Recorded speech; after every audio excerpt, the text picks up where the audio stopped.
something that I will do. Checking to see if we're live on YouTube. We are live on YouTube. Very good. And today I'm welcoming everyone to join because this is a beginning of a series of workshops that we'll do on Friday afternoons. There's been a lot of requests for a lot of interest and request for the checklist inspection app. It's a fairly popular video that I have on my channel, and I sort of demo it. It's a checklist inspection app where there's a company needs to install equipment like Wi-Fi equipment into law enforcement vehicles, and they have to do a pre-install inspection and a post-install inspection. So if that rings a bell, that's what this is going to be about. I did that app like 6 years ago, so it's time to sort of give it a refresh and make this into a series of workshops. Now, normally the workshops go from 1 p.m. to 5 p.m. EST on Friday afternoons, and I'd like to test out a different way of doing these workshops because most people can't get all of Friday afternoon off. I would imagine most of you do work, whether it's a power outs job or not. So I'm always open-minded to think about other ways that I could do things that will help you guys out. And also, it gives me a little bit more bandwidth to handle all the other things that I'm juggling. So let me know how you like this. And I'm going to post the details for this workshop. I need to modify the live stream on YouTube. I'm going to mute myself there. Maybe turn the quality back a little bit. Okay.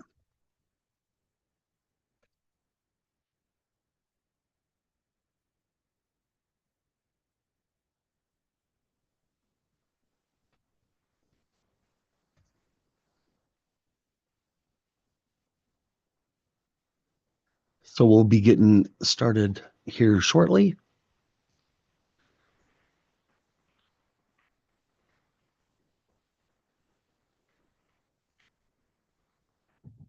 Now, because of the change of time,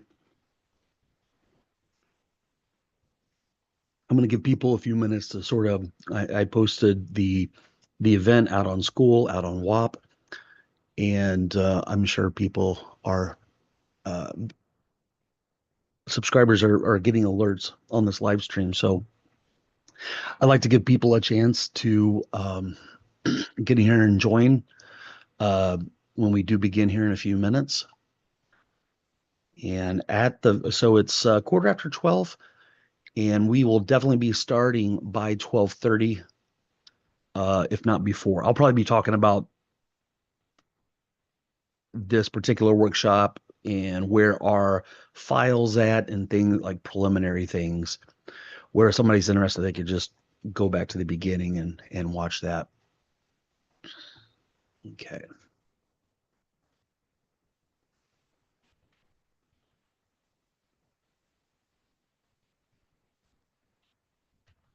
So I'm just changing some things on YouTube. Free workshop on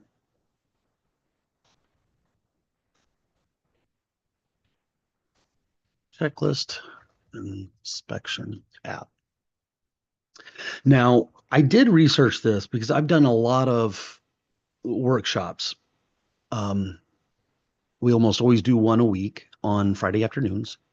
This is number 42 of our workshop series. And I did look back and I did find that we had a workshop on a checklist inspection app. Okay. And the 4 hours, like we did some really good stuff, but it really wasn't uh completed. Might I say that those 4 hours weren't enough? Um, and I think breaking it down into several weeks might be good for everybody. Okay. Now I'm going to share my screen here in a bit. And I'll be putting notes out on my GitHub repository for the workshops. And I'm going to go ahead and share my screen here. I'm sure looking at my face is a little on the boring side, right? I'm going to try something a little different and put myself on the screen share. And hopefully it doesn't look too bad. All right. Okay, it's that screen. And I'm going to make myself smaller. Okay, I think this is going to work out great. Share.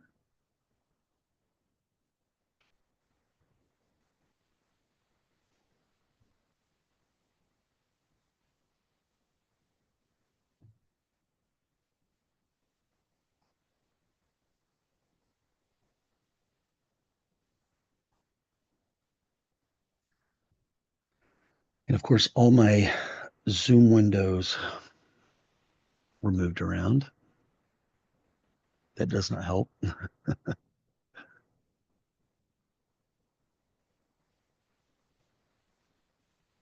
Okay.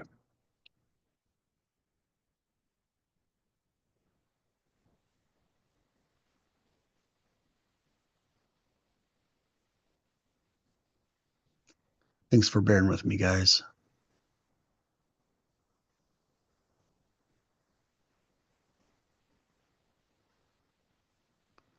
Okay. Now I see myself in the upper right corner on the live stream, and I'm hoping that the share that I did moves it down. And I don't think it will. So I'm not gonna try to use that.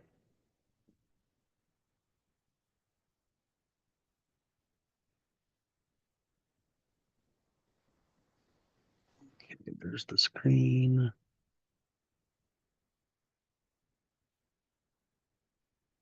Well, let me try this one more time.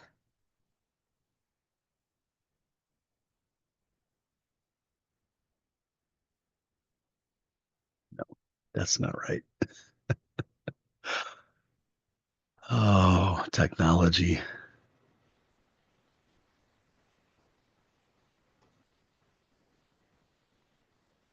Yeah, that's not gonna work. Oh, I see somebody amend. Greetings from Spain. Just caught you after clocking out. Okay, very good. Right. I am determined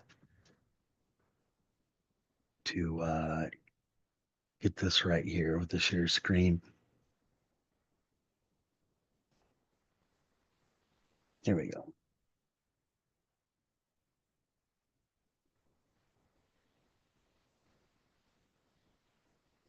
Give it one more moment. I got a little bit of lag on the live stream. Now, can you guys can see my screen okay, right? I've got a green. Well, here's Power Apps. Hopefully you see the Power Apps application here. Okay, very good. I just wanted to make sure. Okay. I want to make sure all the links are here. So I will be monitoring the YouTube comments. However, if you want to come in and interact with us inside of Zoom, that link is provided in the description below. And let's see here.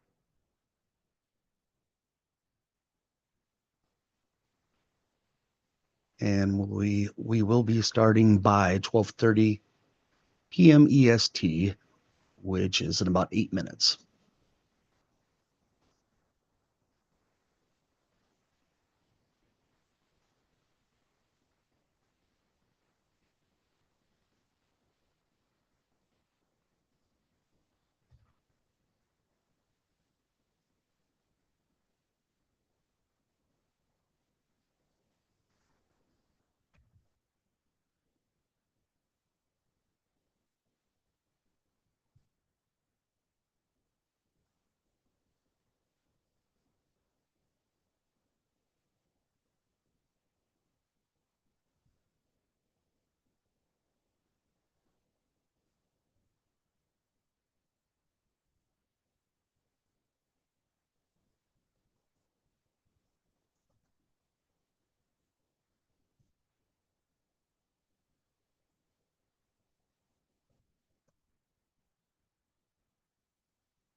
Okay.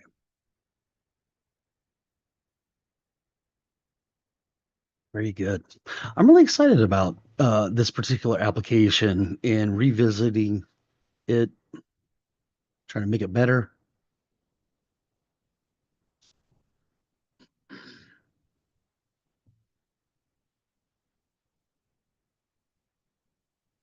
And I've got the original app link right there. And let me make sure that I don't know if I actually committed. Okay. And what I should do is get you guys the GitHub link just in case if you're interested in that.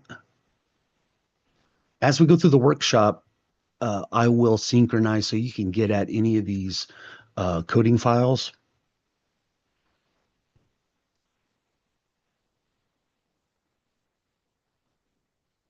Repositories.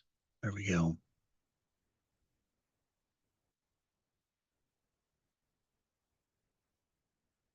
And I think it might be in the README somewhere here. Yeah. So I need to post that again there. Um,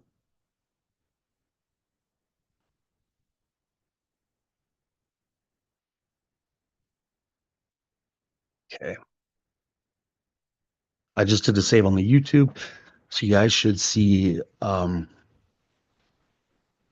the files if you were to click on that link. And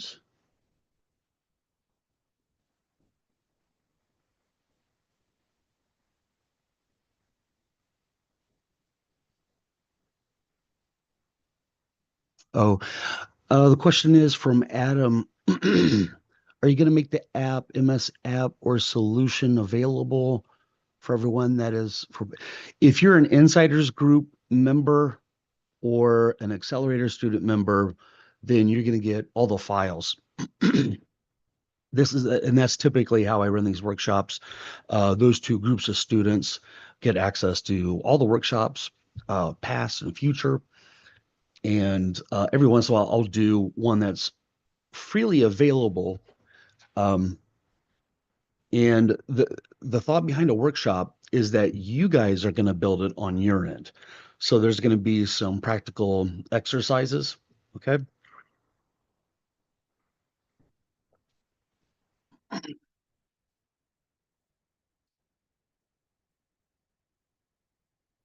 So one thing that I'm going to do here is I'm going to go look for my Jumpstart Lite version, and I'll be using that.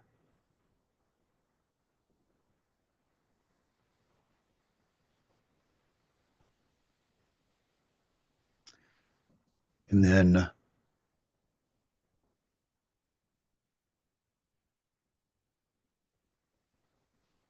I'm going to bring up the ERD diagrams that are already made up. So we'll give a few minutes and talk about the planning and design of the application. And if you look through my playlist on YouTube, I do have, and I'll probably make this video part of the playlist. I've got a good playlist that has everything that is associated with the checklist inspection app or creating one, all within a playlist. Um, and I'll probably add it to everything here. Now I'm starting off with the light version of my Jumpstart kit. Okay. Now this particular Jumpstart kit, the light version, is freely accessible for everyone to use. Okay. Now I do need to do a save as, and I'm going to call this, I give it a good name here.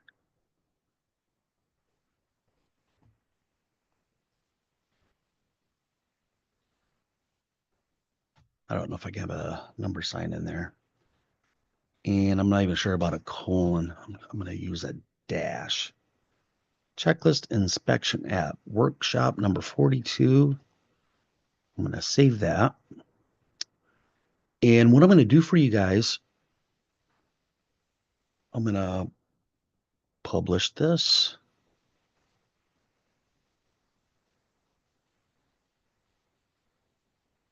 Okay. And I'm going to do a save as. I'm sorry. I'm going to do, I'm going to get a copy of this. That's what I wanted to do. Download. And I'm going to save that.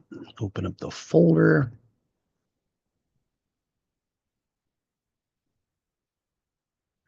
Now, I will make this available in the repository. It's the light version. There we go. There is the MS app file. Okay. I am going to commit this, uploaded the MS app. I'll sync the changes.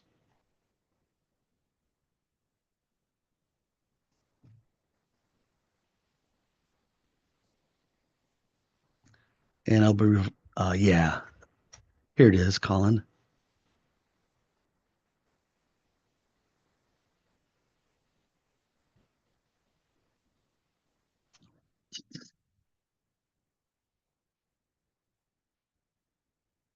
So I am going to bring that up here on another tab. I'm going to show you what this looks like. So this is workshop number 42 here. Checklist inspection. And here we go. This is the README file that I have here. So I'll be adding to this as we go along. So this is part one in a series. Now I think the series might go maybe 2, 3 sessions, 4 at the max. But I definitely want to finish this up because a lot of times I'll start to create a series about creating a particular type of app, and then there's a bunch of requests for a different type of app, and I work on a different series, and I want to see this one through to the end. So we'll be doing this somewhere between 2 and 4 weeks. And if it's really popular and you guys want to know how to implement certain features in this, we could actually add to it. All right. Now that it is 12:30, um, I'm gonna jump more into this. So there's that. And we have, that's not the, I think I'm gonna shut that down.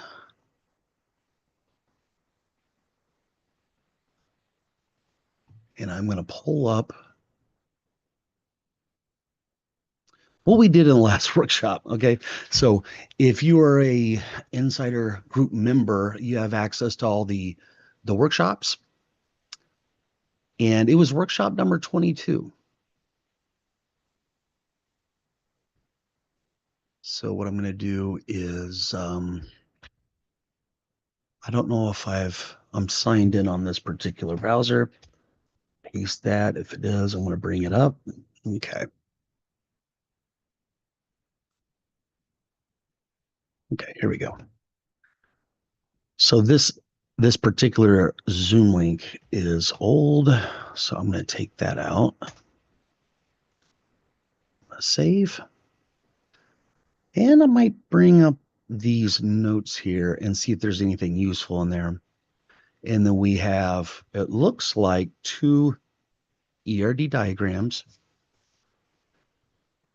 And here is the old version of the checklist inspection app. If you want to get that, also if you've purchased the Jumpstart kit, right now it's just $99 or $97, and you get several things, several different apps that I've used with the Jumpstart kit. Okay, and it looks like last time I provided the solution file, um, and for the insider students, I'll probably be doing the same thing. Okay, and then what we had was, if it comes up here, yeah, we had the workshop broken down into 3 parts, not 3 different days, but okay. Let's take a look at these ERD diagrams. Now, this is essentially what you need to build a quiz, a checklist. You could create all kinds of different things. In fact, if you go to my channel, you will find, I should probably get you guys the playlist. See if I can get that really quick without taking too much time. But yeah, take a look at this ERD diagram on the screen. Does this ERD diagram make sense to you? Is this how you would have done it? And do you have any questions about how I design the database? And I used a SharePoint list for all this. I know most of you are using SharePoint as a backend.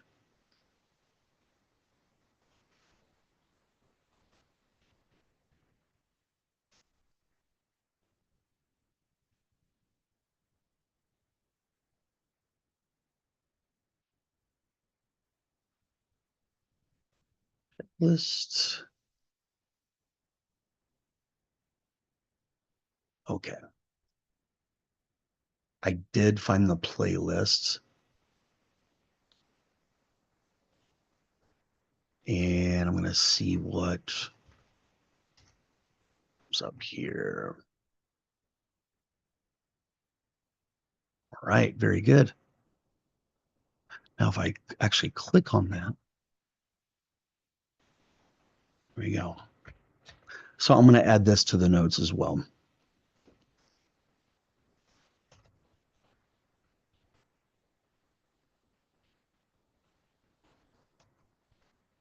we go. And I'll paste in the chat here.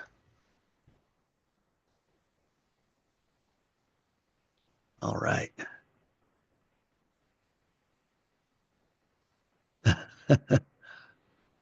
The Decipher says, moved over to YouTube, can't stay in Zoom. Okay. Yeah, no worries.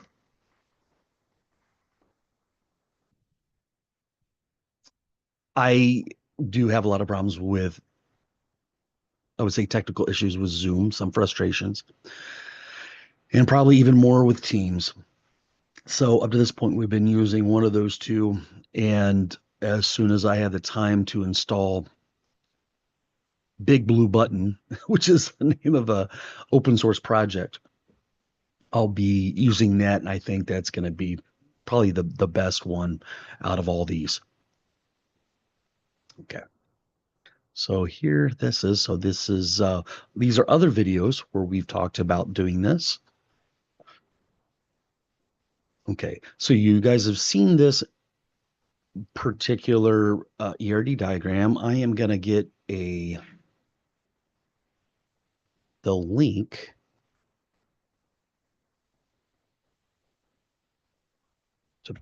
to these guys. Make sure that this is in the notes.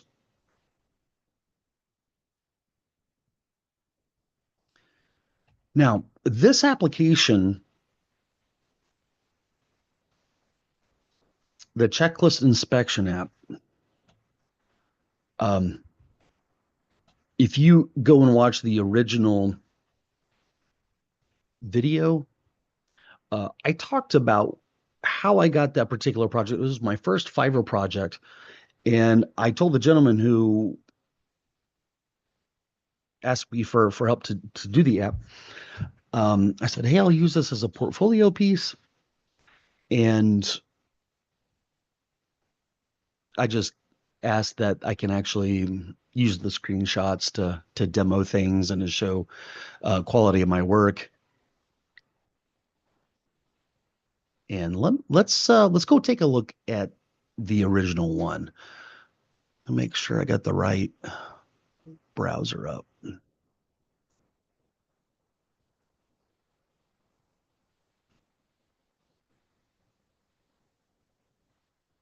And here it is. I don't know if the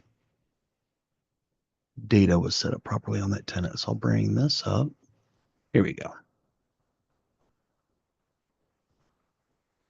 All right. So here's the step through, and we're going to be putting in all the features for this. And if you guys have any, requests for other screens or more features, let me know.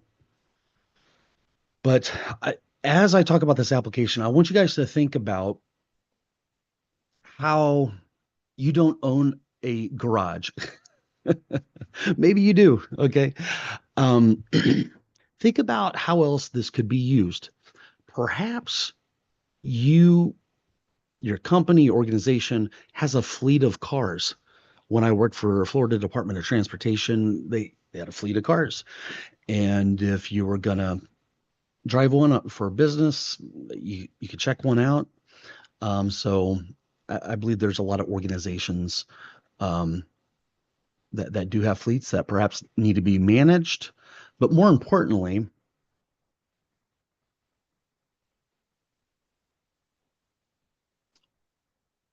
there would be perhaps a checklist for if you're checking out a car for the fleet and when you come back, and they might have you, hey, have you filled up the gas tank?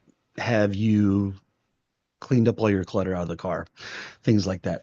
So this could be applied all kinds of different ways, and it doesn't have to be about cars. So there might be some opportunities for me to make this flexible to handle different scenarios. And so we'll be putting those in as well. Okay, so this application, there's an inspection that happens before they install equipment and then after they install equipment. And for an inspection to occur, there has to be a car that's going to be inspected. And before you have a car, you've got people who own the car, and they might be bringing multiple cars to you. Okay, so this home screen is like a dashboard. And I've got the menu system here. And if I go over to customers, here's some dummy data. And you're going to find out something. I used to use forms at the beginning of my Power Apps career. So let's go with Adam Smith here. I think that's Adam right there. What you'll see in these screens is I used some stock photography for some of these screens here. So from this screen, we can add a new customer by clicking that button. And we could edit an existing and hit save. Or if we just want to go look at their cars, click on that button. Now, Adam actually has two different cars. Now, we could switch over to a different customer on this screen. So it does allow you to do that. Okay, now if I click on one of these, the details of a car comes up, and we can add a new car or reset the form. Or you can click on the car over there to the left, and it's going to bring this up so you can edit it. Okay. Now, that's pretty much it. you've got customers coming in, and you can manage the cars for those customers. And then at some point, you have to start the inspection. Okay. So we're going to start this inspection. And this particular screen does have different phases to it, if you can imagine. So this is a brand new inspection. And I've got the status listed up here as not started. Here's all the information. There's Adam Smith, and here's his Chevy Equinox that we selected. And we got the tag and the last 6 digits of the VIN, vehicle identification number. I think is what that stands for. And then as a company, we want to keep track of whoever did the pre-install uh, inspection. And there might be a completely different tech or an employee that does the post-install inspection. And then once they're done, it will be turned over to a manager to finalize and say, hey, this was all done according to plan. And this particular company, they needed a place to put a service order number in here. So let's put some different numbers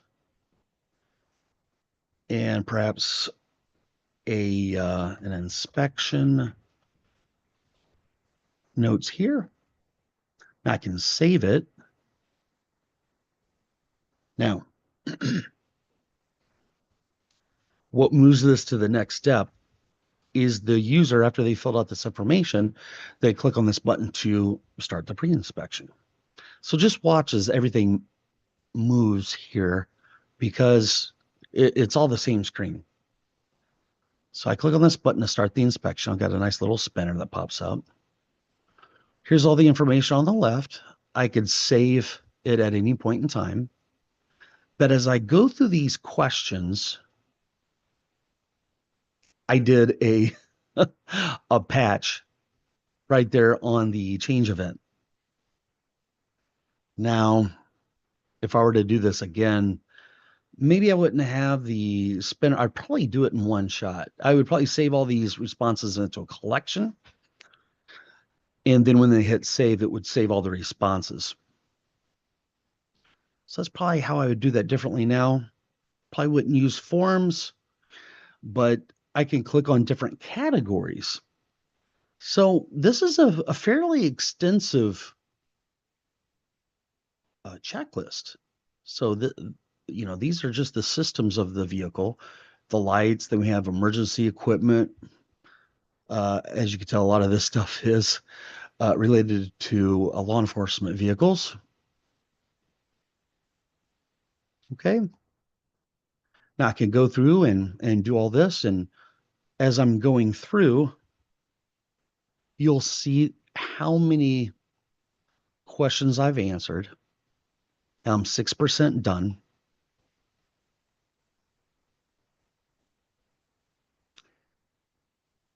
And I see Alan said, I took inspiration from this app to build another app that doesn't involve cars. That's awesome. I'd love to hear that.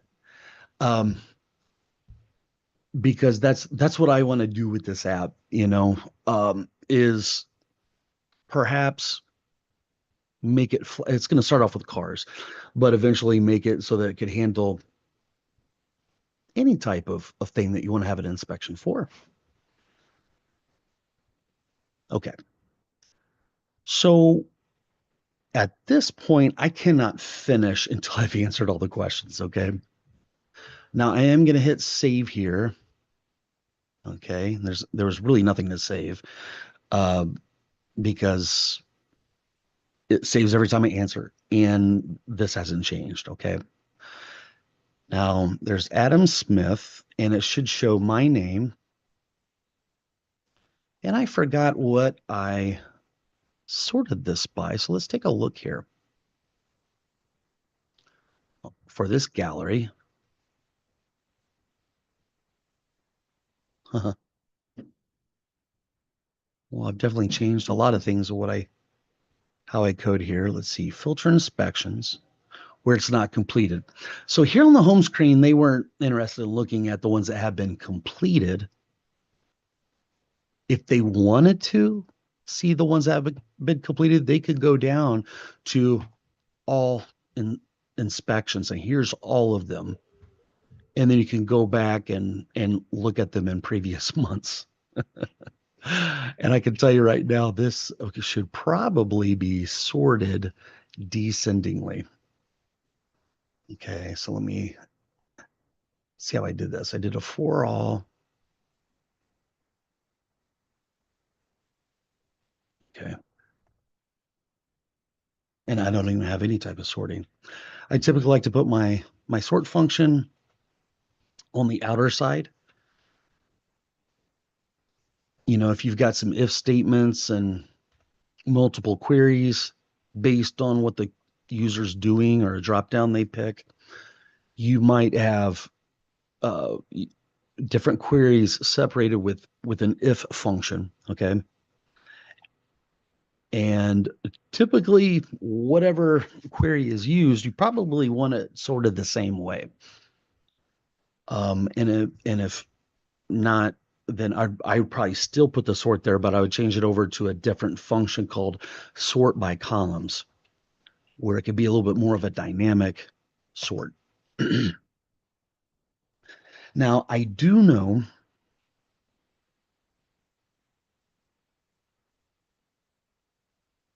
this record dot value. Um,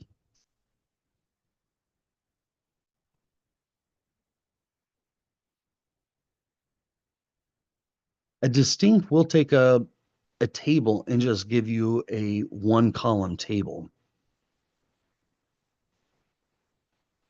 And it looks like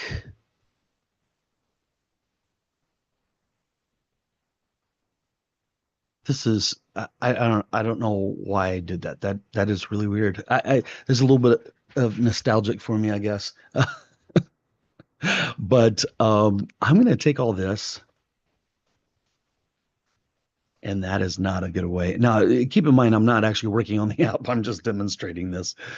Um,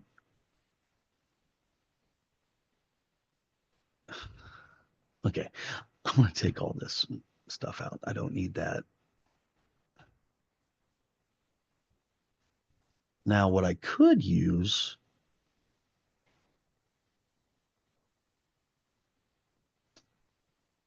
I go to the home screen on this gallery, go to items. There was one thing in there. I use that. So this shows all of them that have not been completed. And then when we go over to the completed screen, probably want to do the same thing here. Let me go into the query.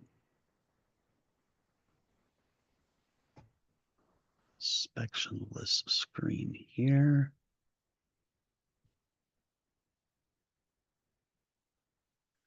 Let me see.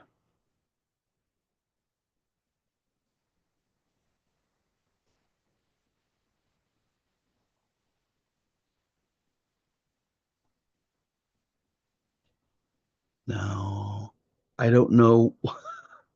I don't know what. I'm sorry, guys. I'm going to have to go back a little bit here. I'm going to rewind what screen I was on or what property, because I don't think I was modifying the.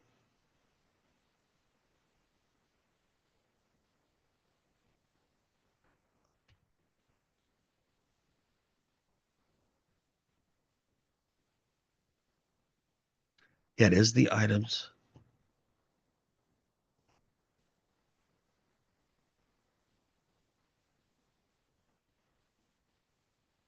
Okay. Okay. I'm just going to roll with it. Okay. So we do filter the inspections.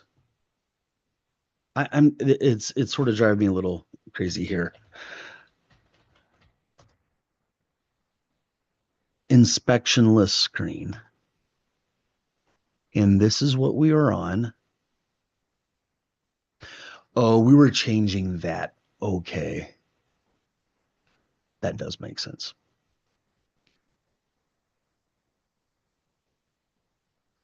But I would still want to sort it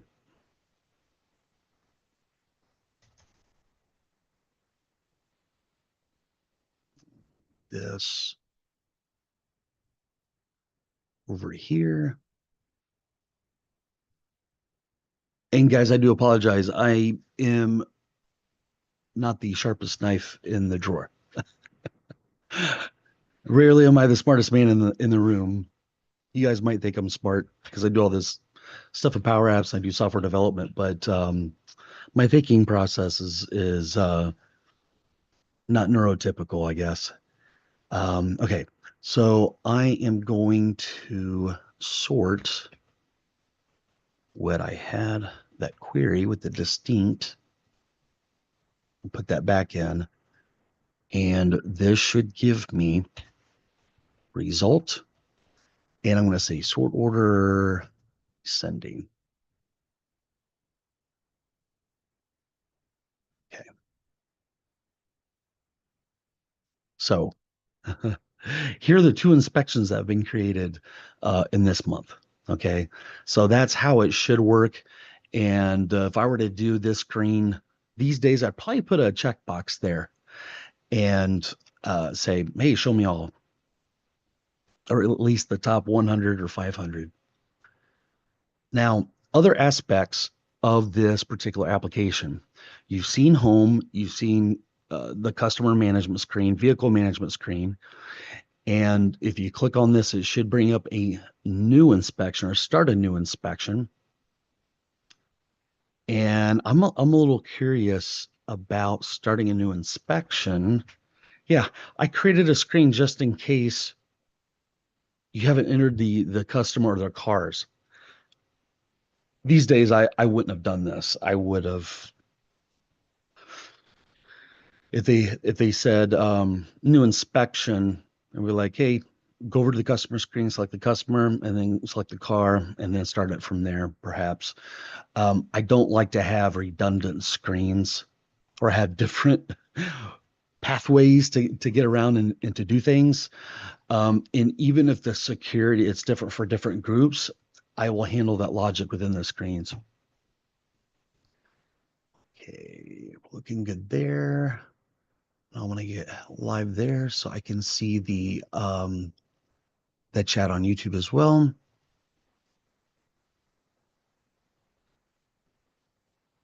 And Cypher says Big Blue Button is great. Yeah, it looks great. I can't wait to get it installed.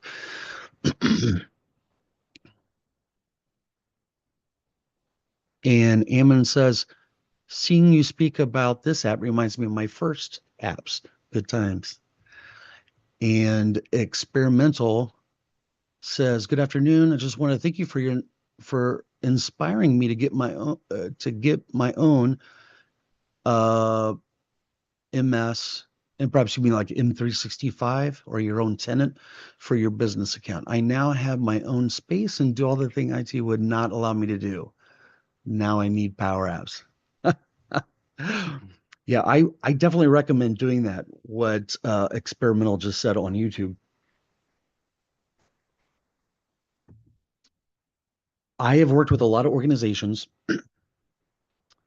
where even these days their IT department or their network engineers just aren't familiar, um, perhaps within 365, but specifically the Power Platform. They might have done some reports in Power BI. In fact, it's probably that I know that for certain that Power BI is the most well known and it's been around the longest within the Power Platform. I think there was Power BI before the Power Platform was a platform. um, so anyway, this particular screen allows me to click on the customer. Now I sort of do like what I did here. It shows me the cars for the customer that I had there, but you notice that I can't edit the details of Adam on the screen. But if I clicked on that little edit icon, I'd be able to do so. And if I wanted to edit the details of the Chevy Equinox, I could do so there. Um, and so I actually sort of like uh, this particular screen, how I handled it. And what you're seeing here, guys, is a one-to-many relationship. So you got one customer who has many cars or could have many cars. Probably most of the time they would only be bringing one car in, but maybe the Jeep Wrangler is his wife's car and he wants that serviced. Okay. So there's a one-to-many relationship here. And then there's a one-to-many relationship between a car and all the inspections that have happened on that car. Okay, so this is a great example of that. So I'm going to go over to um, hopefully the right screen here.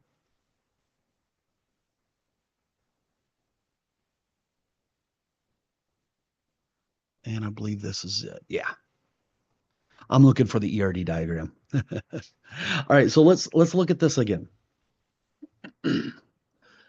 So we do have staff members that can use the app. The customers aren't going to be using the app. Now, if customers went in and something I've noticed at my local McDonald's, I don't go to very often, but the last time I went to McDonald's, they had a huge kiosk screen, and I mean, there was somebody at the counter, but there was only one, and then they had like four different kiosks. I'm like, oh, this is cool. I sort of like that, rather than somebody's okay. So I want a Big Mac, and they're like, okay, do you want fries with that? I'm like, hold on, I don't want this, I don't want that. So I sort of like that. If your business organization has tons of people coming in, maybe you're running a conference and you have several thousand people coming in, you could perhaps um, have your Power Apps run on kiosk screens, maybe on tablets that staff are handing out so they can say, oh yeah, I'm going to register for this conference. Here's my name. And maybe there was a, a checklist of things that attendees should maybe agree to, or maybe some market like, hey, how'd you hear about us? What are you looking to get out of this conference? That type of stuff. So you could still have, um, a checklist type of an app questionnaire. There's all kinds of surveys, polls um, that you could use this for. So we looked at customers, and customers have cars. Now you see this. I'm gonna zoom up in here. All right. Now you see this little line here. You notice you can pick one of three things with Draw SQL. A one-to-one relationship. An example of a one-to-one relationship would be an employees at a hospital, and I might have a separate table for physicians that most employees don't have, like their licensing and all kinds of other stuff.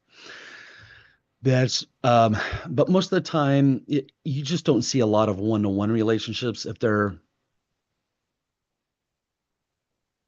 are, uh, there's a good chance that you might be able to put all these columns all in one table.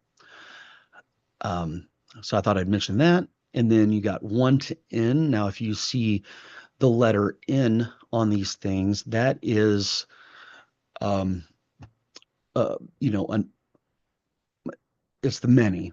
You'd think there might be an M there, but the N I'm sure stands for something. It might be short for number, but I'm just used to seeing it with ERD diagrams for relationships here. Okay. Now, what I always do when I create these, you see a customer has an ID, and that is a unique identifier for the customer. And then over here,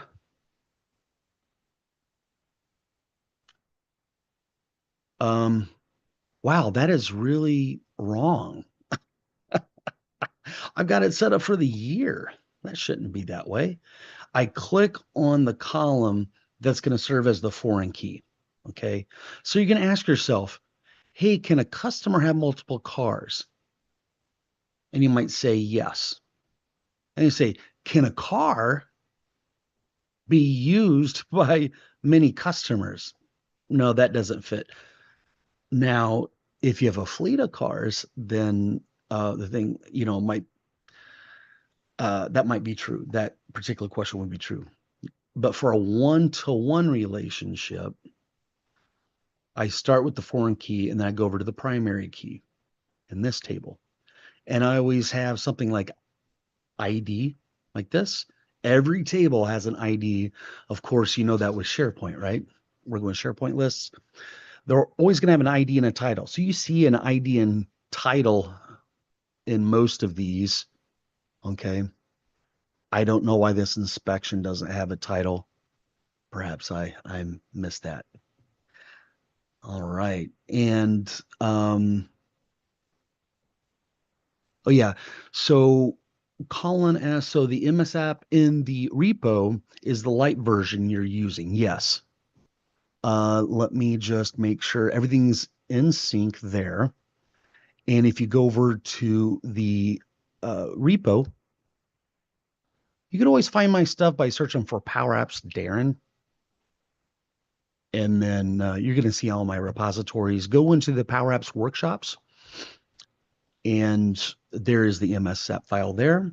And then Colin also says for ERD, M is the minimum amount of time an entity can appear in the relation. N is the max amount of times. That's interesting. Thank you for that, Colin.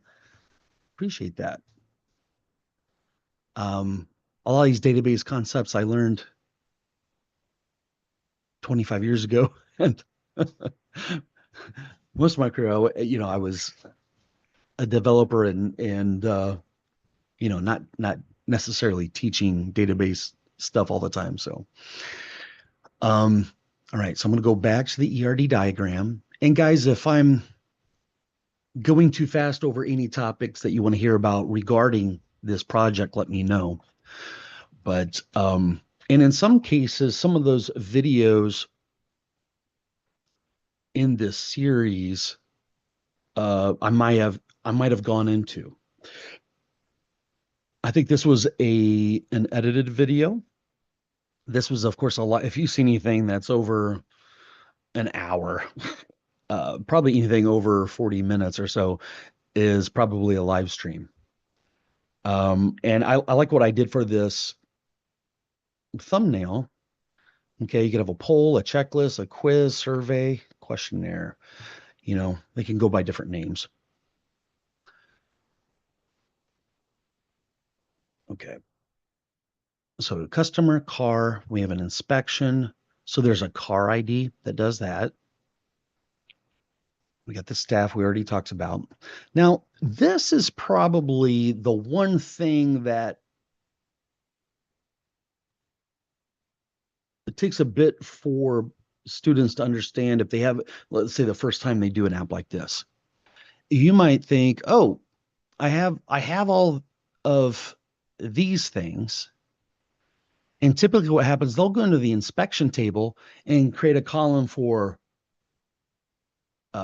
question one text, question one answer text. That's not the way you want to do that. If you have a column that repeats, now column names have to be unique. So if you go like question one, question two, question three, if you have a repetition like that, chances are you need a separate table.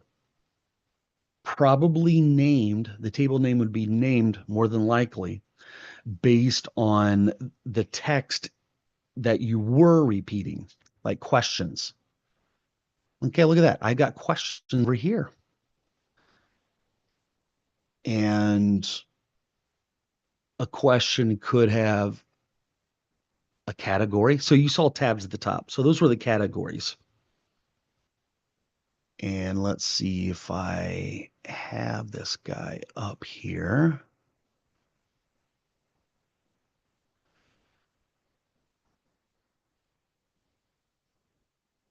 Okay. And here is an inspection that was completed. So let me show you what that would look like in this screen.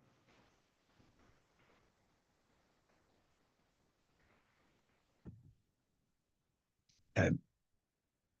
So guys, just to give you an update on how long we're going to go is I'm going to put a max of 2 hours on this. And before we start, I just want to make sure I cover all the bases that you guys are familiar with this app, and you know at the beginning what we're going to do. There's a habit by effective people. There's a book out there, the habits of highly effective people. One of them is to start with the end in mind. So I always like to start things off like this with a very good, uh, thorough tour with the end in mind, where we're going to go. Okay, so you see all these tabs at the top. So these are all the categories that questions could be in. Okay, so I just wanted to show that again because I want everybody to be very clear, not confused, moving forward as we do this.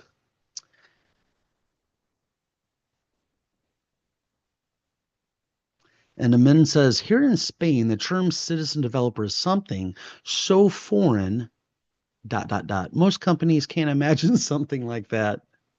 I would say it's a little uh, uncommon here. Uh, you know, being in IT most of my career, we refer to people that do IT or techie things in the company that aren't in the IT department as shadow IT, and it's not a positive term. It's like, oh, we got to look for these shadow IT people and make sure they don't have access to anything. Otherwise, they'll go off and do a bunch of stuff that isn't good for our infrastructure, you know. And there can be imbalance on both sides of that. But okay, I just want to make sure I'm keeping up with all of the chat messages here. Okay. So an inspection will have a bunch of answers, and each answer will have a question that it answers. Okay. So in an answer, we will have, um,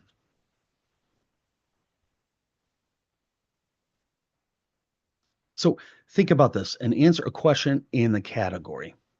And I'm going to go back over to the app. This is really important to grasp, guys. So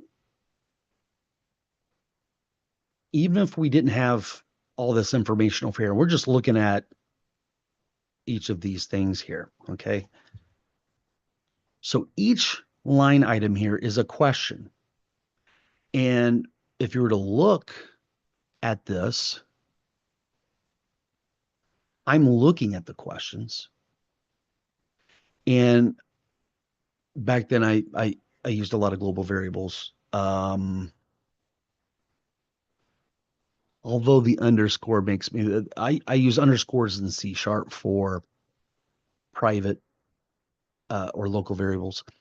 So that might be, but that variables changed whenever you click on the tabs. Now, these set of tabs is a gallery with buttons in them. And what they have here is it just goes to inspection categories. And let's go find the title field. There we go. So it's just directly from that table. Okay. Now these tabs have an on select, and I'm a little disappointed to see I don't have the code there. I'll go to the button. Okay. And yeah, I did use it as a local. Okay, I'm a little proud of myself that I didn't use a global there. Very good. And also we'll make sure that we're paying attention to the pre and post. So I needed a data source to use for a gallery like this for the questions. And in the app, you might think, oh, I need to pull up the answers.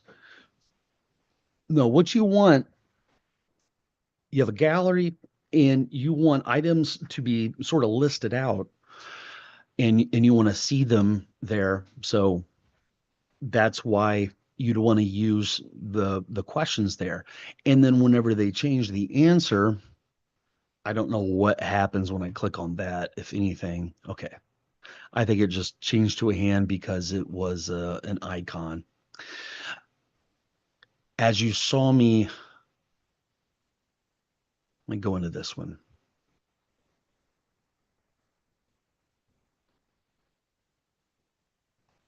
So it's showing me, okay, so this post are my answers now.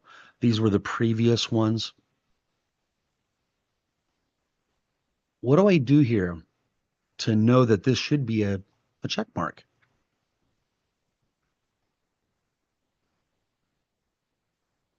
So in this case, I looked at a label answer value, which I guess is over here and it's invisible. Um, and I'm not sure I would have done that the same way these days, but if I go to this label,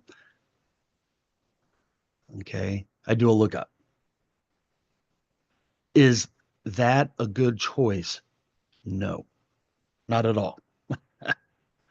Guys, I would urge you, I would strongly encourage you to never put any type of lookups or filters inside of a gallery because that's not good.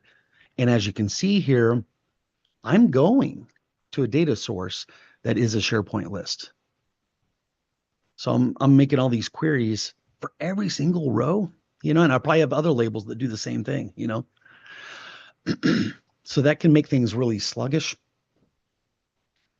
There's one exception to that, which is now for this drop down, I do have a collection of choices and I got colors associated and I've got dash, okay, not working in NA. And I think the dash meant that it hasn't been answered yet. I used a collection there. Now I could have very easily for that label I was just looking at. Let me click on this guy that references it. Do a search there. There's the label. The inspection answers. So what I would do on the screen on visible is I'd go get all of the inspection answers. And that would be in memory as a collection. And then if you do a lookup or a filter on in-memory collections, what do I mean by in-memory collections? In-memory collections are created by clear and clear collect.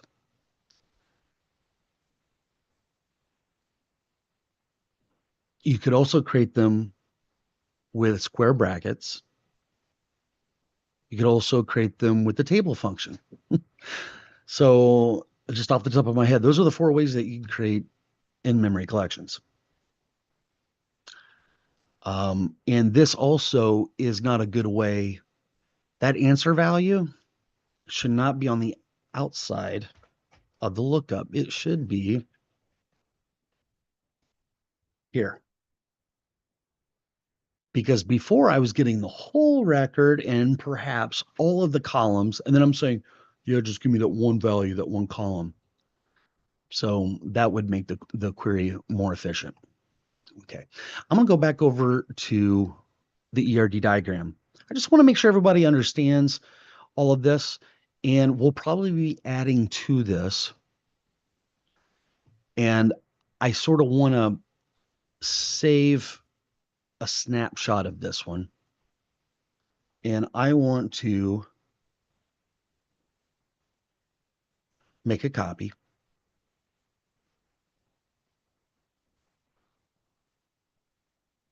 and also share I'll put the link here in the repo and share it with you guys. And as public access, which is great. That's what I want. And what I'm going to do is somehow I want to rename this. I seem to have forgotten. I don't know if I can edit it there or not. So here it is, and I'm going to, oh my goodness gracious, edit the details. There we go. And at the end here, I want to say workshop. I think this is 42, if I'm not mistaken. There we go, 42. All right, so now it has a good name.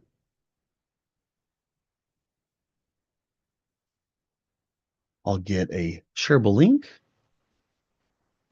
and I'll put it there in YouTube, here in Zoom. All right. So we can make changes to this. I should say, here is the dated ERD. Now, I do have another ERD diagram referenced here. Hit Control S and synchronize this up.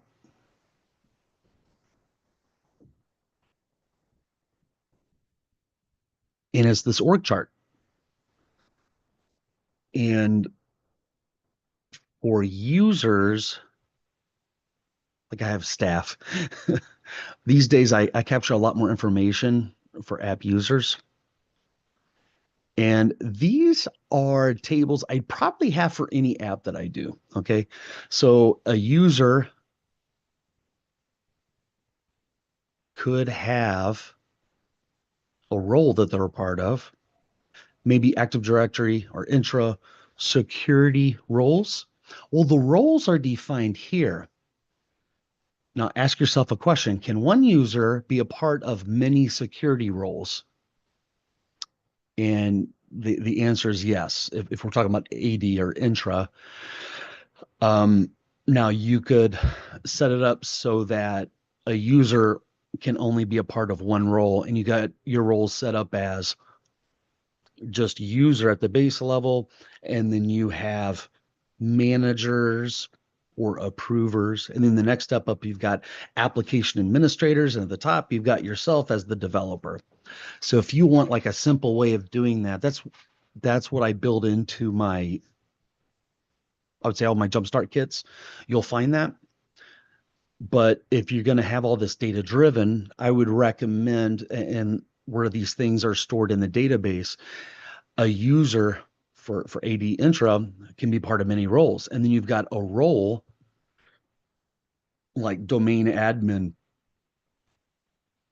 or system administrator, where you really could have more than one users that are in that.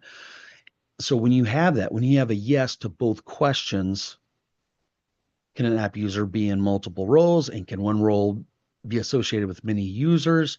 That means it's a many-to-many relationship, and you need this mapping table in the middle. So that's what all that's about. Now, a user could have preferences, and we would have preferences listed out like light or dark mode, or the orientation that they prefer. It could be anything really. And you could go into the database and add 100 more preferences. And then a user has a chance to go to a screen and enter their answer to these questions. Okay, so you sort of got the question and answer deal going on here, you know. And what I like to do when I create my tables is I like for if I'm working with SQL Server or SharePoint, I might have one place where all my apps are using as a database.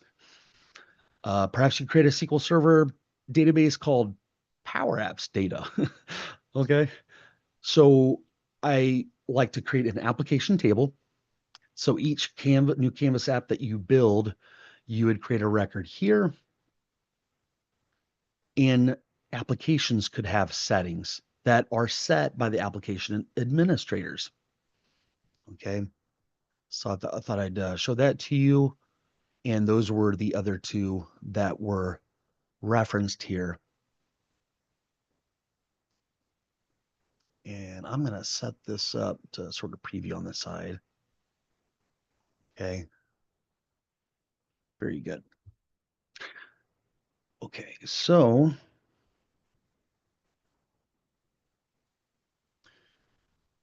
your homework before the next workshop, next Friday, is to create your tables or SharePoint list or SQL Server tables or the tables inside your Dataverse. Now, everything that I'll be doing, I'll be using SharePoint because around 70% of you always use SharePoint.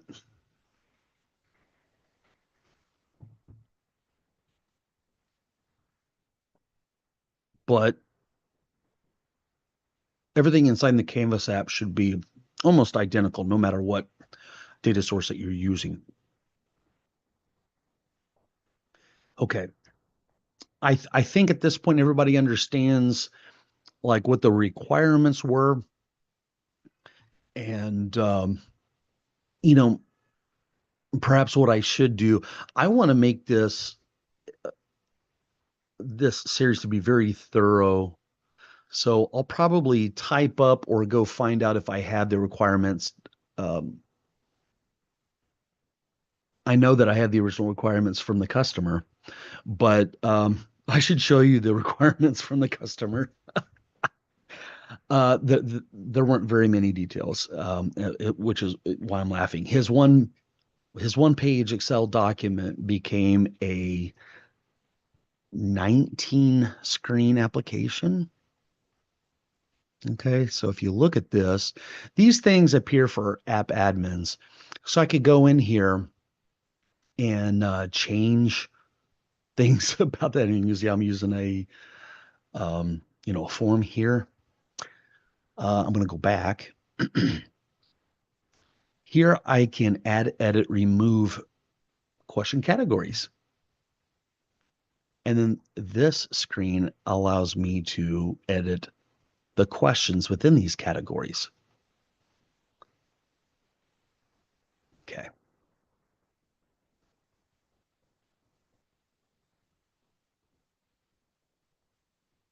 So what I want to make sure is in my working directory, my working Canvas app,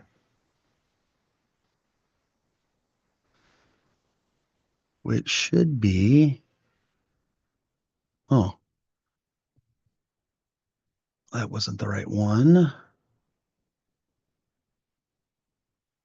Let me get out of that. Okay. This is the app. As you can see, the title, this is what workshop number 42. And from on now, I'll be doing a save as and be putting the files that I create on my end. I'll make those available to the insiders group. Guys, if you're interested in the insider group or that you want to find out more about it, I should probably put a link in here for it. Now, I'm going to let you know that it is a membership subscription, and I don't get upset with anyone that signs up and then cancels right away. If you just want to try it out for the first 30 days or something, you can do so, and then there's no contract involved, I guess is what I'm saying. No contract involved in that. But it is $97 a month.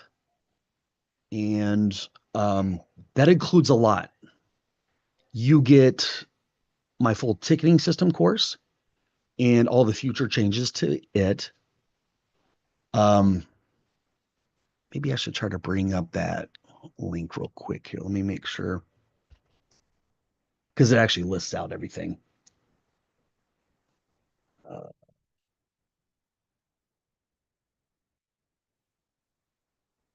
I need to.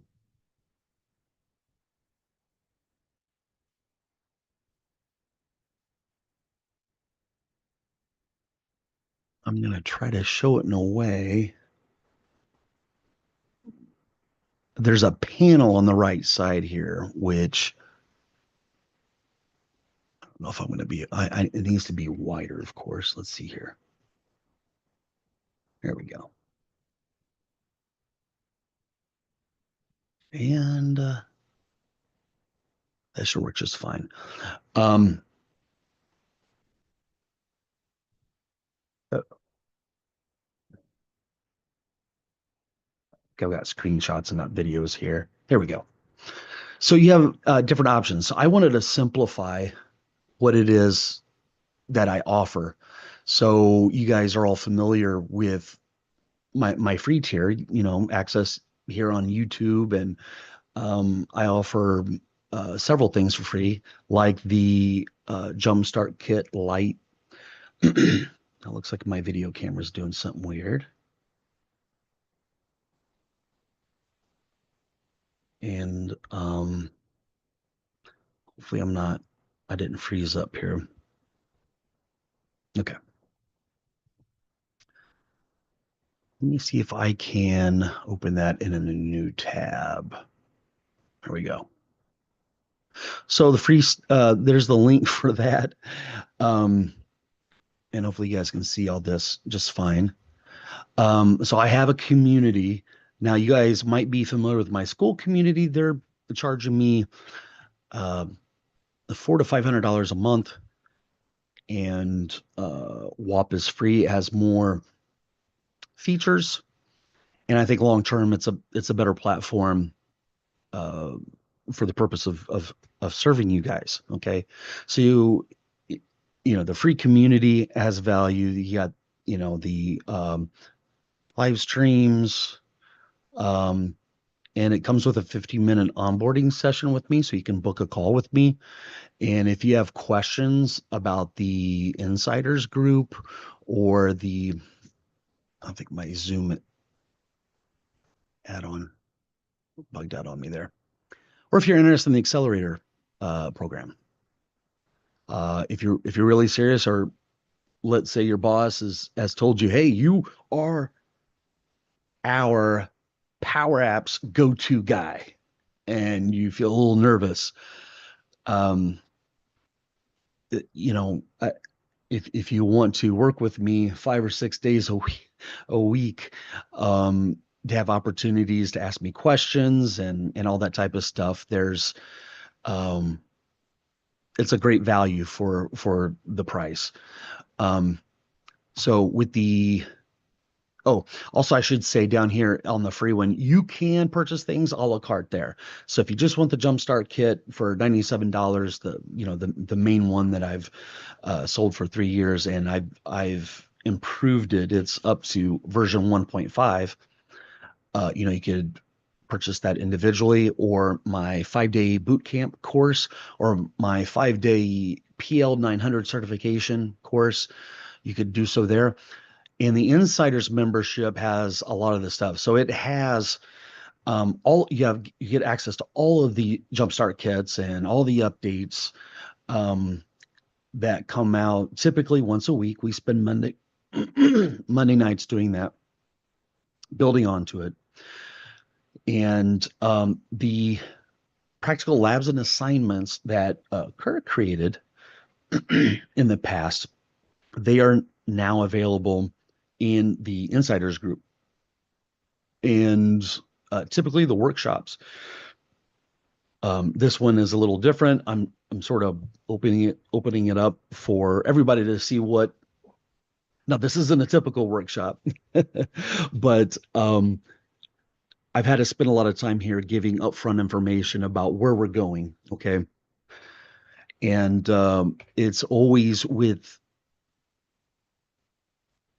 proceed with the a thought in mind that there's going to be practical steps and exercises. Um, I'm hoping that you guys are following along and building your own, and that you don't need my file, at the end of the workshop, because maybe you're building one for something for your organization and maybe it's slightly different, you know, and that's probably the best way to learn is work on a project that's valuable to you, your organization. Maybe it's a program that you might want to end up selling. Okay. I'd encourage you to do that. Okay. So what I'm going to do here, I have a project that I can bring up that will create all these SharePoint lists for me. And at the beginning, you probably saw that. Uh, it's called SharePoint Manager, but it's based off the features that we created in the Jumpstart Kit too. Okay, so I'm going to go find, and I think this slim version, I slimmed it down for that purpose to sort of isolate those particular features. And the features allow you to create a new SharePoint site, create all the lists and all the fields. And it's a lot faster than using the SharePoint interface. So, pretty cool tool, if you ask me. It gets a lot of use. Okay. And what I will be creating, I'm going to close this one down. And if I change anything to this, I'm going to keep this one up to date. Now I'm going to pull this and put it over on a different screen. And I'll probably move that over as well. Okay. I have a screen in here called Dev SharePoint. There we go. And let me, apparently I have an error there. I wasn't expecting that. Um, this has always pulled up all of the SharePoint sites. Uh, for some reason, it is not working. So I tell you, I've got error handling in here, and it tells me what errors I have.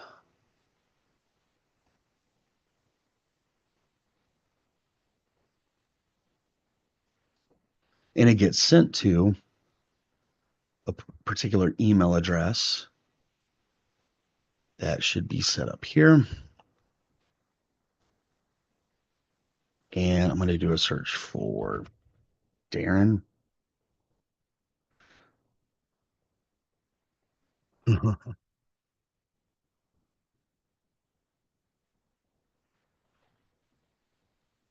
Say email.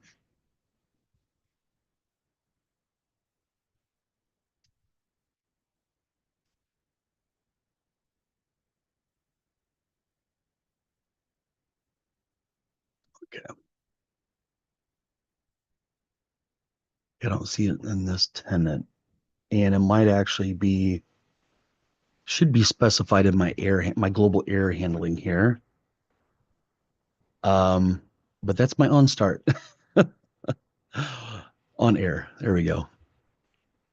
And whenever I send an email with all the errors, it is, I do a collect. This particular line of code is not needed. And I'm doing a send email. Okay, so I know it's in here. And I'm looking at all the users who are a developer. So I'm going to go back over to my OnStart. I'm sorry, my app formulas. and do a search for all my users here. Yeah, it's using my Power Labs. Okay. Well,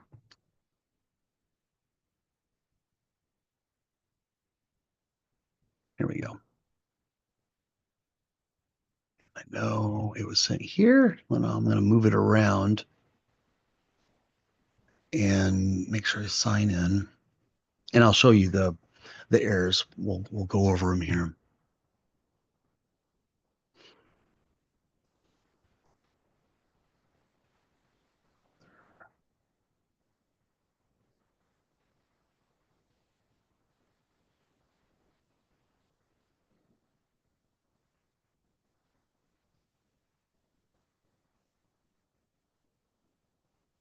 Okay.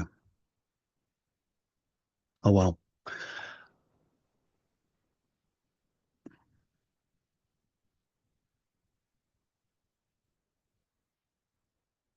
Let's go over to the stethoscope here. Well, those are warnings. I'm not interested in warnings. I'm interested in, here we go. Oh, missing connection reference. Okay. That should be easy to remedy here. Um, and apparently it was looking at the,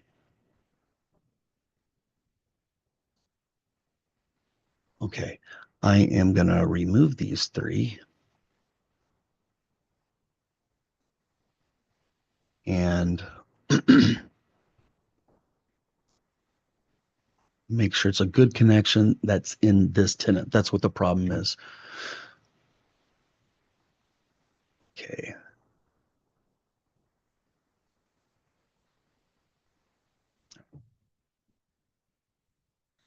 And I'm going to, let me see if I can find something that says Jumpstart Kit. Nope. Um,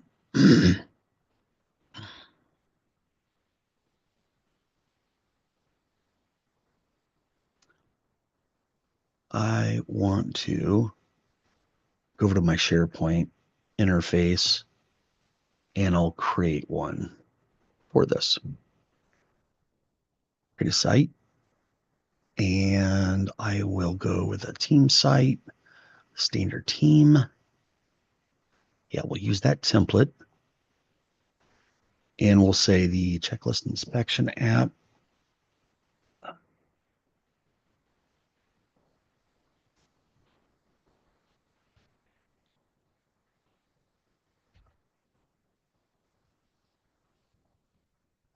And then over here, I'll say workshop 42.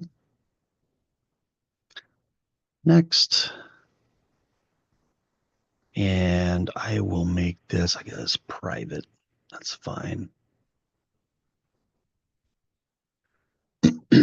I'll make this guy the owner of the site. Hit finish.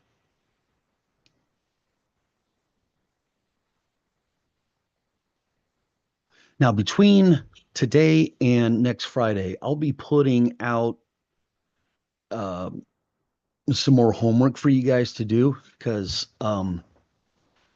this is a workshop or a series of a workshop. So um, right now, we're just trying to create and get things set up, go over the foundational concepts and everything. So if you ever want to get a link to a SharePoint site, I recommend clicking on this little square and then you'll see all this. And what I do here is I click on it again and then you get a better URL. I'm going to go in here and I'm going to paste that URL right there. And at least I'm going to bring in documents and it's going to create an environment variable. Great.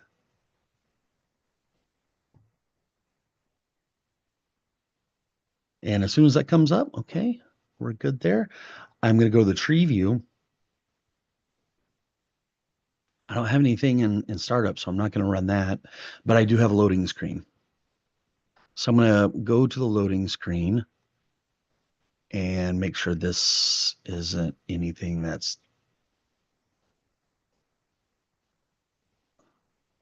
oh, it adds me to SharePoint list that are no longer there, but we need to create them.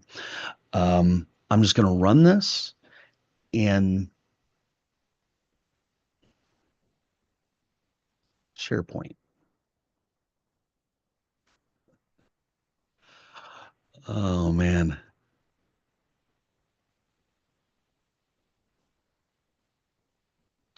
Okay. Uh, and the reason I'm going through all the trouble of using this app and not going to SharePoint is because it will allow me to create these things very quickly. And the juice is worth the squeeze, as they say. Yeah.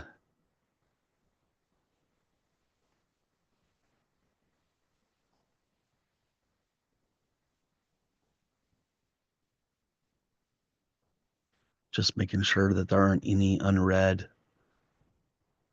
chat messages here. Okay. Now, when this screen loads up on the on visible,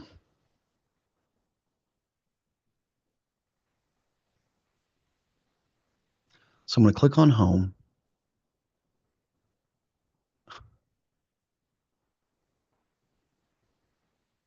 Okay, I know what that's about. It's another table that needs to be created.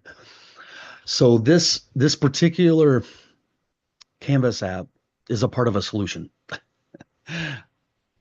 and so anyway, I'm going to bring this up, and I'm going to go to the on visible here, and I'm expecting to see something here. But if you do have something here in the app on air, I'm going to hit Control A and cut that for now. I'm going to paste that over to Notepad++. Okay, I'm going to save that. I'm going to go to the home screen, then click on the SharePoint screen. Okay, now we see this.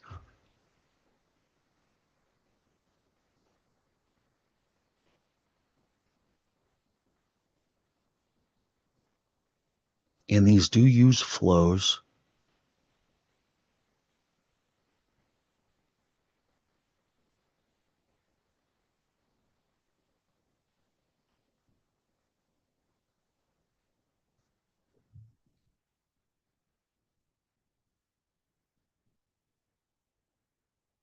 So I want to make sure they're here. And they are. So my question is, do you see that? All the flows are here, but they're not connected. So we need to reconnect them. I'm going to hit that thing there. I guess it's not going to remove them because they are being used in the app. They're just not connected. Okay, I'm going to add a flow, and I'm going to put in here, yay. Actually, I'm just going to, there's not too many of them. Um, I'll just go to the bottom and add them from the bottom. If you see those other flows, those are the exact same flows. They're just made for a specific project. So I named these flows based on what they do. And a lot of times it'll give it a really long name, and I don't think it's very helpful. And then you end up trying to rename it to be descriptive, and then it's really long. What you'll see here is I use PA, which is the trigger for the flow. Power Apps is the trigger for the flow. And then what does it mainly have to deal with? SP for SharePoint. Okay, within SharePoint, what are we trying to do? Or what are we dealing with? Are we dealing with a site? Okay, so we can go get all the sites, and then we can create a site. Power Apps SharePoint list create. Okay. So we have two flows for each of these things. We can manage sites, we can manage lists, and then we can manage fields. So there should be a total of 6 flows in here. So we've got lists.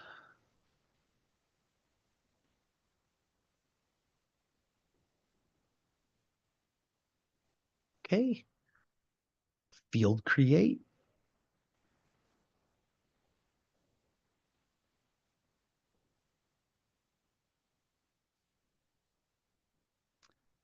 And I'm hoping to have all of these created before before we get off of this uh, session.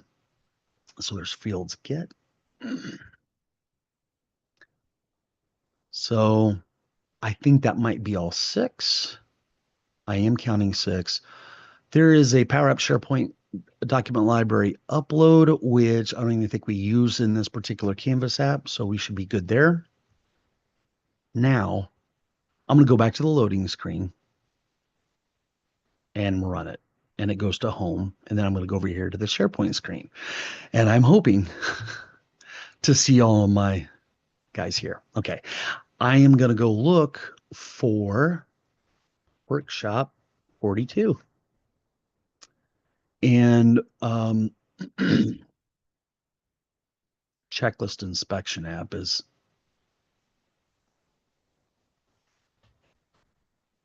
you notice that it's not there.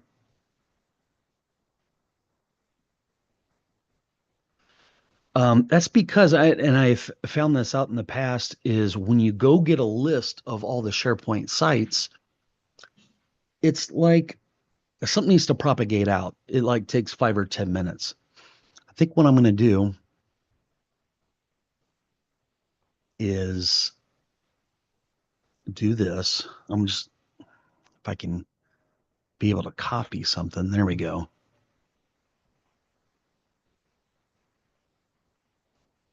All right. So now you'll be able to see how I create a new SharePoint site. So it pulls in my email address automatically. So this is what I typically do for any of my applications, is if I have an input, I don't want to have to require the user to like fill out things that I should that I am able to retrieve from a database or some API. Now there might be a case where I allow people to change it, you know, but the owner email, this needs to be an email of somebody in this tenant. And it figured out, the application figures out what the root URL is. Now you need to provide the site name. So I'm going to paste that. Might add something a little more to this, like data. And this is going to be the new site URL. I believe that we could actually change that because it asks for that whenever we create a new site. And here's the description. Now in the description, what I'm going to do is I am going to put this link in there so people can. All right, so I'm going to click on this button. That's going to call the flow that creates the SharePoint site. And then if you create the site here, it should be able to work with it just fine.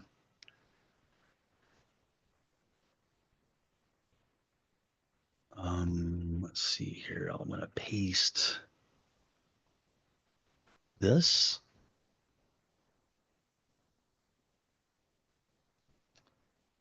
Okay, here, enter the names to create on the site. Now, what I'm expecting there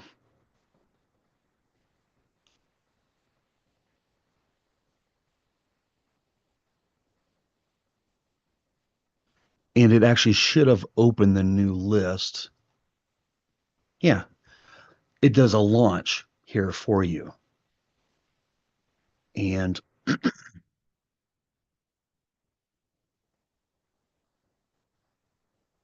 Yeah, that's the URL. I get that URL.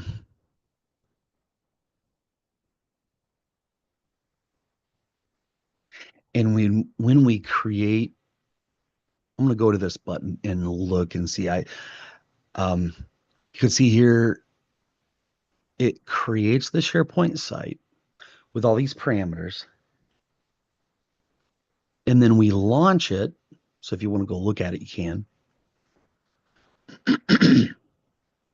And then I call the SharePoint sites get, hoping to get the one that we just created. And if you look here,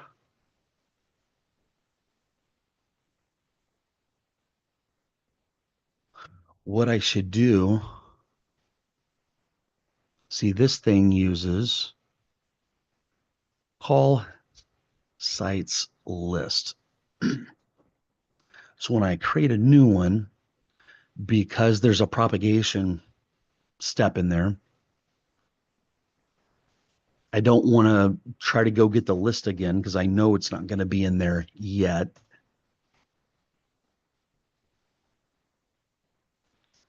And I want to manually add it to the collection.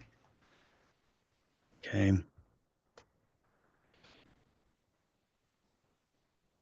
And what I want to do is get at all this stuff here.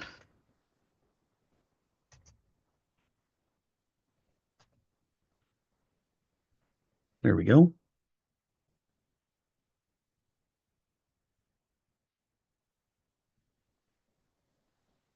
Root site URL. There's the description. This is the new site URL.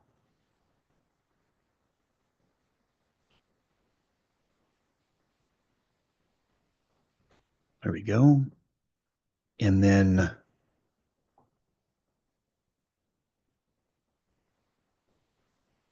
yeah, it's all still in here. That's good.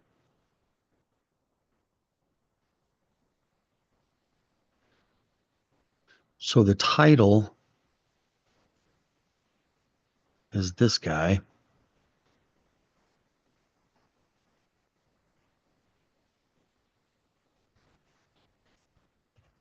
Text.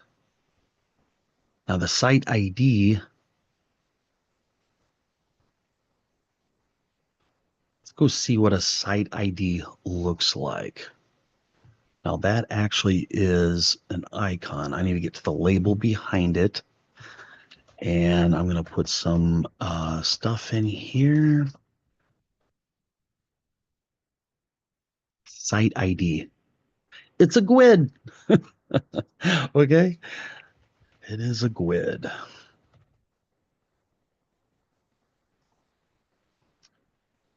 And I think for now, I'm going to leave that out when I add it. And a web ID, leave that out. And then we have a description right here. There we go.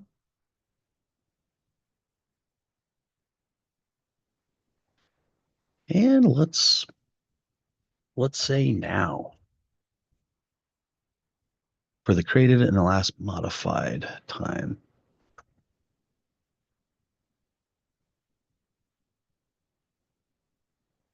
Okay. Now it's been a few minutes since I've created those two sites. I'm going to go to the loading screen, go into SharePoint screen here, and I'm going to go down to the C's. And sometimes, I think propagation happens in a few minutes, but this might be like a 30-minute to an hour thing. So what I'm going to do, I'm going to take the word data off. And everything else looks fine.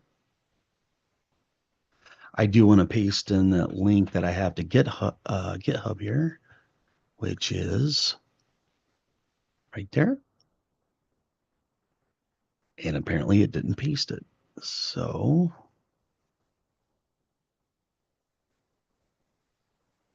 I'll paste it there and we'll create a new site and then it will manually add it to that collection that the gallery is looking at. There we go. You see how that was faster than trying to manually do it from something like this, you know? All right, I'm going to go back here. Here we have checked inspection app.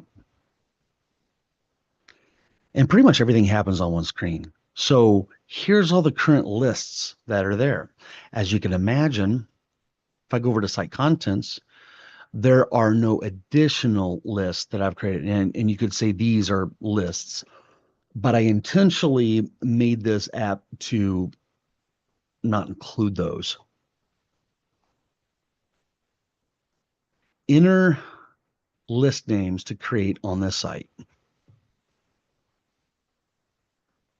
And what are those?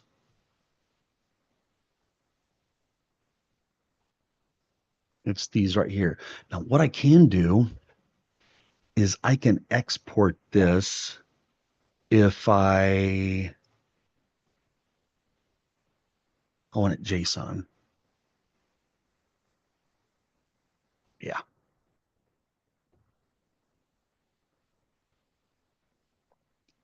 I'll put that in the repository. So we don't have to like do a lot of typing, you know, we could just like copy, paste that type of stuff. All right, so open that up. And I'm going to continue with this session at least until I get all the SharePoint lists created, because that just seems wrong to not accomplish something in this first session. So you guys' homework for next Friday will be to make sure that you have all these things, all these lists created with all the fields and everything, okay? And then I'm going to move this around. I'm going to go into this. And I see that export, yeah, 2.7. And I'm going to go to the files, open up the folder. And I can hopefully drag this over right there. There we go. Now I am going to do a copy and paste there.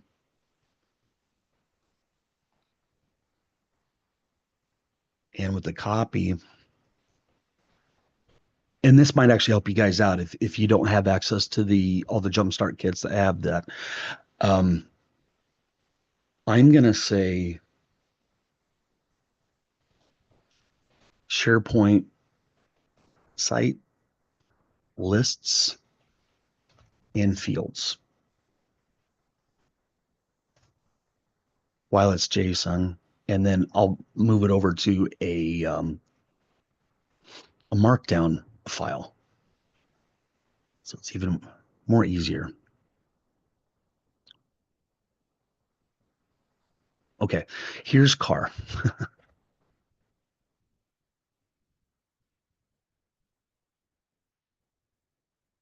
Here are the columns for the car.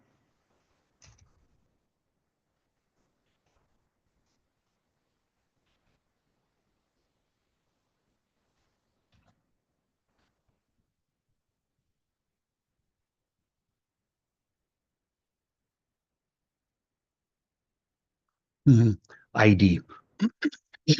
SharePoint will do that for us. The next one is title. It will create that for us.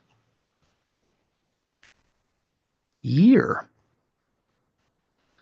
I really don't like having a column called year because, as you can imagine, we do have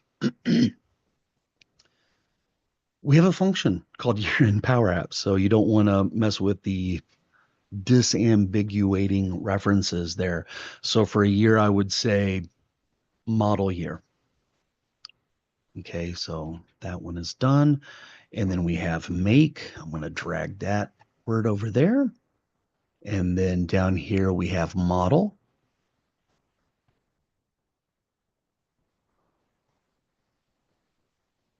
Color.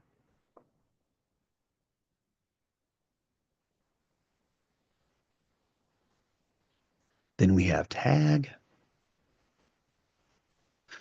Now, not only are you going to create all of your share your SharePoint lists in fields, and we're going to do that here in just a bit, at least on my end.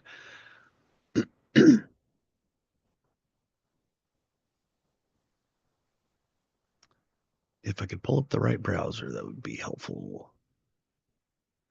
Now, then, if you just go to my profile on GitHub, what you're going to find if you scroll down here, go to my snippets, because I can tell you right now what we need out of all these folders that I have.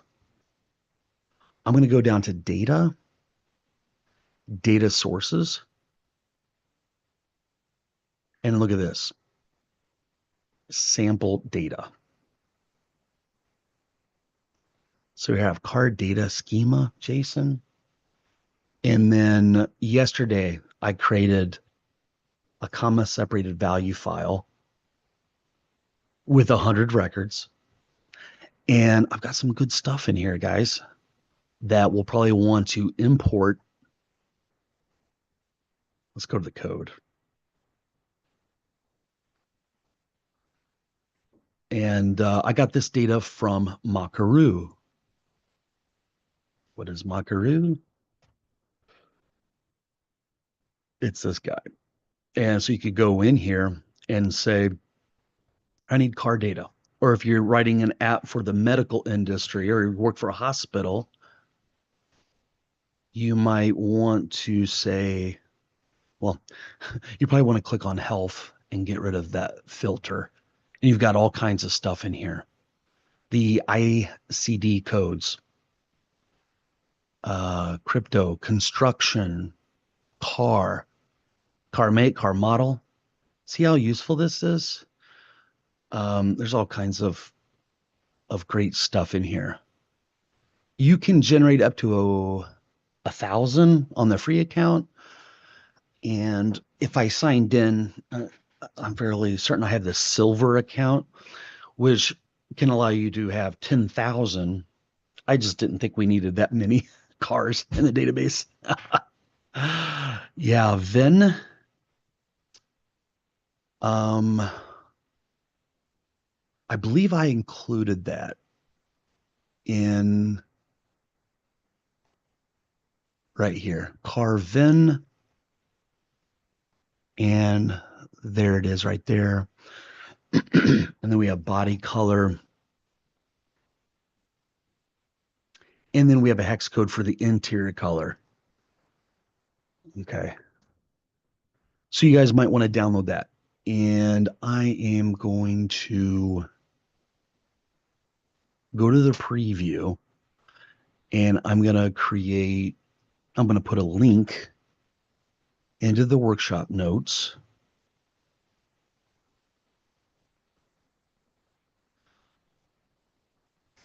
Say sample data.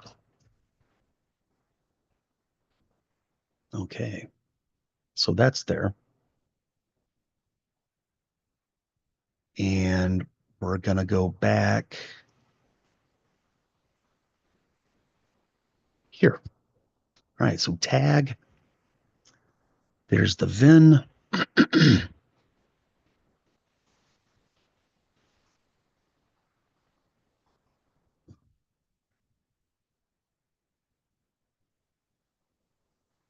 Notes.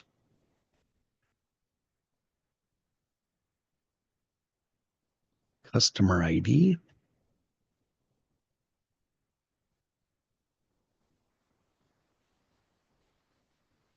Okay. The next one is the new database.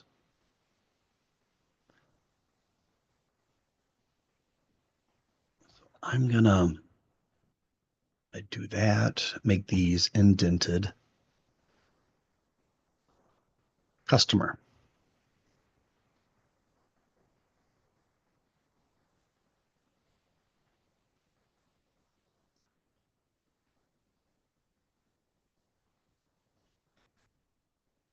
Paste that up above as well.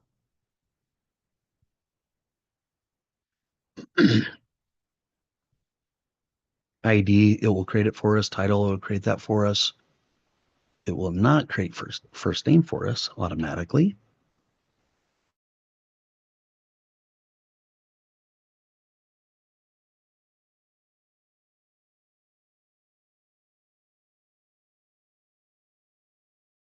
Problems now. This is what it's been doing to me. It resets all my screens. And now my video camera doesn't work. Okay. Exit out of that. And I think we're back. You just can't see my handsome face right now. All right. Boy, do we live in an imperfect world. Okay. I'm trying to get back to my VS Code and I don't see it on my bar there. Hopefully, we are still streaming.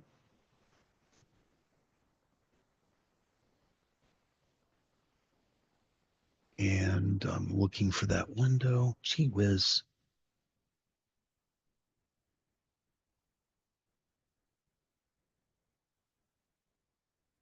It is not coming out for some reason.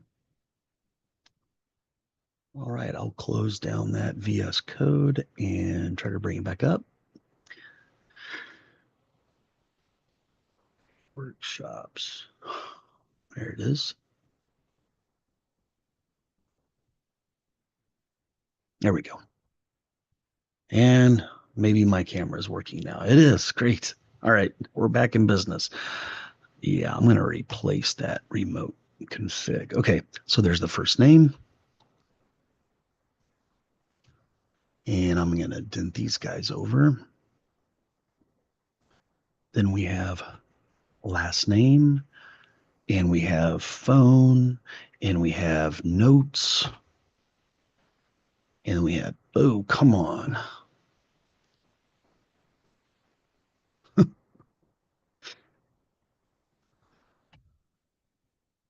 Email. Okay. Then we go on to the table inspection.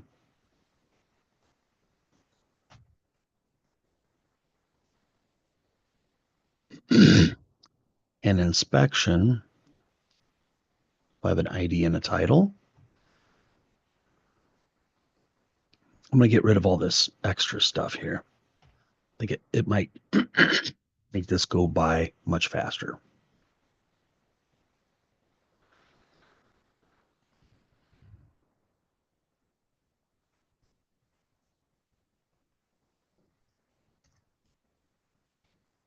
Okay. Customer ID.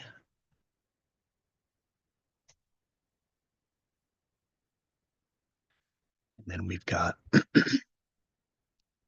inspection type.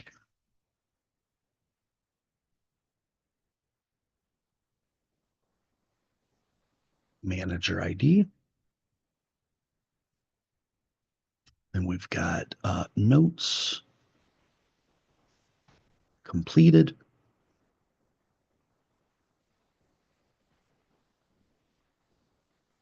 Okay. So that's it for inspection, I would imagine. Here is staff. Now, I really don't like what we did for this table here. Well, we definitely don't need title and ID, I can tell you that.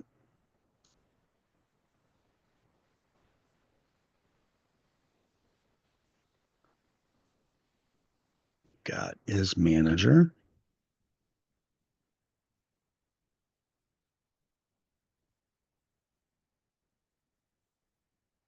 And that might be it for that table. Now we should add some.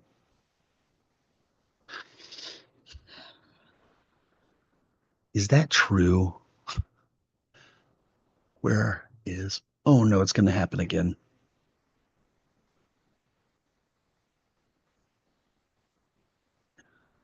Yeah, that is true. If you look at the ERD diagram, the only field I have in there is manager. So this is what I'm going to use for the staff table. So hopefully I'll be able to, you know what I can do? I can make a copy and make it go into that, append to an existing.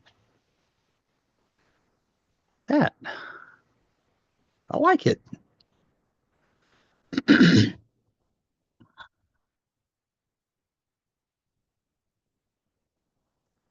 And now I'm going to close out of that because this is the new version, and I'll save that. So that's staff. I wonder if I can lasso all these tables. Okay, multi-select with shift. Didn't know I could do that. There we go. Okay, and I'm going to put them down here. And I think that I'm going to move them over a little more.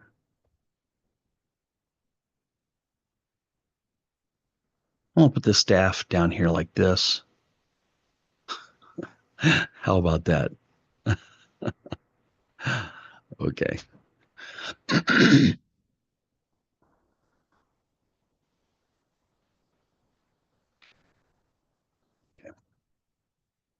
For that table, I'm going to move this over. So I handle this one a little differently.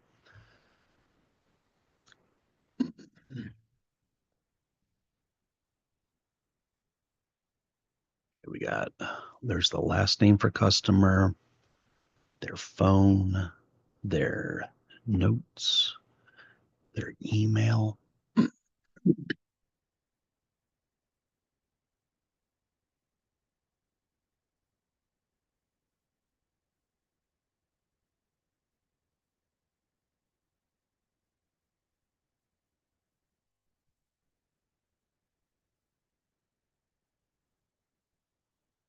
Right.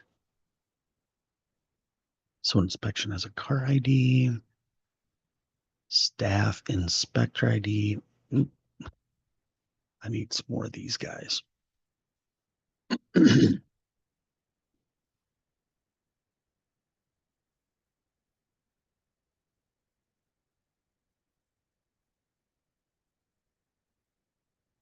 Customer ID, inspection type, manager ID,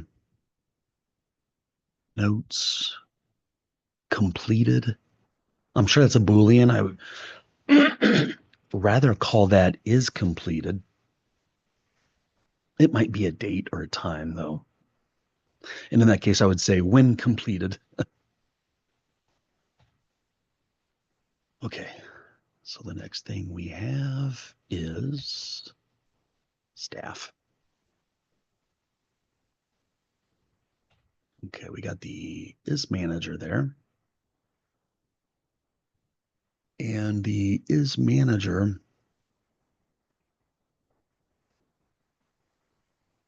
is set up as a Boolean. Okay. Yeah, that makes sense. All right. What are the other columns that you'd want in a use? Now, I don't, you call it a user table, but you never want to call your database table user because let's say, for example, Dataverse, it has a user table and then has a plural name of it, users.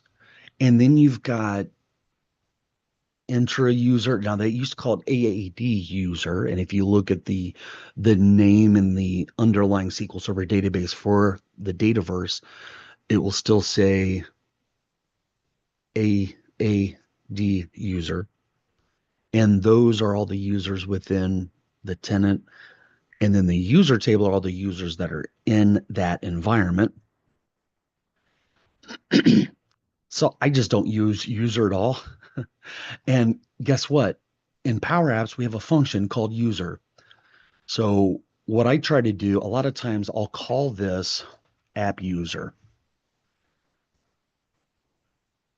I think for this app, staff is going to be fine.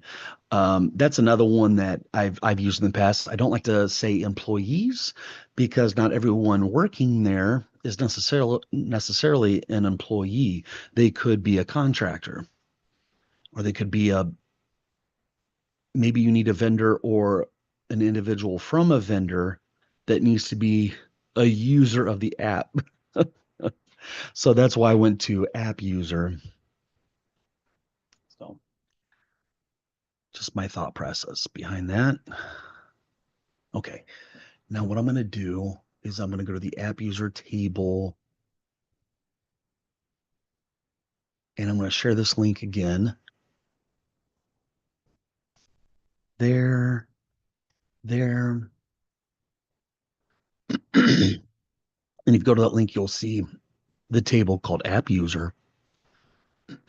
Now I'm not going to bring over ID or title because it's already there, but I am going to track somebody's email. And I need some more dashes here.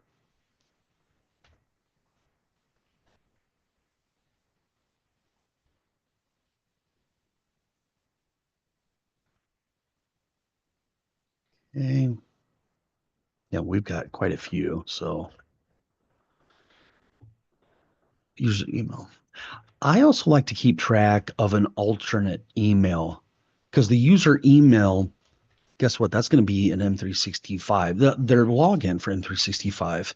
And there are times when you want to send a notification out, perhaps to another email address or both. What else do we have? We got a first name, last name. I also keep track of intra or Azure AD IDs.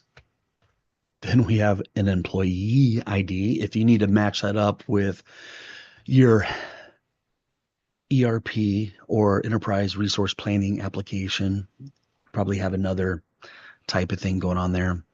Now, I used to store my photos as base 64 text, but as I learned the other day, a week or two ago, that Microsoft added an image column that's not the image slash URL or link type. So it can actually uh, work. And the reason I say that is because when I first got into Power Apps, they didn't have this. I think it might be called a thumbnail type. Um, but there is a column type in SharePoint called image or link, and you could set that up, but it is read only, which would be a problem for a Power Apps application where you might want to modify it. So we'll be making use of that. I'll put in here HR notes that would only be displayed to HR. I have IT notes that would only be displayed for those working in IT. And you might want to have a PIN, a personal identification number, which is sort of like a password and like an easy to use password in a way. So your app might have something like that. And hey, why not track what department they're from? Now, if you have a separate table with all the departments in there, it would be department ID instead. So we might actually add that. I'm going to go ahead and add in both. And maybe in a future workshop, we can go over that. Job title. And let's put in the manager email address.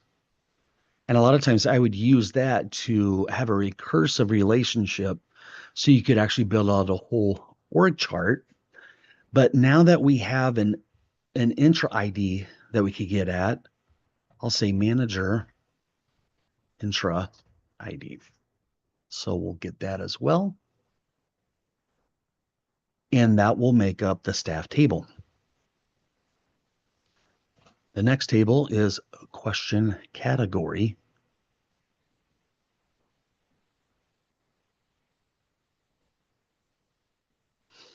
Yeah, we don't want ID. We don't want title. Okay, we do want sort order. That's actually really important.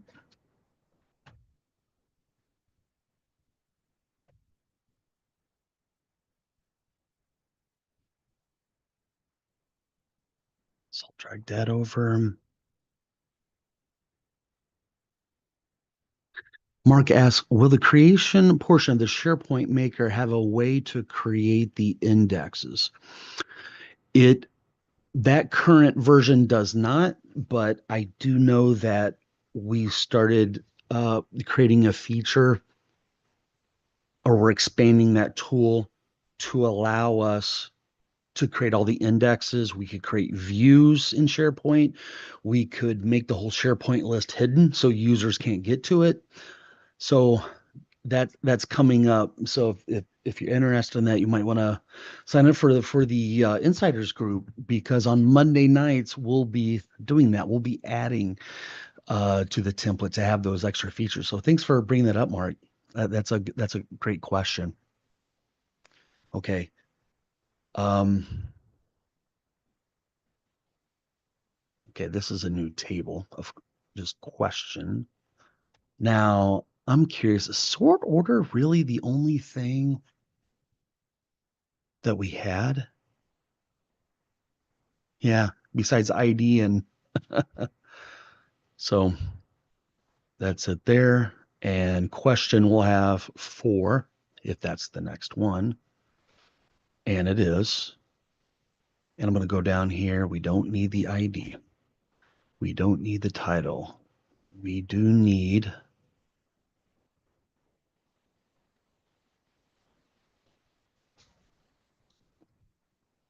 okay, we got a category name.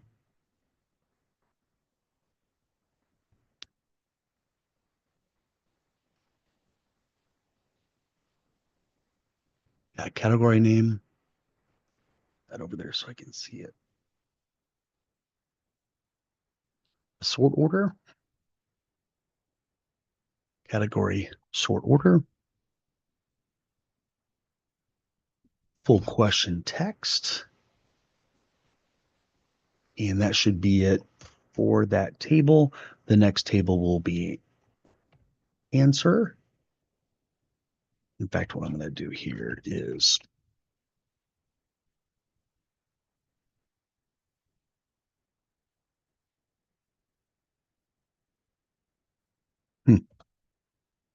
okay.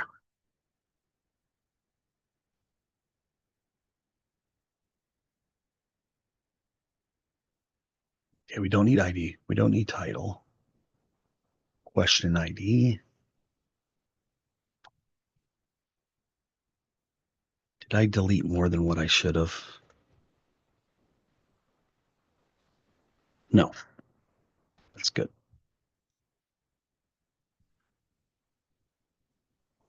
We have category.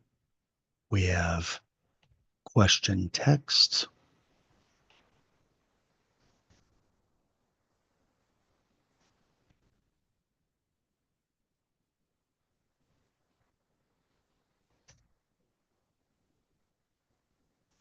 Relationships. Okay, we don't need that. How I set up relationships is logically. I don't use lookup columns, but we will be adding that feature into the SharePoint manager, creating lookup columns. You want to stay away from complex types, you know? All right, so I'm going to take all that out. Make sure we've got a good thing going on here. So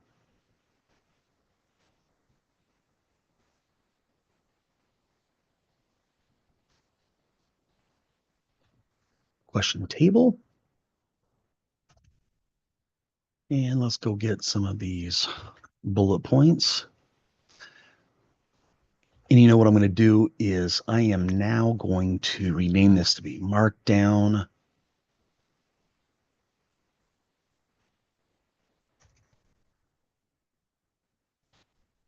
right here. 3. Now this,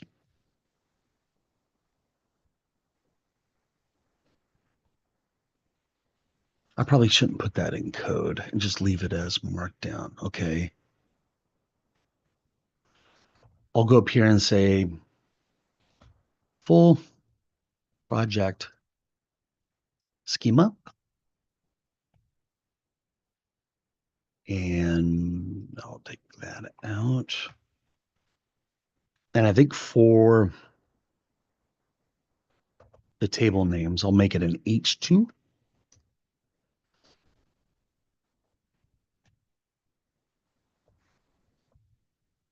So copy that.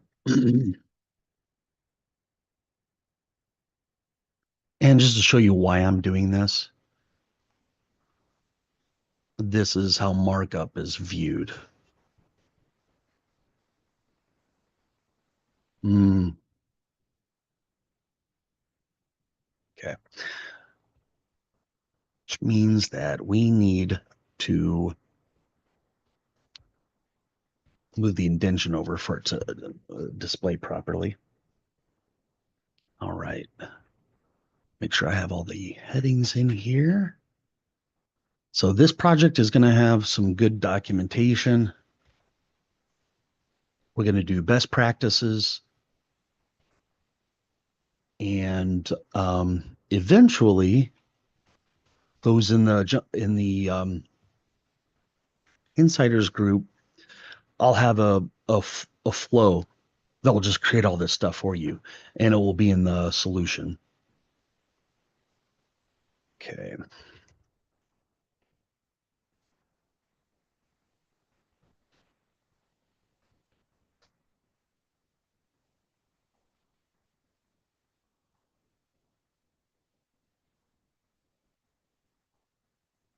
Right.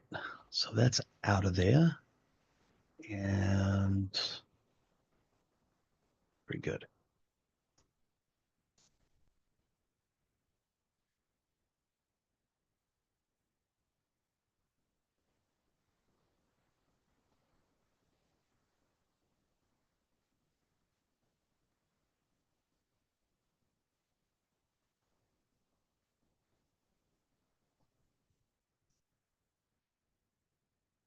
Okay. Now what does this look like? That looks good. Okay, now that I have that, what I'm going to do is I'm going to save it. Say schema added. I'll commit that. Yeah, I want to save all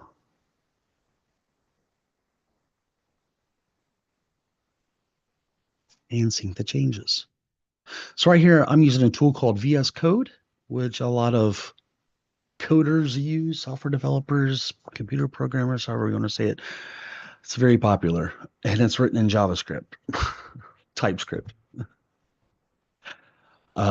It took me a few years to get over that using an app that was written. I detest JavaScript with a passion, because it's got a lot of problems, and that's why TypeScript was created to fix those problems. And I think that's mostly why, a lot of the Java frameworks that come out are to fix a problem with perhaps a previous JavaScript framework. Okay, so I've done that, and I guess I made another edit. Uh, so I'm going to commit that and sync that in. Okay, I'm going to minimize that. I'm going to go here, and I'm going to duplicate this, and I use the back button to go back to the workshops. There we go. So you see here, we have a markdown file with the schema. Now, I probably should have done this in a markdown table. And what I like to do is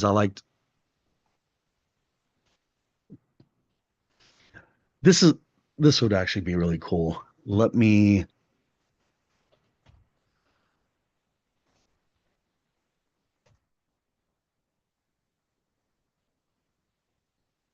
I'm going to open up my favorite tool, Perplexity. Come on, help me out here. Is it going to load up?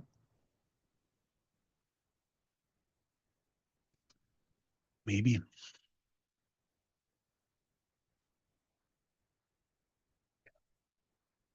Spaces. And what I'm going to do is I'm going to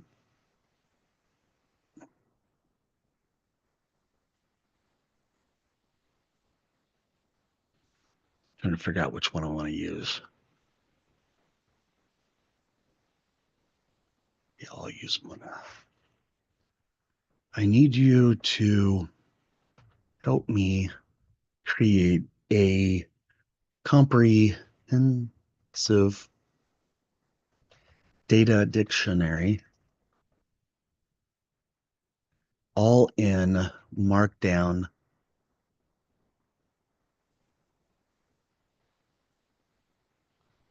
tables format.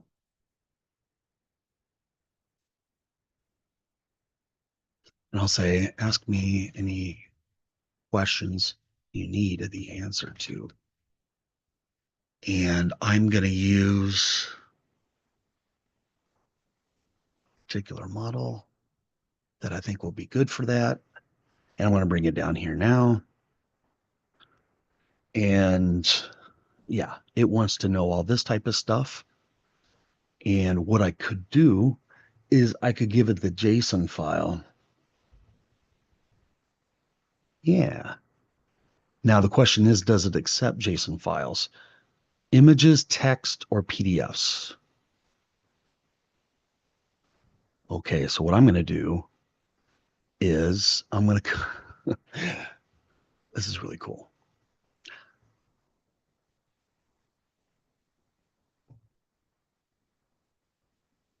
I'm going to export this as an image and give it to it and see if it can figure it out. Because this is actually in SQL Server types.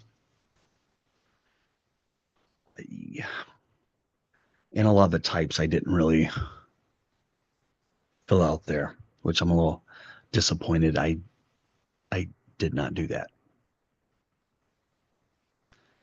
So here's going to be an image.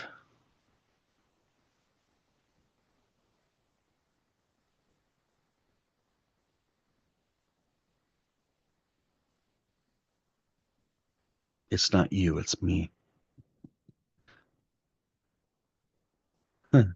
Mark says, JavaScript, the good parts. Is that a meme or a book or something? Saw this meme.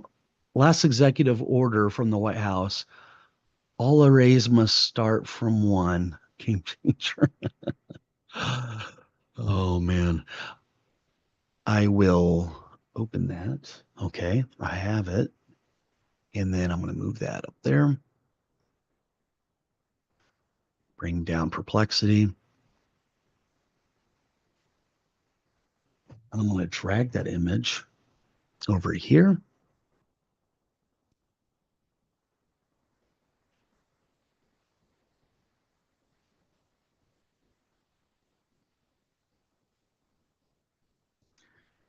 Okay. I think it's right there. Yeah. Take a look at this ERD diagram attached. Created it with draw SQL. Might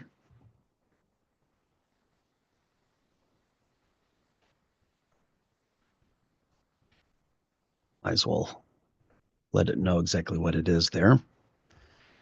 And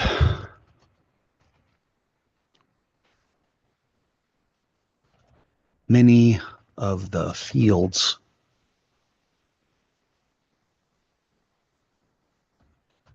don't include the proper types. I want you to infer the types based on the names of the fields.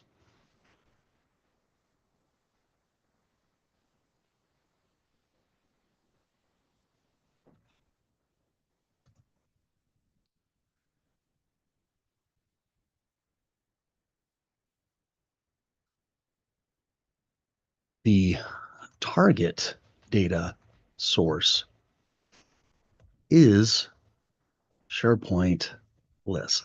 And I'll also say online lists.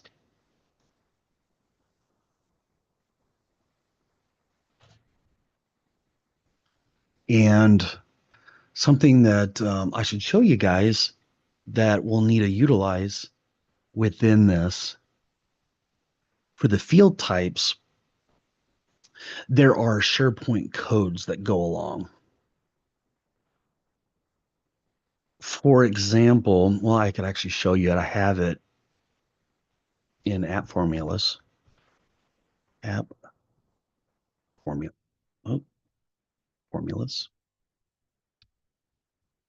Okay.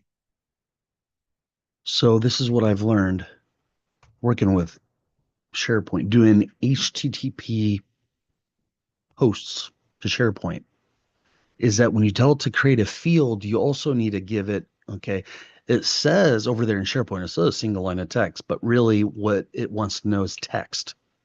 Now, for me, I might want to see string because I'll continue to build onto the schema builder and it will account for SQL Server types, Dataverse types, no code DB types, which are actually Postgres.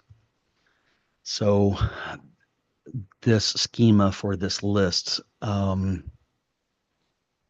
sort of had that in mind. Well, I probably have one for each one or have a column in there that says which data source it is. Okay.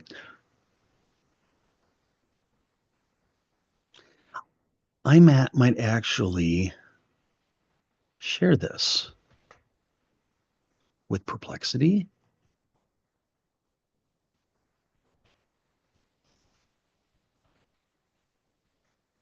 Paste that there. And I'll tell it what language that is, PowerFX.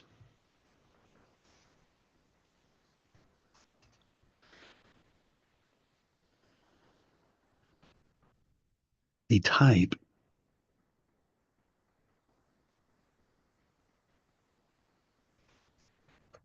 you know what?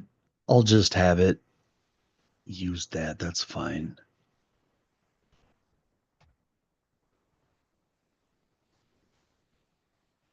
Use SharePoint column types.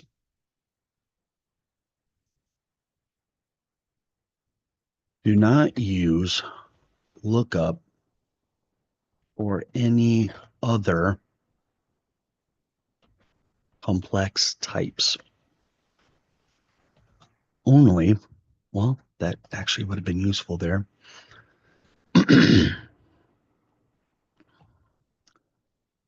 So this is what I recommend to everybody. If you're using SharePoint as a data source,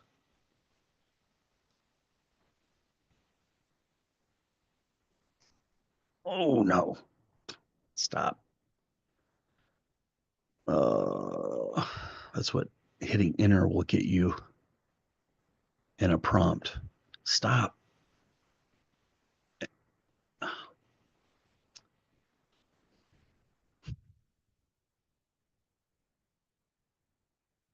Edit. Okay.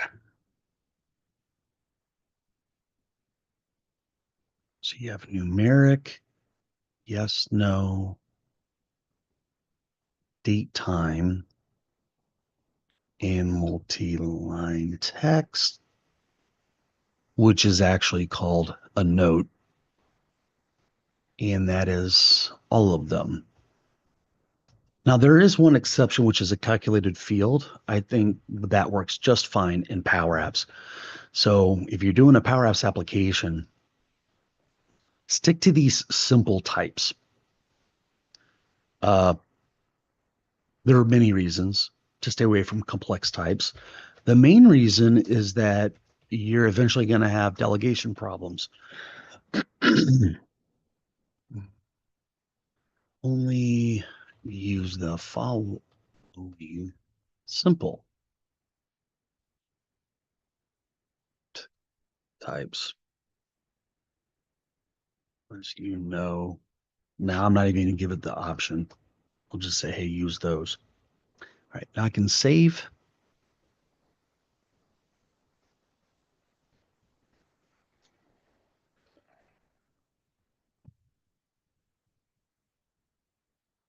Guys, this is proof. This is evidence. I cannot do an hour and a half, 2 hour session. So um I just feels like at least getting the schema created is important. And I like this. It put in the description.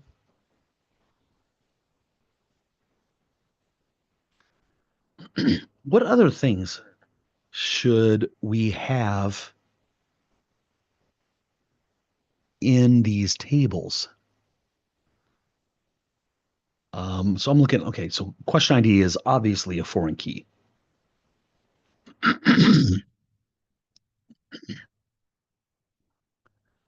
So is that a link or what? I'm going to duplicate this and see what happens when I click on that data dictionary. Oh, it just does a follow-up question with just that word. I'm glad I did not click on it on this window here.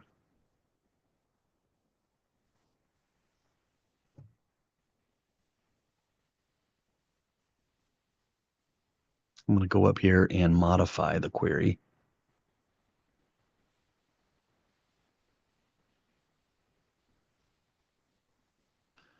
Let's see what questions it asked me. What is the purpose for a specific project, database, application, how many tables? We pretty much told it all this. You, that's actually good. Okay.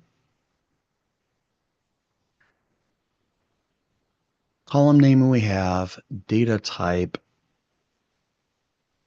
but this stuff is good. Should know the naming convention. Okay. Now modifying this.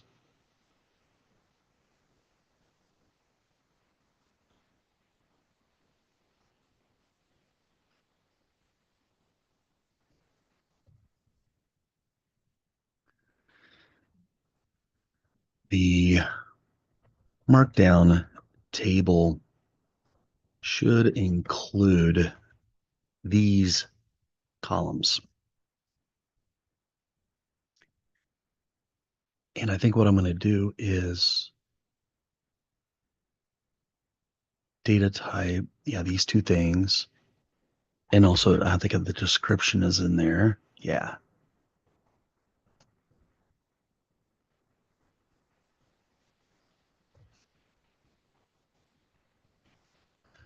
And I'm going to say infer as much as you can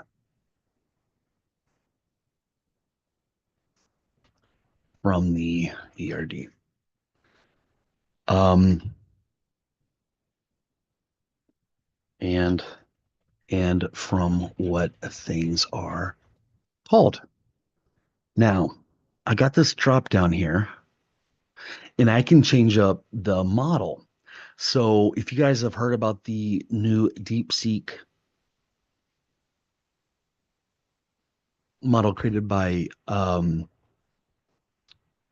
by China. That's been in the news a lot lately.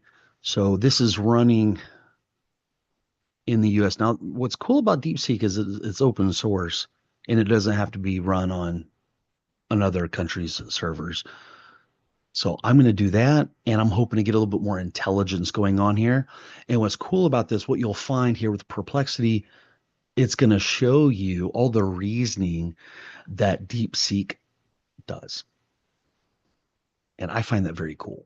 It takes a little bit longer, but I think it's worth it.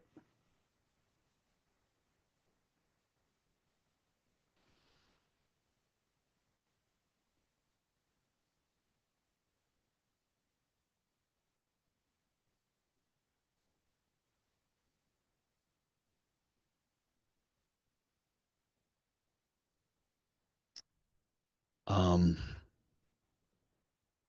okay, that was a little strange.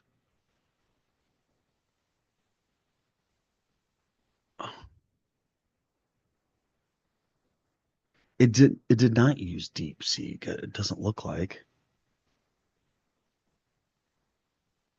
because you see how it says, yeah, it's using Pro. It's fine. But if you pick DeepSeek, it will sit there and have like all kinds of thoughts and it will just list them out. And it's like it's creating all these AI agents to now. This was this was bad because it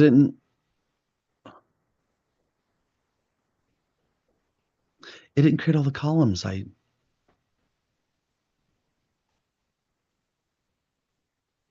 Okay. I'm a little confused right now. I'm gonna refresh this and see if it's just glitching out or something. Go to the very bottom.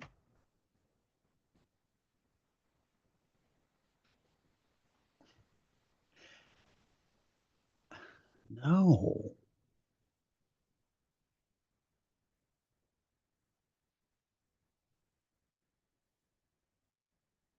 And I don't even see my based on all my column types.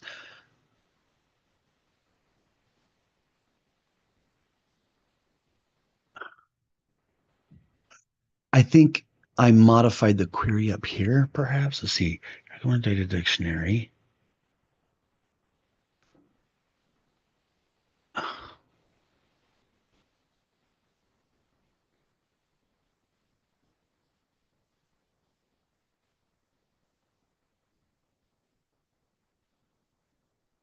Okay, I'm a little disappointed. So what I'm going to do is I'm going to take the last prompt because I want all those columns. Based on that. Okay, so I had that. And what I'm going to do is move this over here.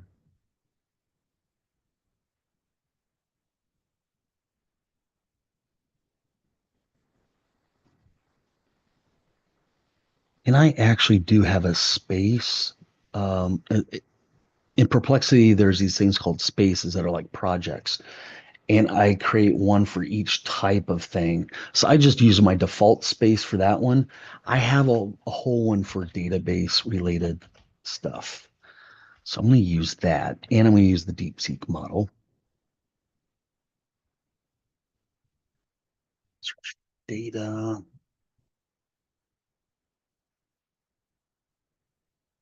database concepts.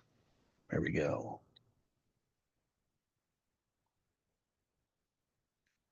That in there.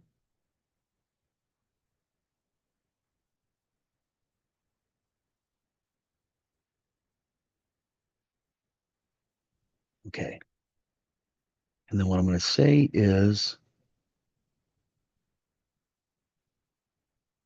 going up to copy what I had over here.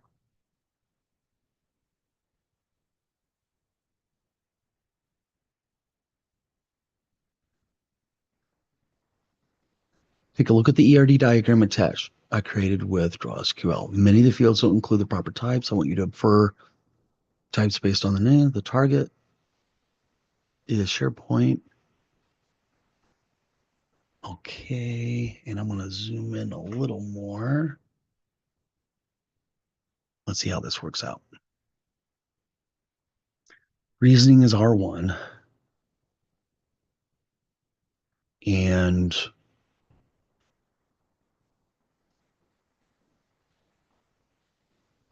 I need to tell about the columns again. The columns in the markup table.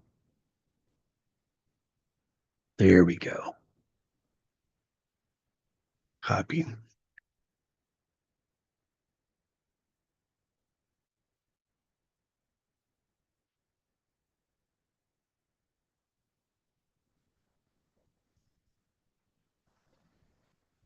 In the mark down tables, you create for me. Need several columns in each. That was not what I wanted.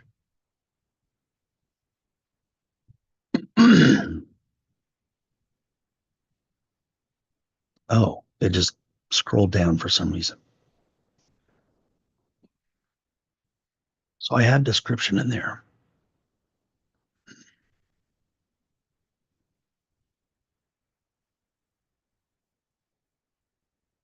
Okay, so column name.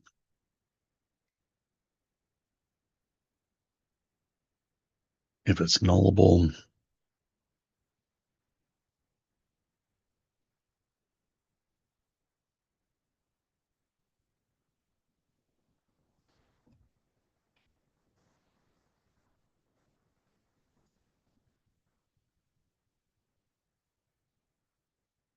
to infer as much from the diagram. I want to make sure it has the diagram. Okay.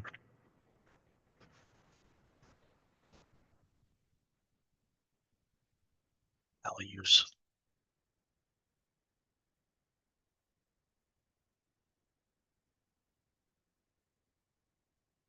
Okay. Now I'm going to look at do we have height? Okay.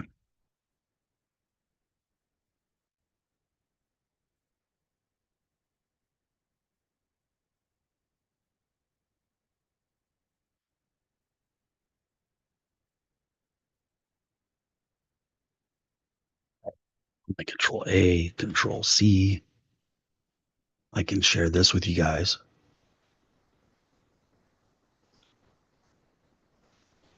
AI prompt document down. Okay.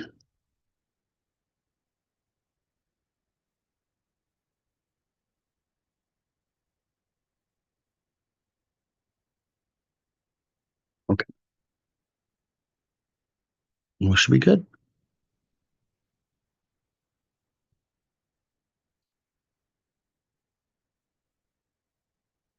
And it went back to Pro Search.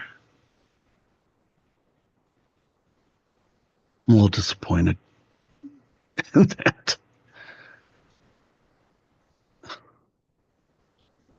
Because I've been using it for the last few days, and it takes more time to think through things, which is sort of what I needed here. But it looks like it's doing it just fine anyway. So I'm going to zoom out a little bit more so we can see more of this.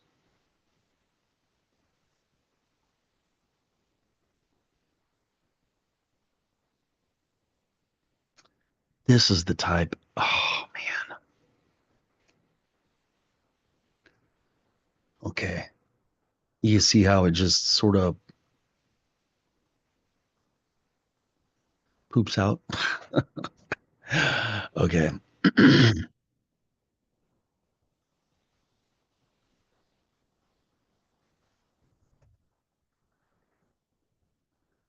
Let's do one DB table at a time.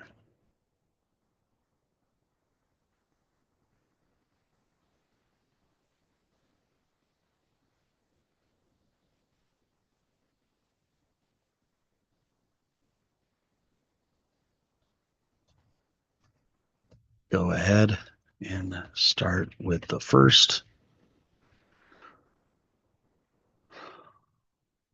Why can't I?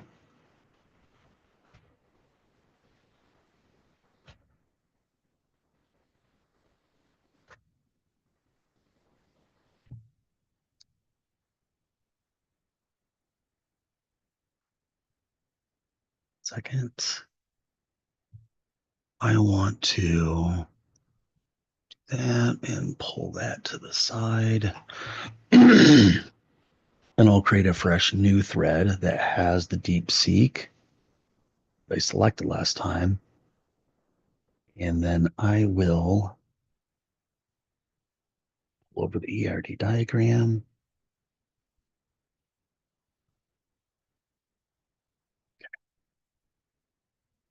And we'll try this again. And it still isn't doing the deep seek. So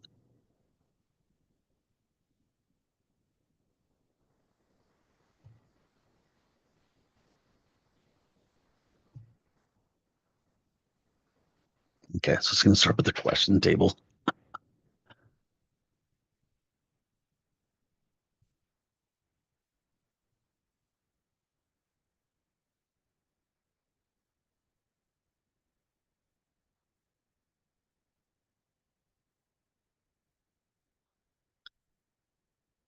So in the interest of showing you how this deep seek thing does, I'm creating another thing just to show you guys real quick. A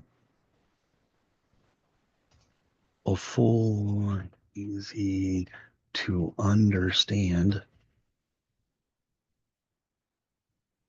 guide on what is database normalization and how to implement it with a SharePoint as a in this Power Apps implement with the SharePoint list as key data source. And hopefully it actually uses the DeepSeek, and it is. You see, it says reasoning with R1. Let's start by, okay, maybe what I didn't notice in the other threads, this was collapsed. At first, when they did this, it showed all this. Okay, let's start by understanding what the user is asking for. They want a full, easy understanding guide on database normalization, blah, blah, blah, blah. First, I need to explain. Isn't that cool? I think that's, I think it's sort of cool. All right, so it gave us the first table, and I'm going to copy this, and I'm going to go over here. And I think what I am going to do is here. Okay. Paste. Um, answer from that wasn't useful. I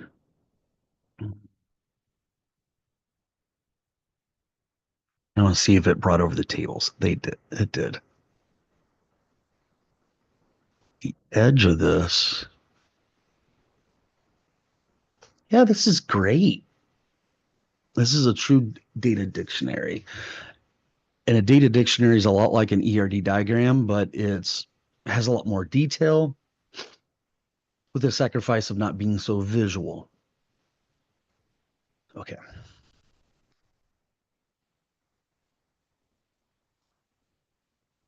So there's that. Want me to proceed with another table? And of course, I'm going to answer yes.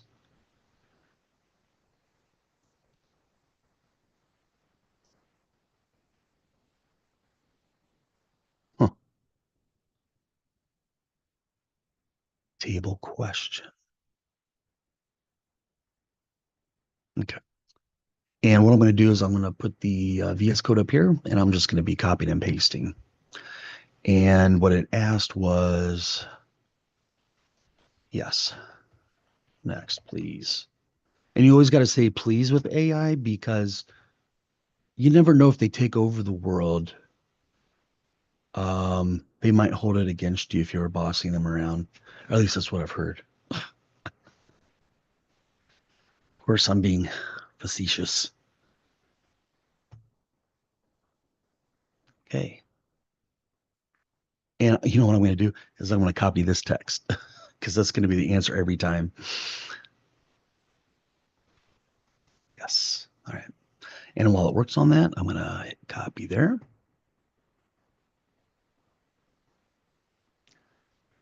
Down to the bottom, paste that.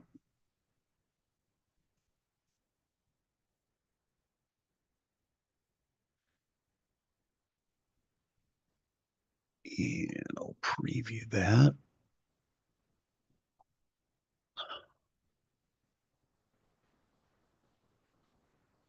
And I think I'll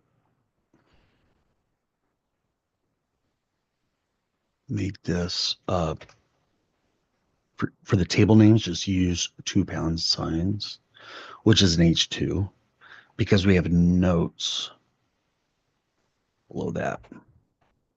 But if it says the same exact thing all the time,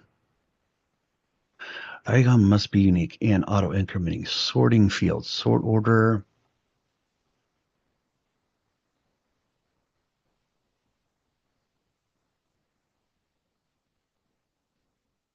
You know, something that I should have included is suggested indexes, you know.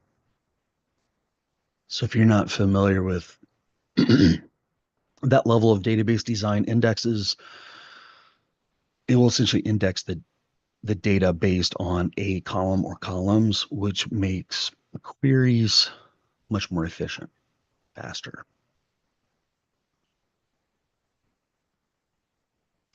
I don't think these notes are all that helpful on every single one. Now, what I might do,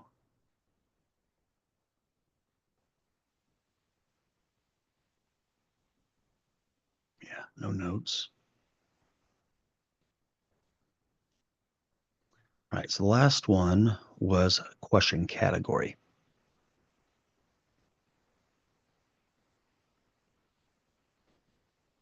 Answer.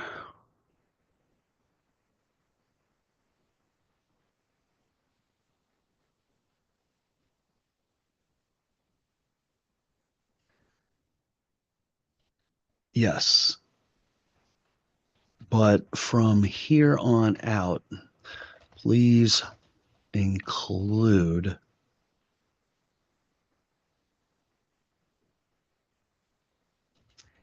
a list of recommended indexes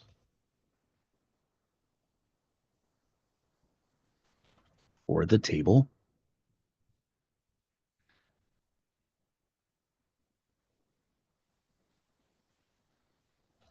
in bullet point format after the table. Go. All right. So we have this one is answer, and I don't think we got that one yet.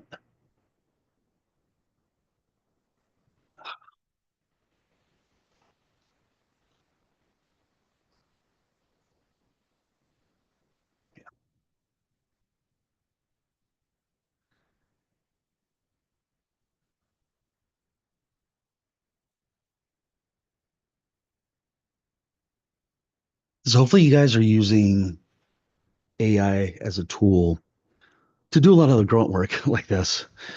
Um, because this type of documentation is really important, you know, even if you've already started creating your tables and things, it's good to have written or electronic documentation of everything. Okay, so that one is table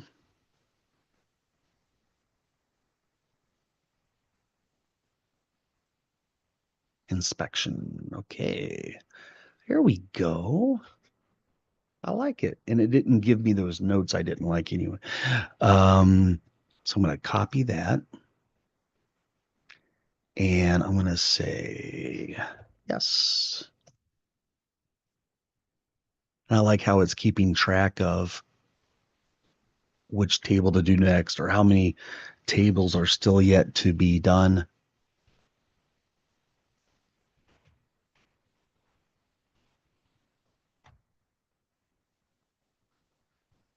Okay.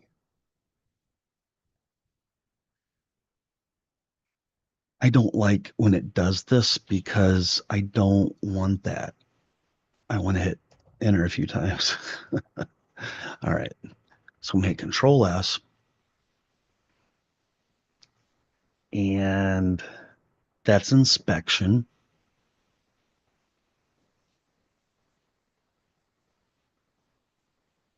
Here's car.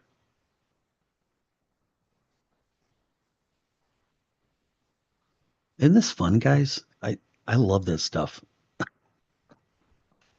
Maybe I'm weird. I would say if you don't like this stuff, then you know that you may not want to be a database developer. I mean, if you became a if you were interested in like not database business applications, but perhaps games, well, there's plenty of databases inside of games as well.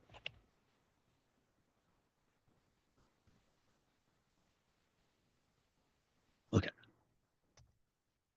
Control S, and the last one was car.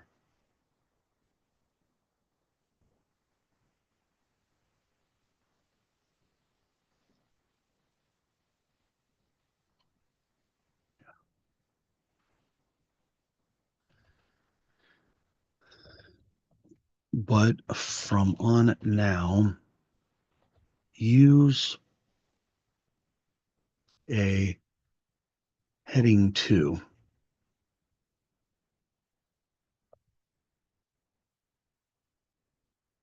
before the table name and not H3.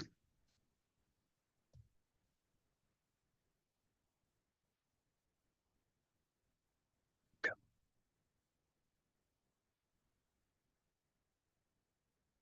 So we got the cars in there. What else do we have?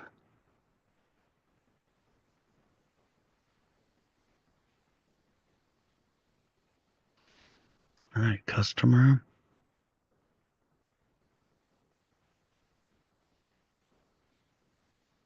So if you ever experience that with AI, where you say, "Hey, give me a this is a good example." I asked for the full listing of all the web color, the 140 web colors that are supported by all the browsers, and it would generate like 30, maybe close to 50. And so um, I was also asking for additional columns in there, like the hex codes and the Power Apps enumeration name and everything. So what I did was I did one column at a time, and I was able to get it to do it for me.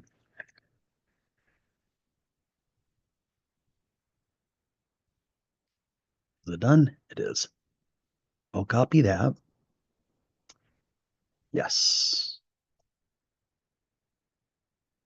And we'll go here. Paste. Control S. And if you guys want to see this stuff is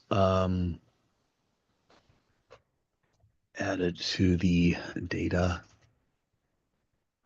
dictionary. So we'll commit that, synchronize it.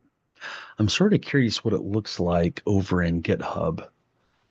What's nice about VS Code is I can right click on this and say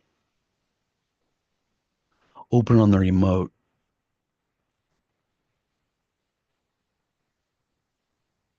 and I could get rid of that. And there we go. There's our all this stuff here. I like it. Recommended indexes. Okay.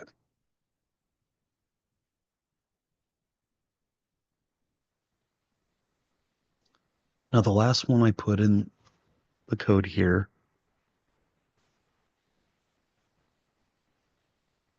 was customer.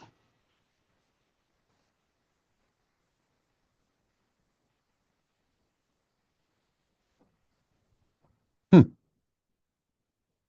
Oh, then I said yes. Okay, there we go. Here's staff.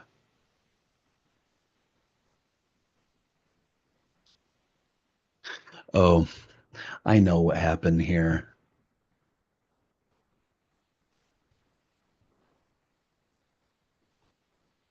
I'll go ahead and include that for now, but we're replacing that with that other table, which I think I called app user.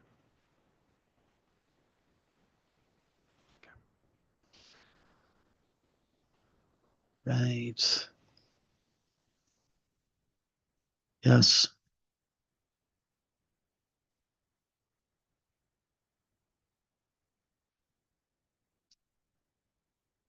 I don't see too much going on in the chat.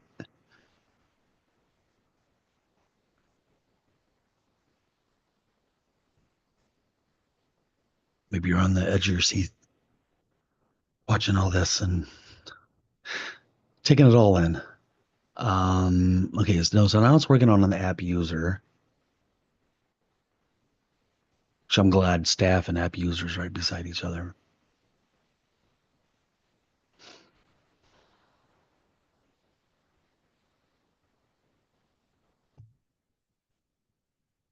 Okay, I think it's still working. Yeah.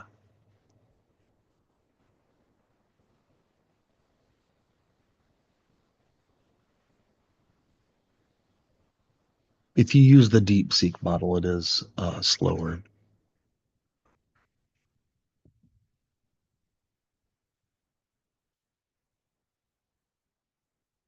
Look at that. It quit on me. That's disappointing.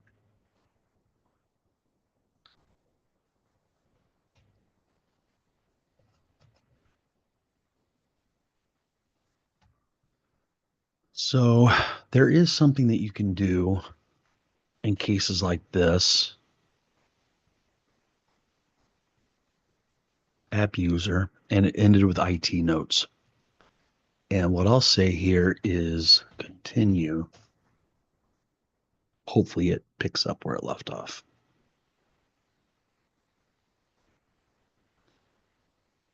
I mean, that table probably did have a few more columns than the others.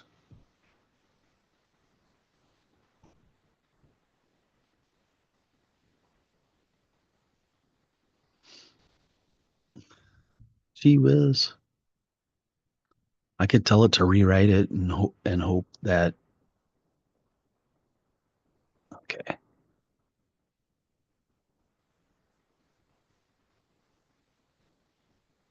And we're gonna start. It went to app preference. I'm gonna have to have it rewrite that one maybe.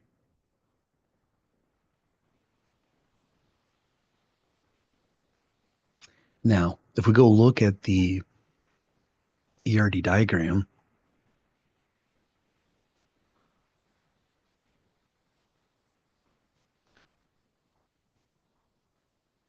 yeah, we still have ew,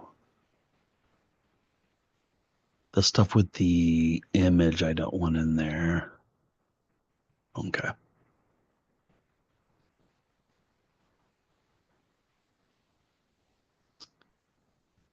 And once it is done with that one, okay, so I'll copy that and I'll put a lot of space in here and then paste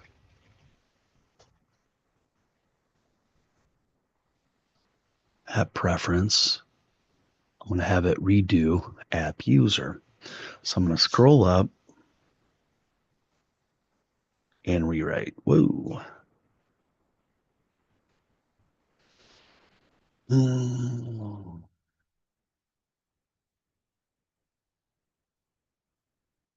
I could have it use O3 Mini as well. Let's see how it does.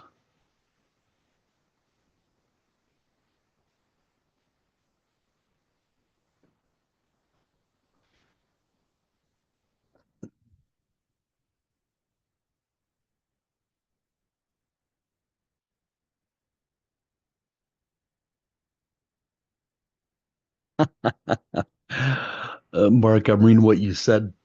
JavaScript, the good parts. I like it. It seems like a book or something. Maybe I've seen in Amazon or something.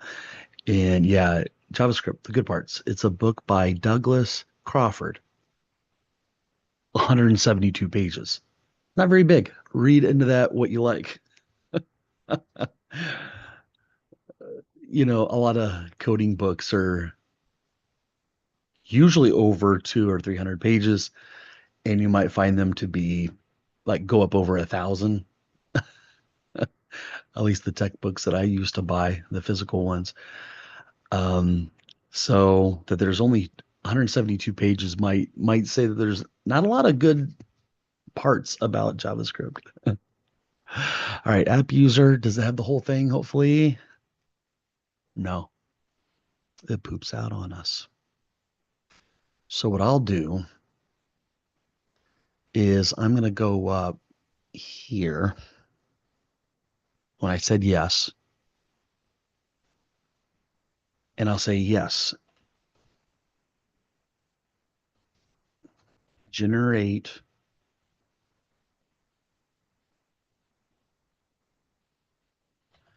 for the app user table now,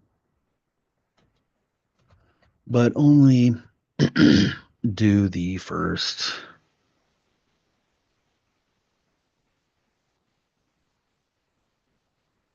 How many total do we have?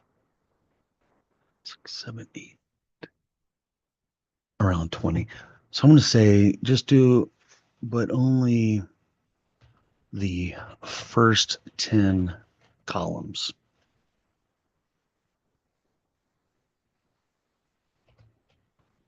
Do the next 10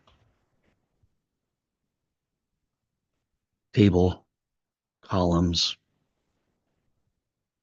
are at and I'm hoping that it gives us what we need.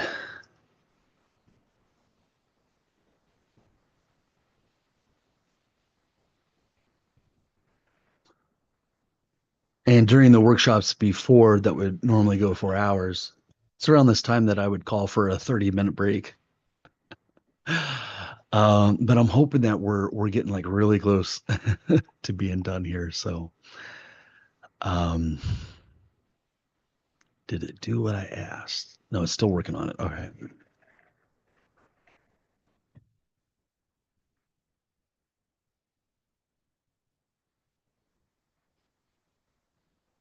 An entry ID.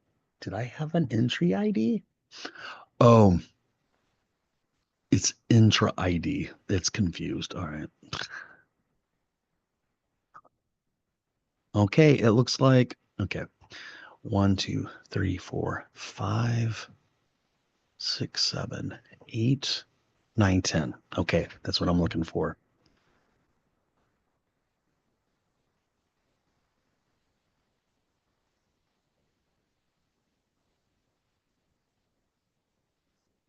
All right, so I am going to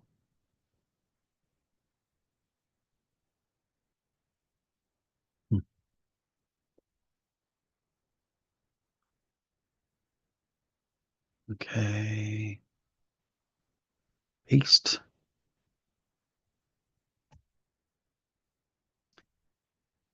Control S. Would you like me to process the next set of columns?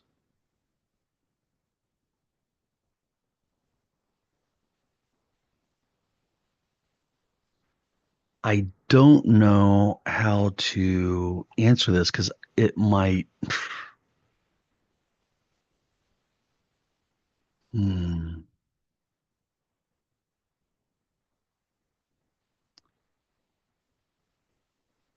I'll take what it asks me. I'll do this. Yes, please do the remaining columns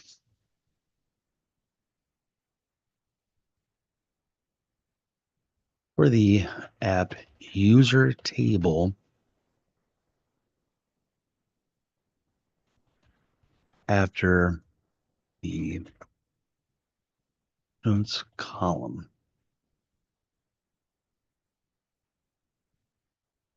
So that's going to be at the bottom. So hopefully it's not confused. So here's all the app preferences. And you know what I think I might do is share all these tables that I would recommend anybody, like if you're going to create an application, whether it's Power Apps or not, this is like a good starting place, I think.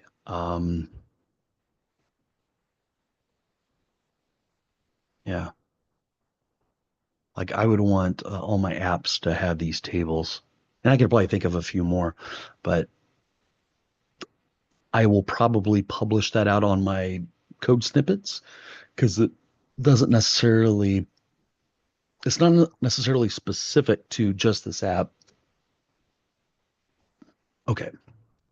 And it gave me, let's go up here, that preference.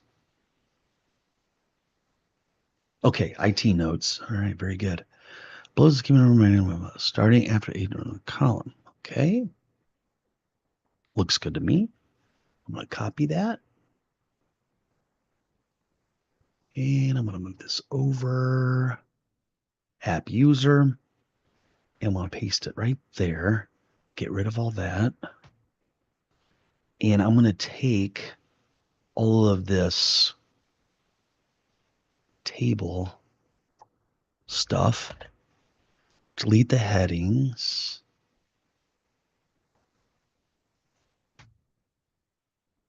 And I also want to see it gave us more. Probably because those other columns weren't in there. Search indexes, yeah. So I can get rid of that. And then here I should be able to paste. I'll hit a Control S, app user. Okay, everything's looking good there. App preference looks fine.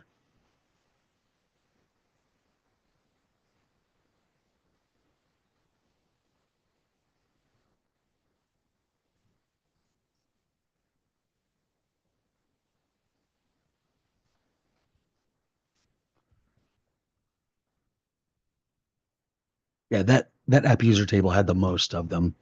So here's the trick with AI. If you ask it for a table of data like I am, if there's like a lot of columns there, it won't be able to generate very much. So I'm glad I didn't ask for it to put it all in the same table, you know.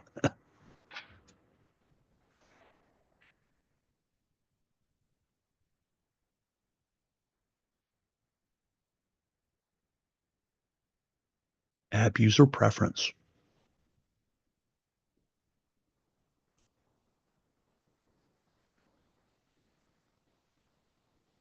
You know what I can do? I'll pull this over on another screen and I'll keep telling it yes, next, next, next. But what I'll do is use my SharePoint tool to create all these things. So I'm going to hit run.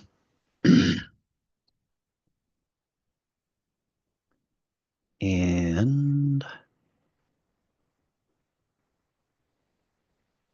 I think what I'd like it to do is just give me all the names of the tables. Yeah,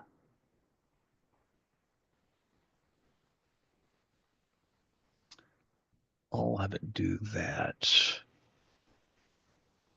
next. Okay, I'm going to copy that.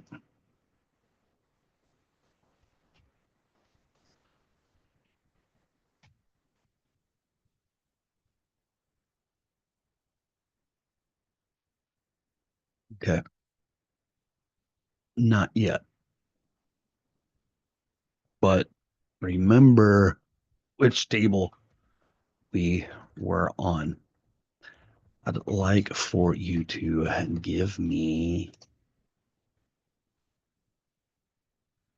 a full listing of all the tables.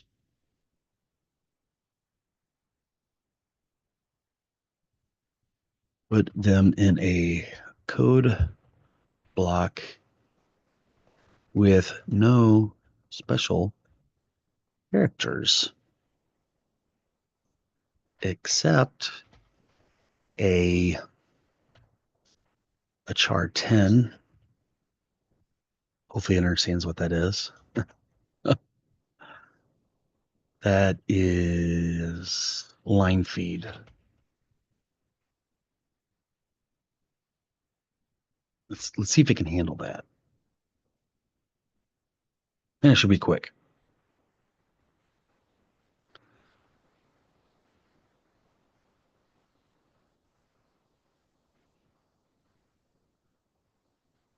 Hey, there we go. All right, I'll copy that. Great. Thanks. Move on to the next table now.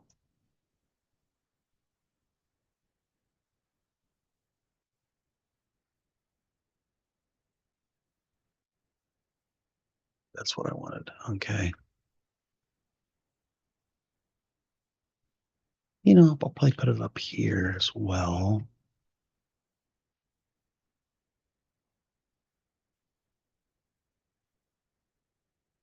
And what's nice about that, if you see what I just did here, do a control S. In a markdown file like this, and if you make something code, let's say text, I should have got a little copy thing. If you look at it in GitHub, it does that. Okay. So over here, there are all the lists I wanted to create. And I'm going to click on it. And that will take a few moments. I'd say it probably takes 5 seconds per list.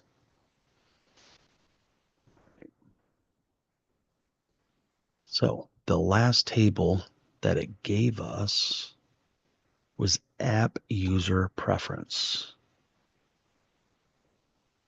Oh, it created them all. Look at that. It's good. Good deal.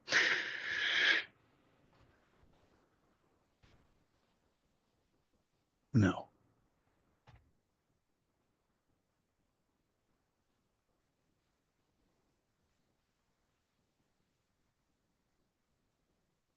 App setting.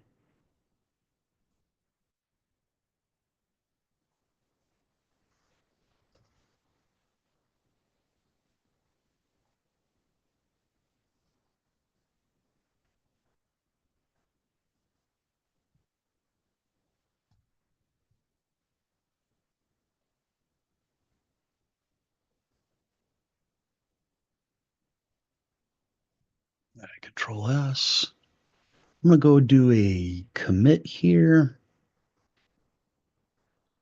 and do a push into GitHub so you guys can get at those changes. So remember, your homework is to make sure you have all this created. Um,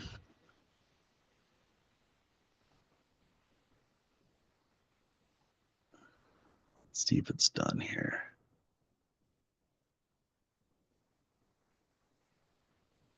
Okay, app setting. Just making sure it included everything.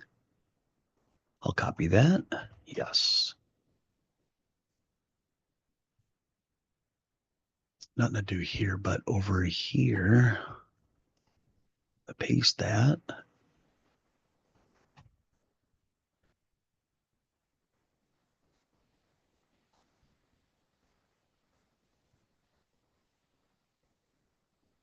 So those app setting.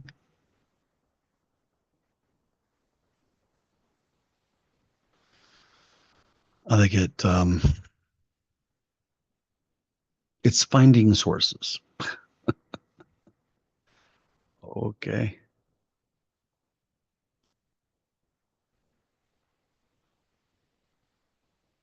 That's weird.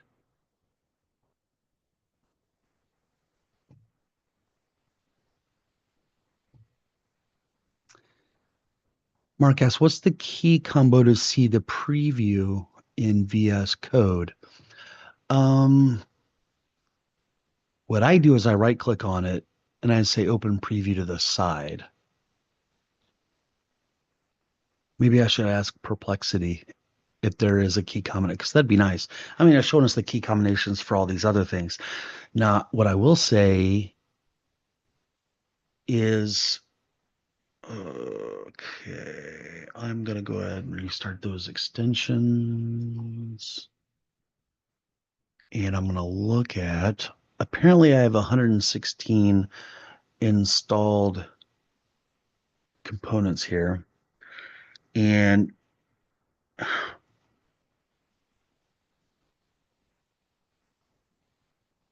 going to say Markdown. There are several Markdown preview extensions. And some of these do have key combinations. Ooh, this mermaid support extension is, or the mermaid is really awesome. It'll create charts for you based on code or Markdown or YAML or whatever it is. Here's Markdown preview GitHub, which is something that I like because it's going to show me what it's going to look like on GitHub, where people are looking at it. Here's a Markdown lint, and I believe lint extensions, they just like set up rules about how your code is written. Like if you put too many carriage returns, or it's just something to complain at you and get you to do things the right way, I guess. Here's one. Apparently I've installed this one. But anyway, one I really like is go up to the palette. Peacock surprised me with a random color. Yeah, I don't like that one. I think I'm using that for another orange. Yeah, we'll use orange for the workshops. All right. Hopefully it came through for us. So we have answer. Okay. Yes.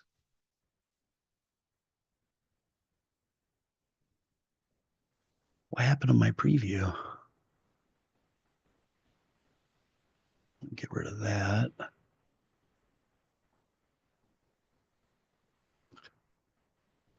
Let's try this again. Open. Okay. So the last one was app setting, and we're pasting in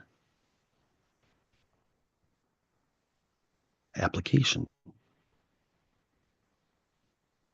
I like it.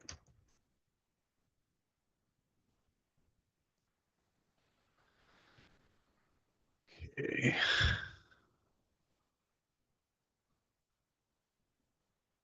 This normally would have concerned me, but it did it last time and it still came back.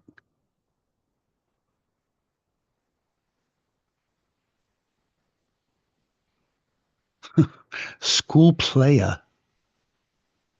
Hi twin. This is Power Apps or SP? Both. We're creating a Power Apps application. If you guys have come in late, we are recreating one of my old apps that a lot of people like, called my checklist inspection app. But we're going to do a better job this time around.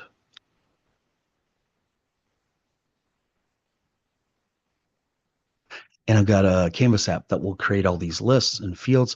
Maybe that's what I should work on, are the fields while it's still working on that, if it's going to take a long time.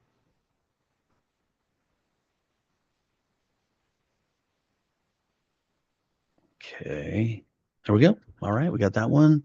And I'm going to say yes. It feels like we're getting close to having all the tables.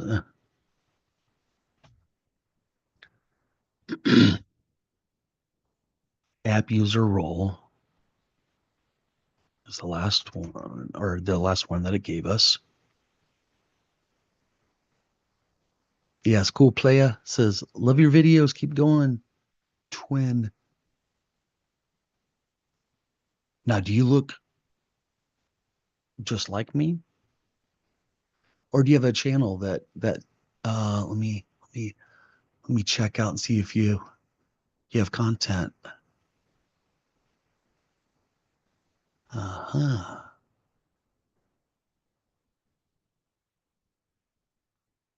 So I see you've got a playlist on data structure. So you seem like a database guy to me. Yeah. So thank you. Yeah, your YouTube channel name is called School Playa. Yeah, you're a developer too. Cool. Awesome. Now, are you a Canvas apps developer as well? Do you create apps and Power Apps? That's usually who uses SharePoint lists as a database. Yeah, you're in Power Apps. Cool. Yeah, thanks for joining the live stream here. These are workshops that we normally do Friday afternoons, and I was starting a new series for this checklist inspection app, and so I thought I'd make this first one freely available, and just to show you guys what we've done workshops on in the past. So workshop 22 was creating the app, and we had a good foundation on it, but we didn't follow through and finish it. Um, so we're definitely going to finish it this time. And what I need to do, hopefully you guys are excited to hear this. I'm going to start making sure that we circle back on the other projects that we've started. And the ticketing system is probably at like 40 different sessions, but that one is probably a good medium size application that needs a lot of time. In workshop 4, we went over designing relational data. We did workflows. We created a PTO app, a decision tree app, Power Apps basics, collections, freelancing. We did all this. All the way up until now we're moving to the WAP platform. So, and I think we've made a lot of progress on WAP in the migration. So if I go over to, yeah, workshops here, I already have an item for today's. And we have last week's, the proposals, and we got code generation, advanced components. Yeah. So expect to see those. I would imagine we might be completely done with the migration by the end of this upcoming week. Have all the content in WAP. And okay, so let's go check on our buddy over here. I said yes.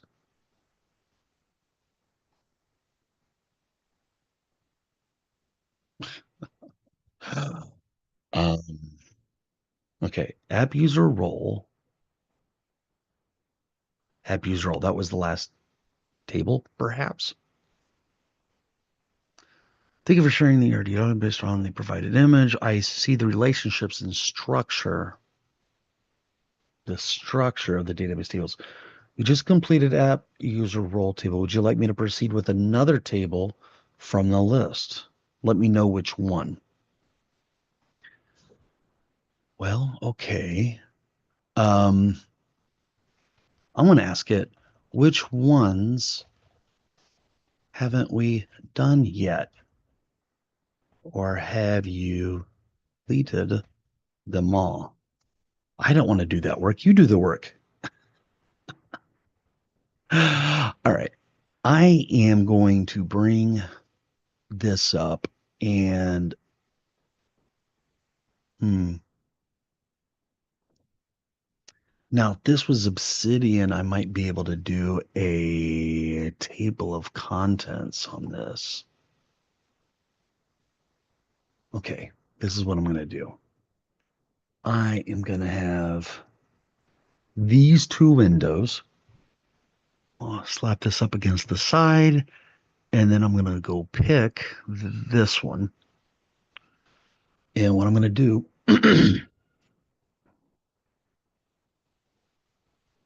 is I'm going to go straight down.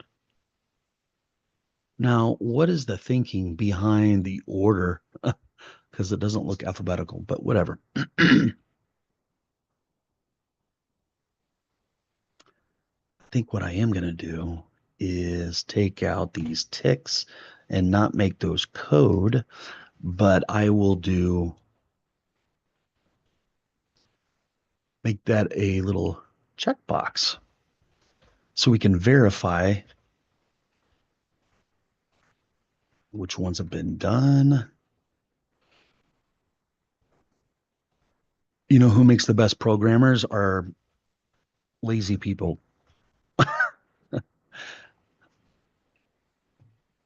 Like, yeah. So, okay. So we'll go look for question. What I was about to say is I'll create an app that will do all this and all the prompts or, um, I don't like to do repetitious, tests I have to repeat over and over again.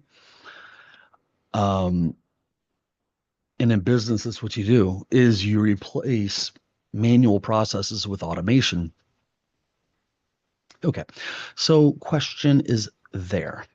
Can I check it? No. If this was Perplexity, I could. So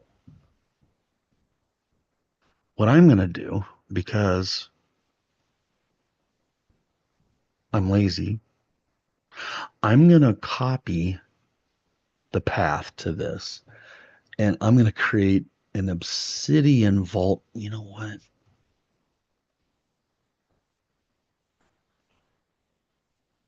Obsidian.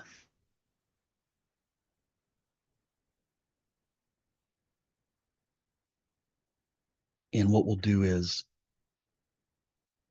yeah, create a vault. I want to open a folder. So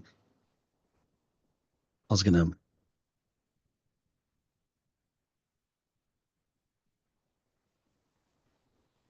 there's the directory. And I think I'm going to create a vault for this repo. I think that would be sort of cool. It definitely looks cleaner than VS Code. let me go down in here and look at this.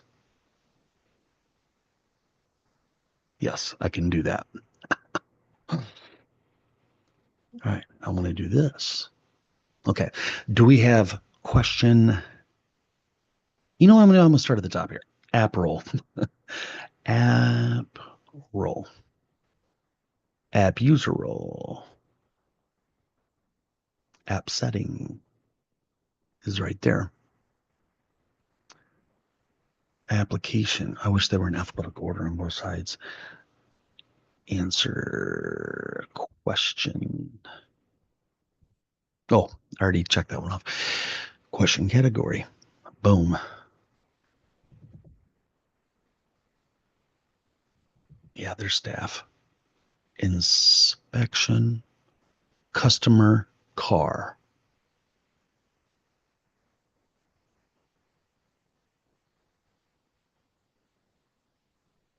App users right there. App preference is right there and the user preference. Okay, I think that's all of them. Now, this is how my brain works. I can't feel at ease until I double check something. And I guess this is okay. 1, 2, 3, 4, 5, 6, 7, 8, 9, 10, 11, 12, 13, 14. 3, 4, 5, 6, 7, 8, 9, 10, 11, 12, 13, 14. All right, we got it, guys. So what I was just saying about double, sometimes triple checking things is that sometimes you catch things that aren't right. And I'll tell you that you could end up with a bug or something later on down the road. You could spend days on a bug. Bugs are like the worst thing that you can have, at least the bugs that you're going to fix, not the ones that you call features. All right.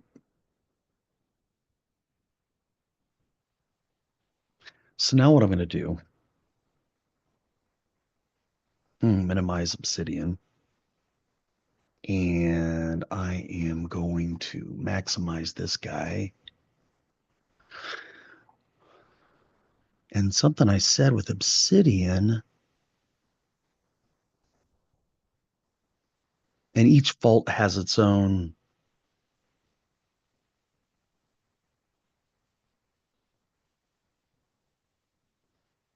Before I mess with this too much, I'm going to click on this and make a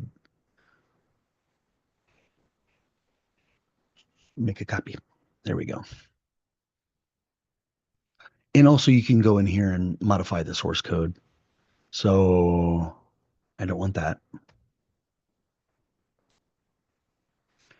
And I don't think I want any of this other stuff because we have something much prettier down below. Okay. I'll go into this vault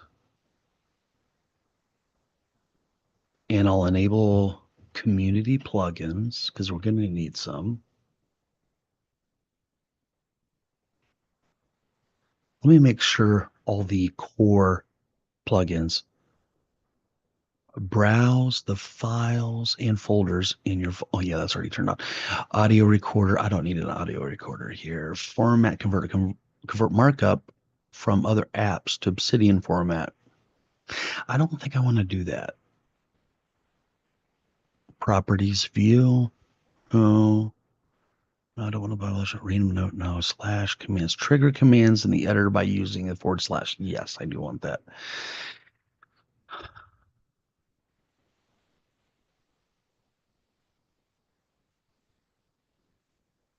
Okay, I think that's enough for those. And there is no save, so I'll go over to community. And these are sorted by how popular they are. So you can have a database inside of Obsidian. And then there's advanced tables. Okay, so I'm going to do a search for table of contents. And look at that. Isn't that great? All right, I'm going to install it. I'm going to enable it. There we go. Let's go in the options. Okay, list style bullets. For a table of contents, that's fine. Optional title, put before the table of contents. Yeah,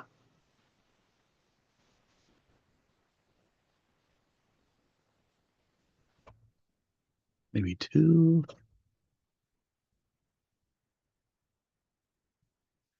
Minimum header depth, the lowest header depth, add.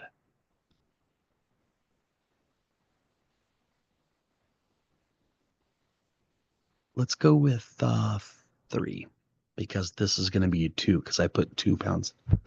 Maximum header depth.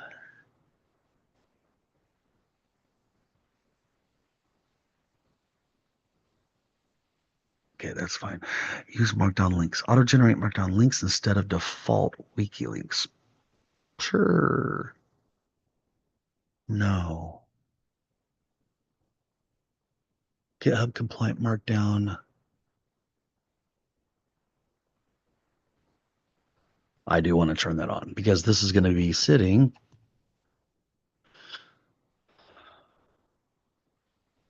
Okay, so apparently I need to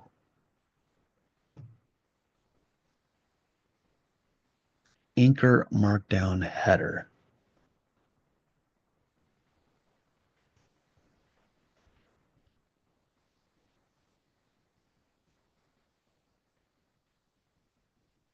All right, so I'm going to go over to community plugins, browse.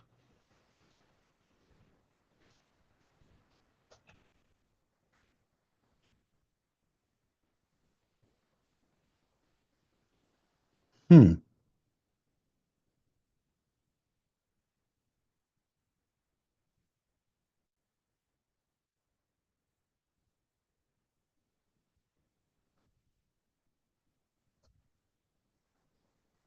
Markdown. Okay, there's only 14 here.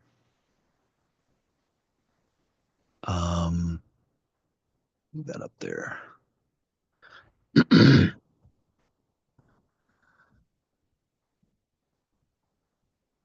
I said table of contents.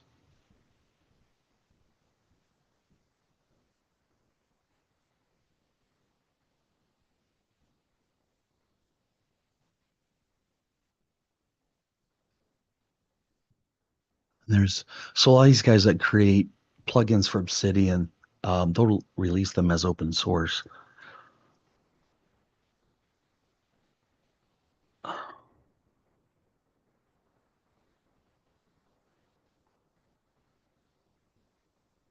Make sure you enable the snippets.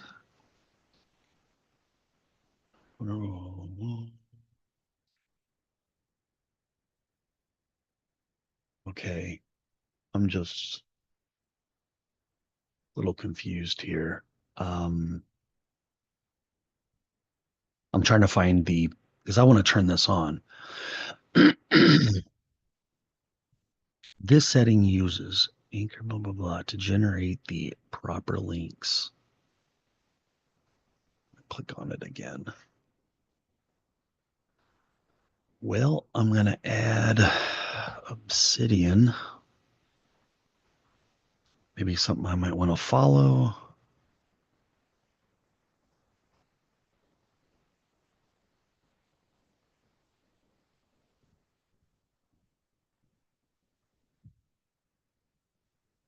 Um,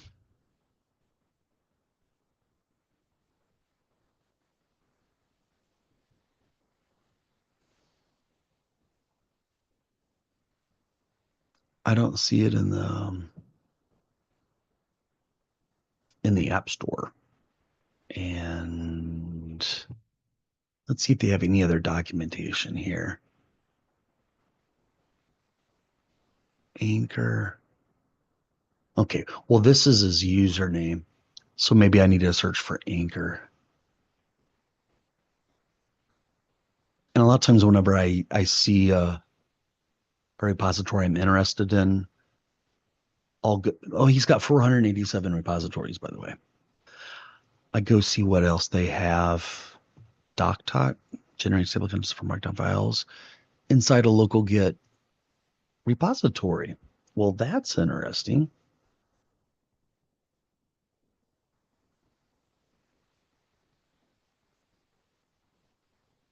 Interesting. Okay.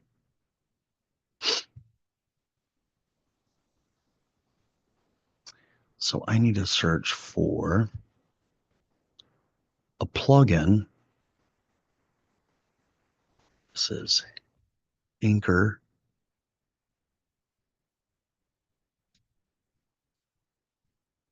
Display automatically uses the linked heading as display text. And that's by Robert. I don't know.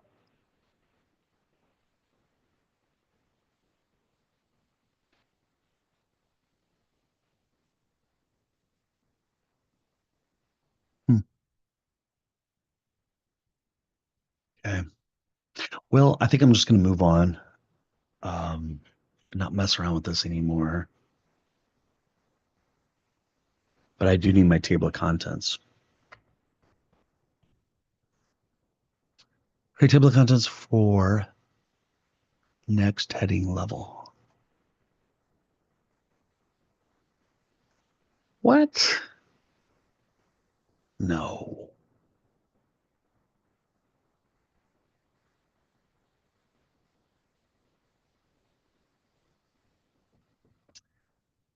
So what one?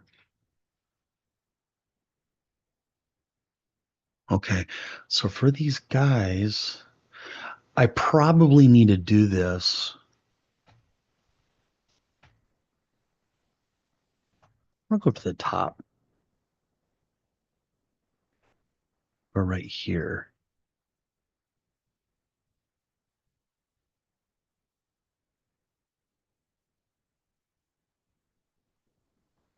It's not great. Table of contents. I need to see their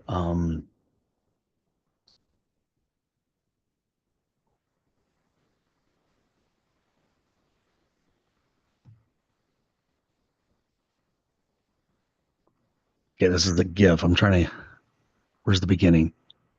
Table of contents for next heading level. Okay.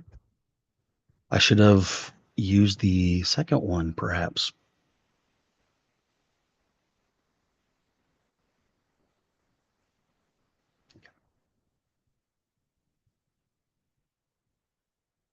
No,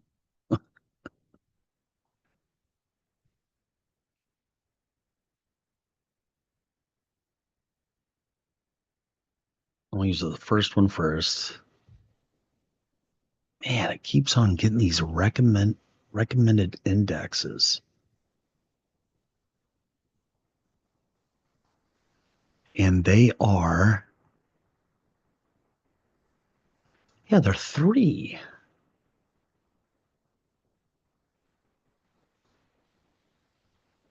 I mean, they don't have to have that.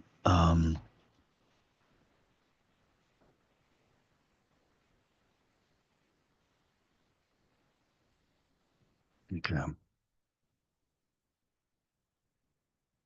What I'm going to do is, yeah, no.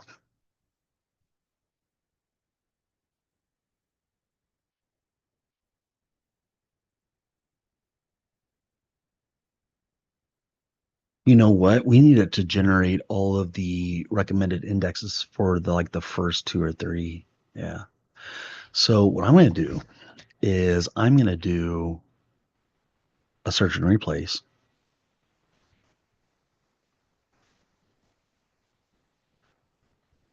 And you know what I could try 1, 2, 3, give it like a heading 6, replace,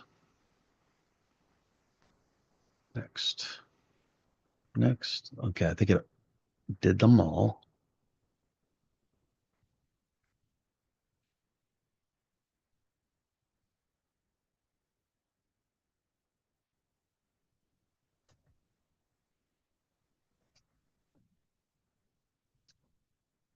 Go back into this guy,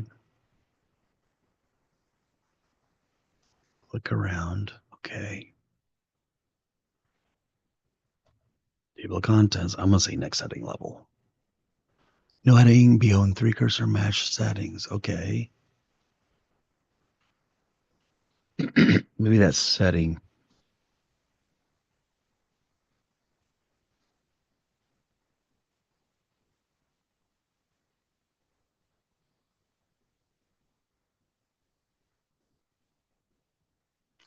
Yeah, I'm gonna do one. That might be the problem. Me messing it up. Table of contents. Give me everything. All right. And now that's weird.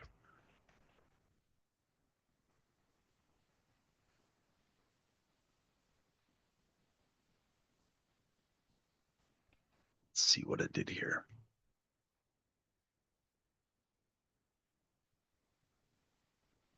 Hmm. No.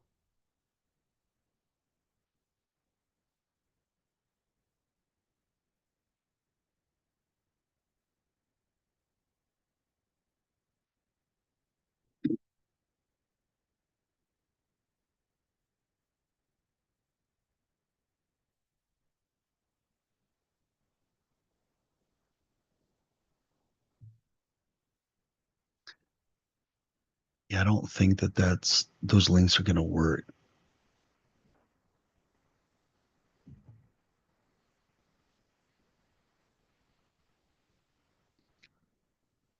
Okay, I'm going to say markdown links and I'm going to turn that one on. Oh, wow. I can turn them on now.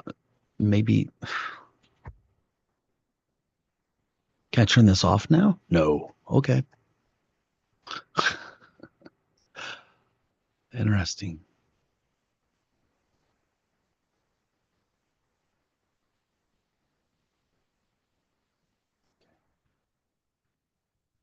Table of contents.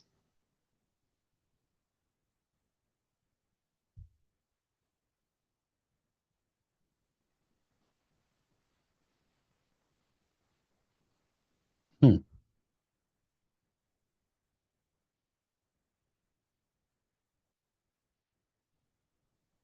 Okay.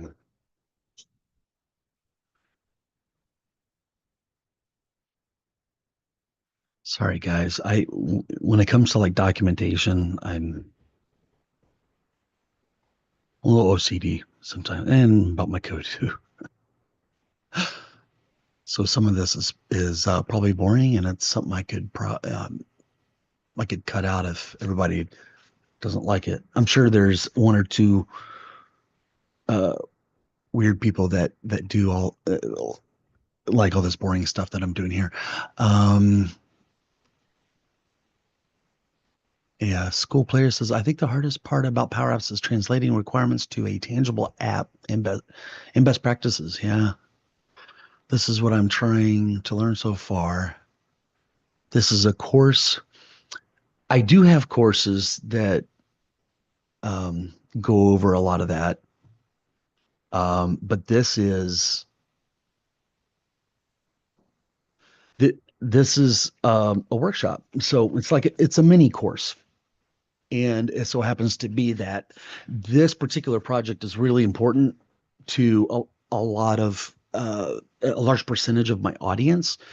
So I'm going to focus on this one and get it done because I get so many requests for how to do checklist inspection apps, not necessarily about cars, but so yeah,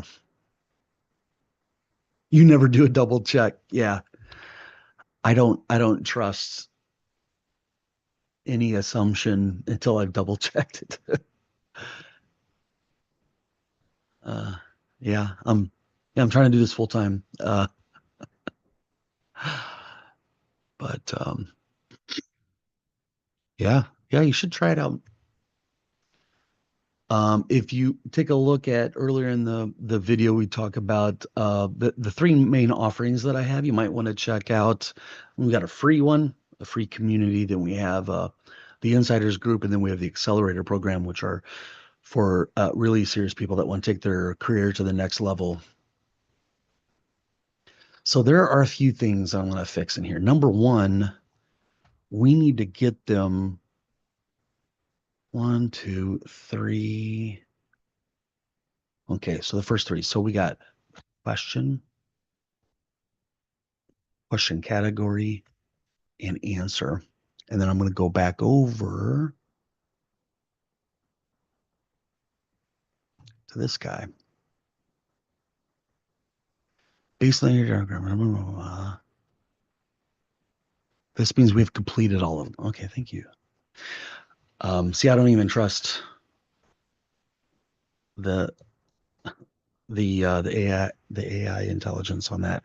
So then we got that one, and then we also have question.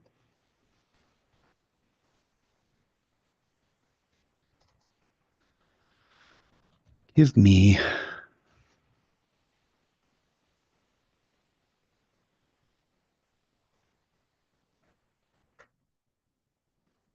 the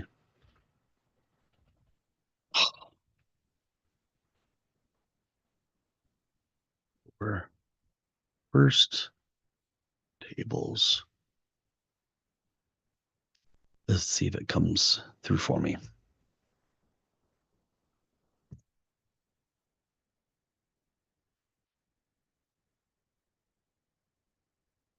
I definitely plan on being done with the session by the end of the hour, 5 p.m. EST.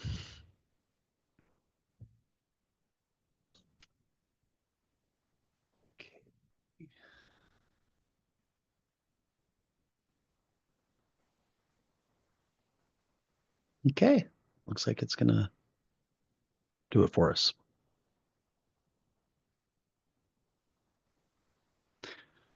So I don't necessarily need it to do this, but it's nice to have this in a data dictionary and it's going to do the grunt work for me.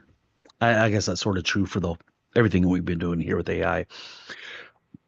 Whatever your primary key is, database systems will typically create that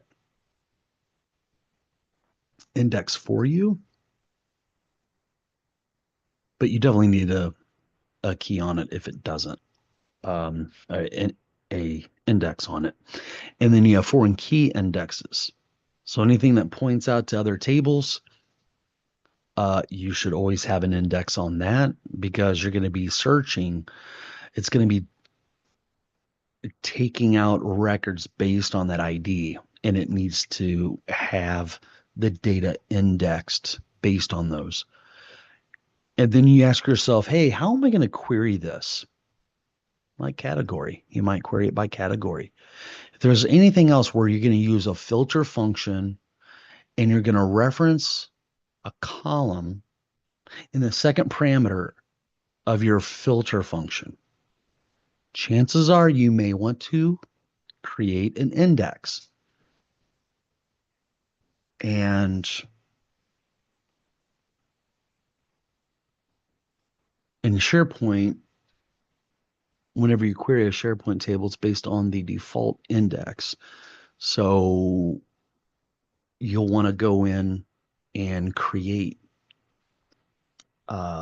indexes on the columns on the view. With a normal database system, you just create the indexes on the columns. Now, if you take a look at my series in my SQL Server series, and I think what it's called is an onboarding application as a SaaS program. Um, I've got a lot of good examples of doing SQL Server stuff in there, and I'm almost certain that I create indexes in there. Okay, so it's created these three for us. I'm going to copy that. I'm going to go over here, and at the very top is where I'm going to paste it. And the very first one, huh, do that. And the first table is question. So I'm going to cut that and put it right here. But I'm going to go down to the first one where it did provide the indexes and make sure it's in the same format because it sort of changed the format on us. Okay, there's question. Here is a sample.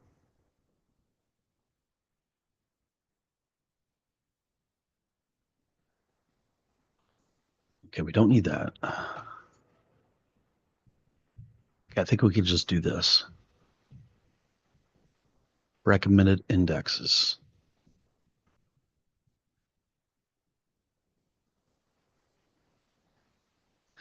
And I think from here, I thought it going that deep was a good thing, but I don't really care for that. So make that change there, minimize that, make sure this is all completed. Put that on the clipboard and go up here. And the next one will be the answer table. I'll cut that.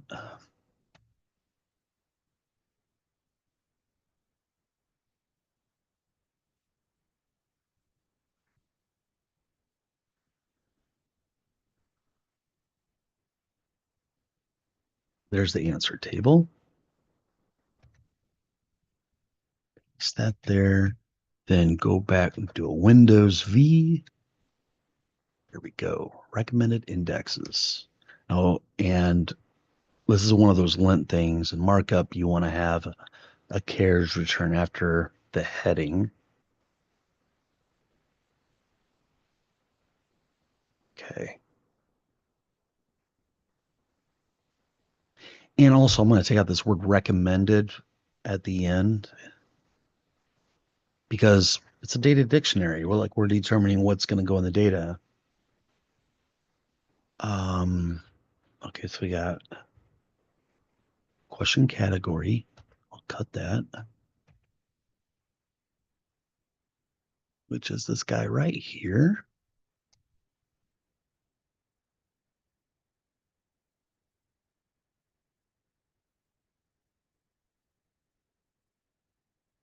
Okay. And I think we're good. And take that out.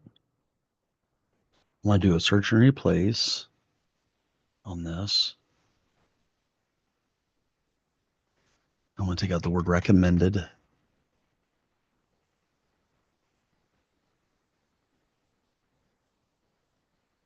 And there's 14 of them. And now I've changed them. I'm going to hit a Control S. And let's take a look at this. Now, it doesn't have the table of contents in there yet.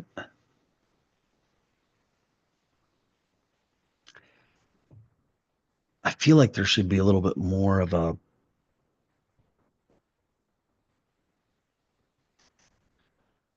if I did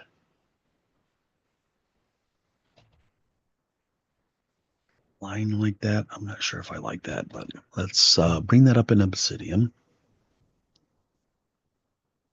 And we'll say table of contents. Hmm. That's interesting. On some of them, I want these in alphabetical order too. Uh, that's bugging me. Full project schema.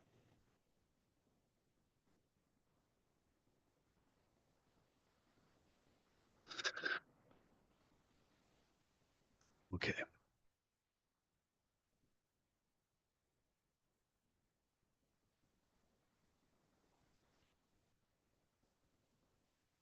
I'm gonna hmm,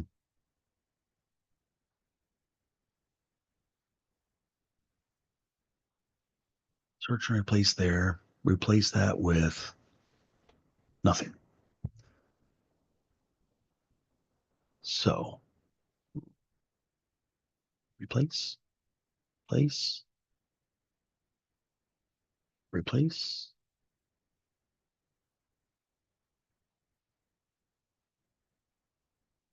Yeah.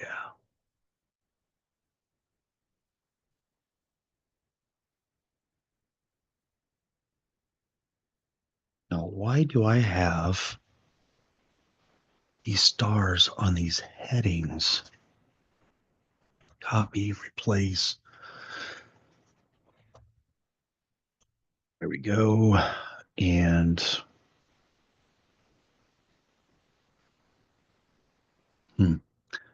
I need to make sure I take these guys out on each of them.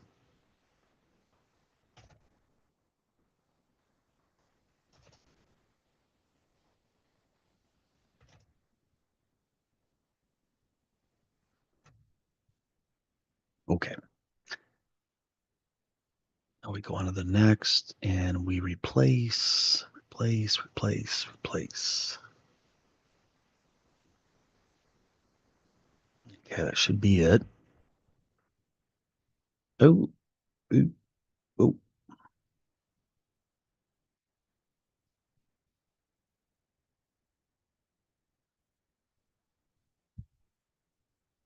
One, two, three, four, five. That should be all of them.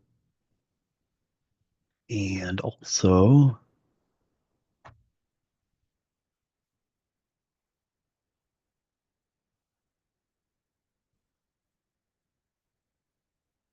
and we'll take those stars out there as well. There's five of them. Very good. Now, I want to know if this works out on GitHub, these links here. Yeah, no. Well, I need to take out the.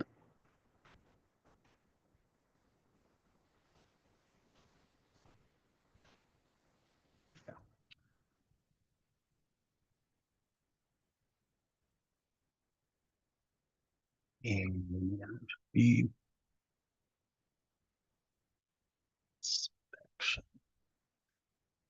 okay. Replace all. If I click on answer, it goes down to answer. Okay.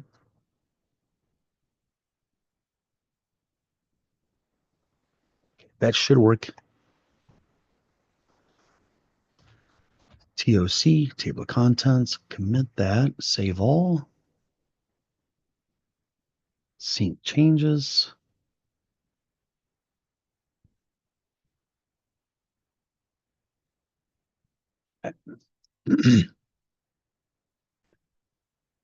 And I'm going to right click on this and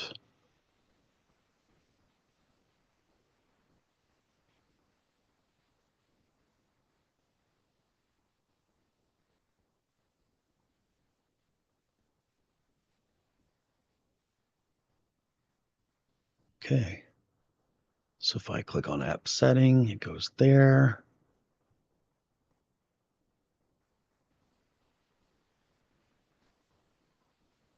Staff.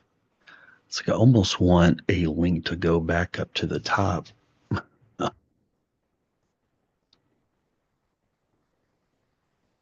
So how we would do that is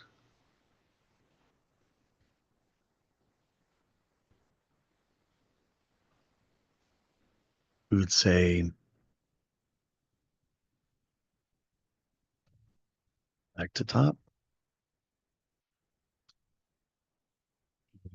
Yeah, finished it for me.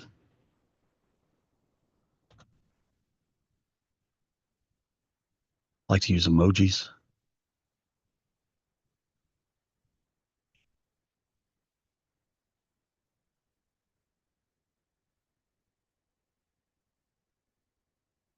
Okay.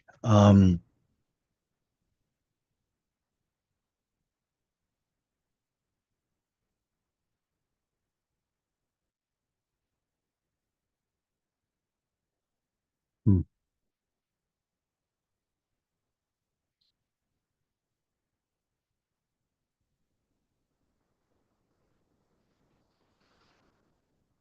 I don't think I'll do the horizontal rules, but I will.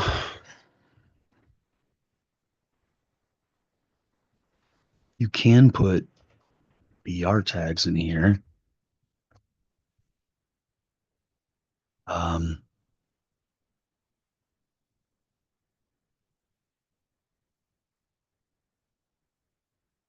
I think that's enough. Let's try that out.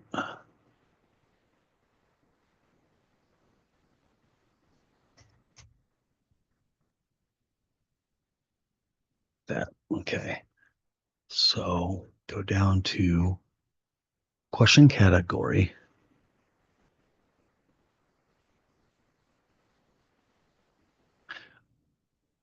Oh, yeah, I didn't want any type of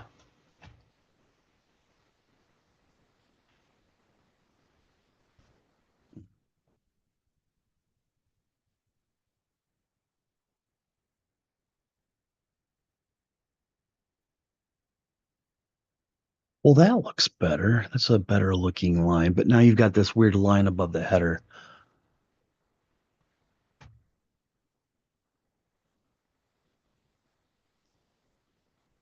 Okay. I might just use that.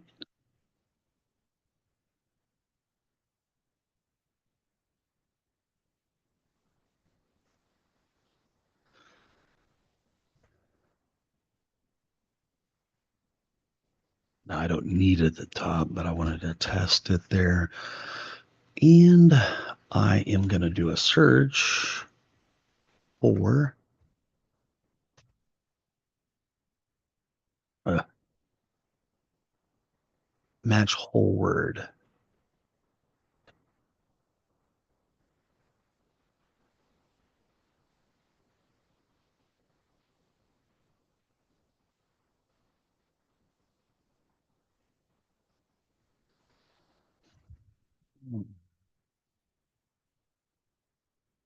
It's still doing the indexes.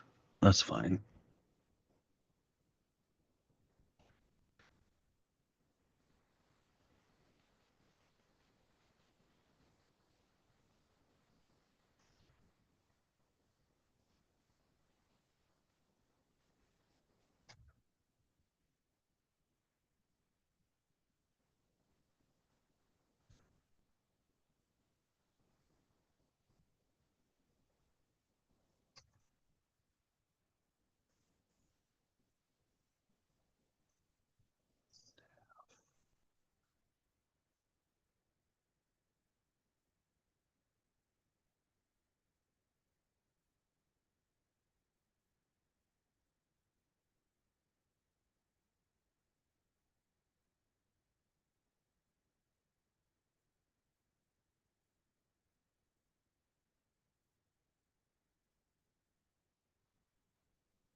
Aren't you guys glad that I'm doing all of this quality documentation for you so that you don't have to?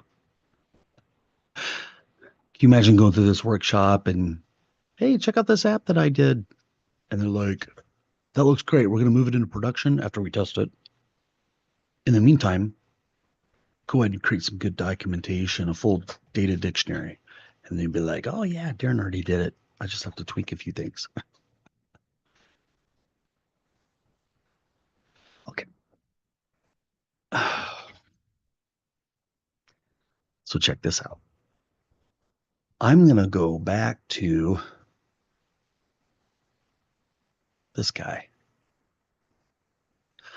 I'm going to switch over to uh it seemed to get out of that one. Okay.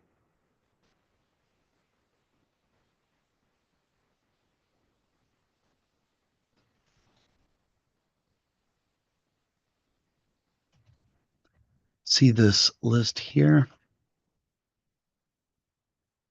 Rewrite it to be sorted.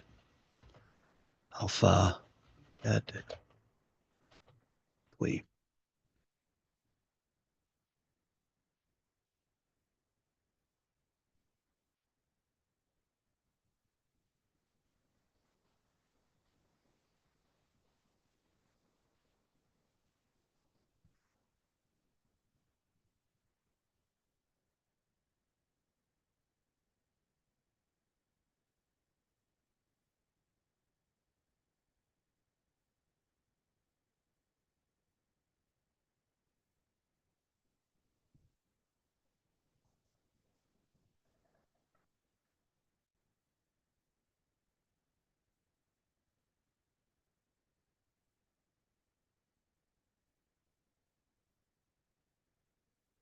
Oh, I guess I have to copy it to get the,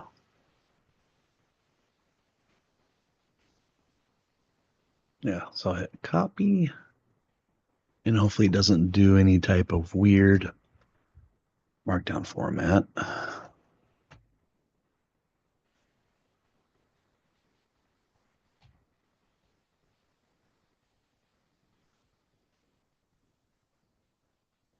Hmm. Answer. I think everything is fine. Okay,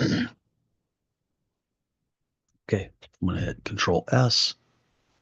I am going to commit there. Give it a few seconds. Synchronize. Go. Refresh. It's got this link to back on top. Ooh, I like how that looks, but full project schema.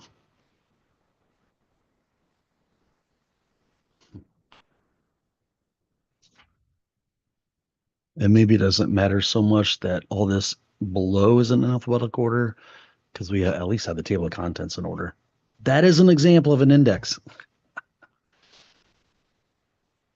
Yeah, you pick up a book, the table of contents is an index.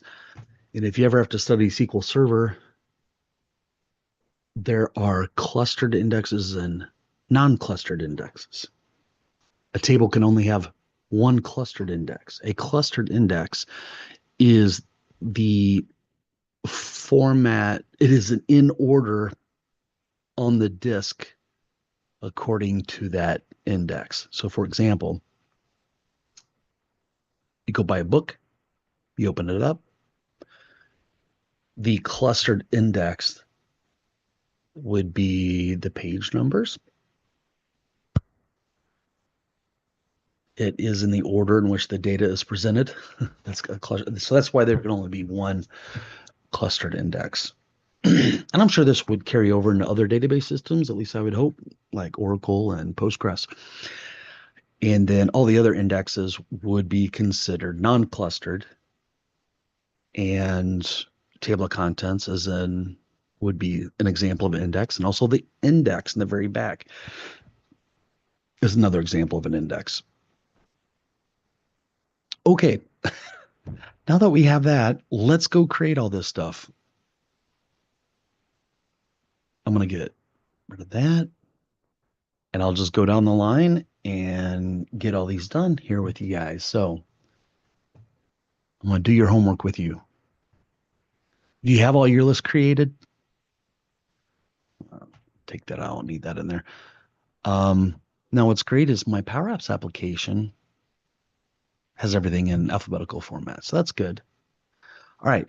I am going to click on it. Now, if I click on this little thing, it's going to open up the list. At least it should.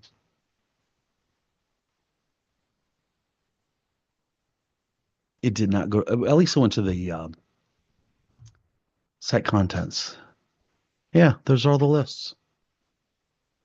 And if you go into one of these, what you'll notice, things all blank. I want to go back. When you click on one of these tables, it shows you all the columns that are currently there.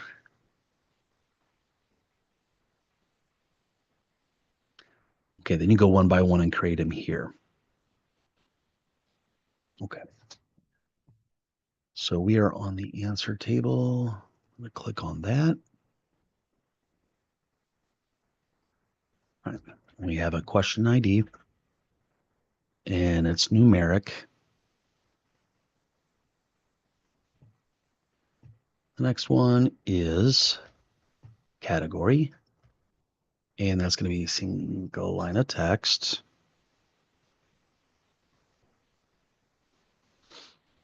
Yeah, that's fine.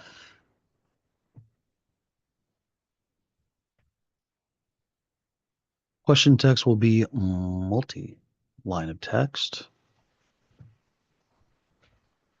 Next one's going to be a numeric, foreign key. Insert value. Oh, looks like my camera's doing something weird there. That's weird. Turn myself back on. There we go. Now, did we create the answer value or is that the bottom? I guess it is an alphabetical. Okay. I don't think we did answer value because I don't see it in there. It needs to be a single line of text.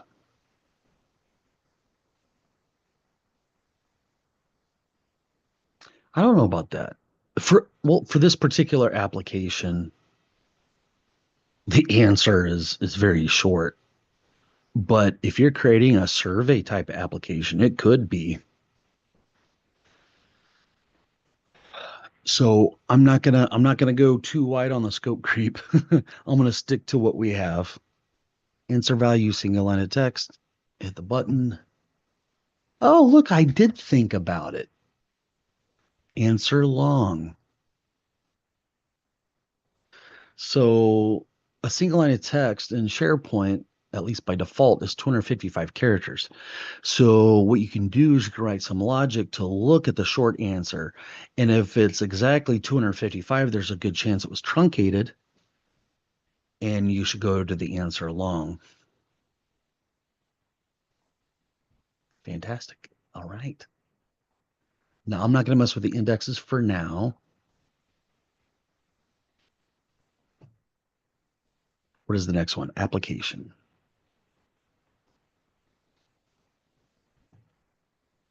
No.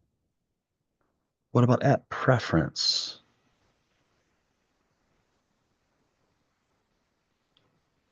Ooh, this is interesting. It's sort of, and this comes down to collation, like in SQL Server, you can change the collation in the database, and it changes how it sorts things. So if you look here, L comes before P, but the AI has the app preference before application. And it probably has something to do with an uppercase character and a lowercase character. An uppercase and a lowercase are two different ASCII values. So, yeah. All right, I'm going to go with application. I believe I clicked on it. Okay.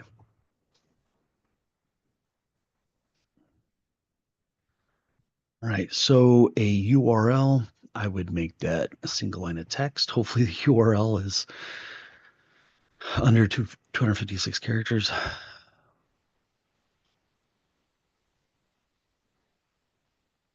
Which I'm sort of wondering for I'm actually going to make it multi-line of text because if you look at what you see up here on the address bar, sometimes Power Apps URLs can be quite long. So I'm going to make it multi-line of text.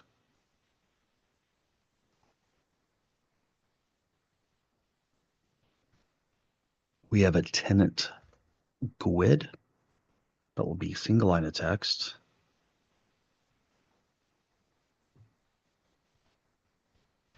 Then we have an environment GUID. And that concludes that particular table. Now we go to app preference.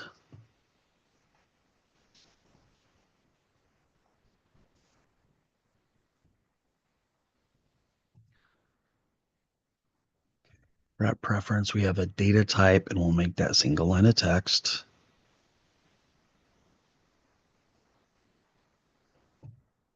A sort order with a number, and that's it. Then we'll go to app role.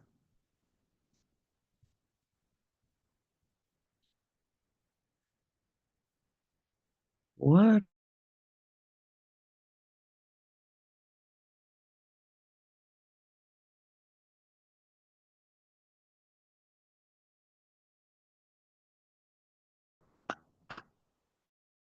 We're almost done. All my who's my video card that's bugging out?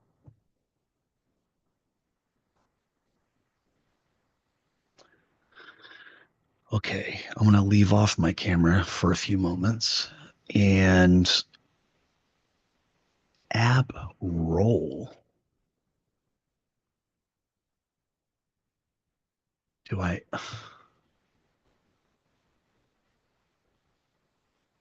You see this app? Okay, let's go to the ERD diagram because this is a little confusing here for us. Where?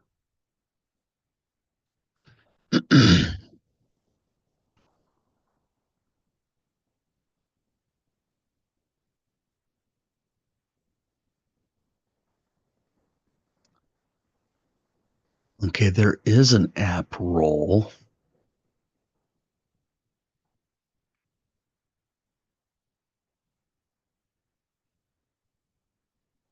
That is funny.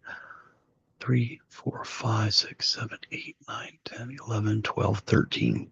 So it has 13 tables in our data dictionary.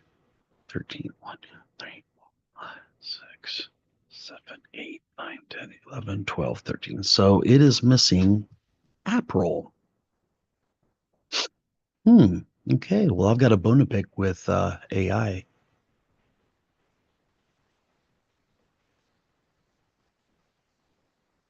And I think it's over here.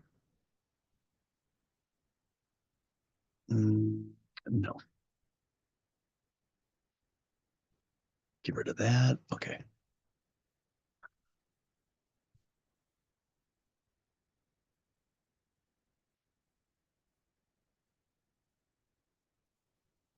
Okay. Look at the ERD diagram. I think you completely missed app role. Let's see what it does here.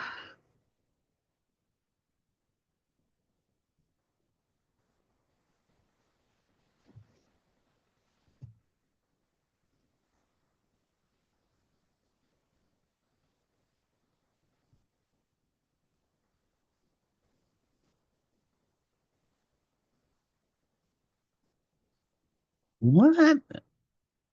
Okay. It's telling me I'm wrong, but am I? There is no app role here. Um,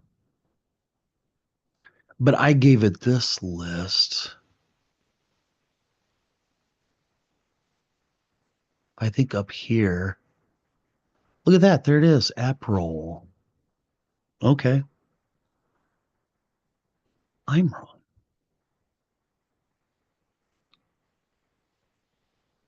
Okay. Want to copy that? See, see what it's like. Even when I double and triple check things, sometimes I miss things. Um, April should be right here.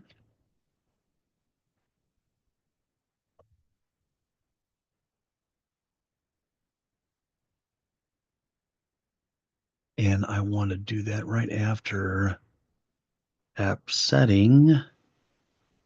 Well,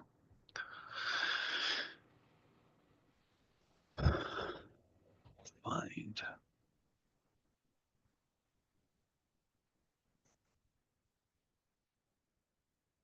Wait, did I say after app roll? No, it should be before. Okay. Paste.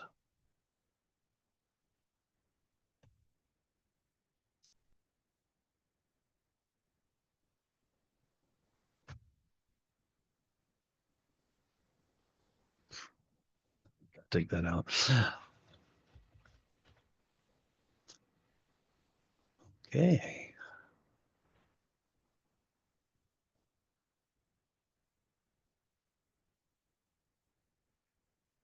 Save that. And now we have an app roll.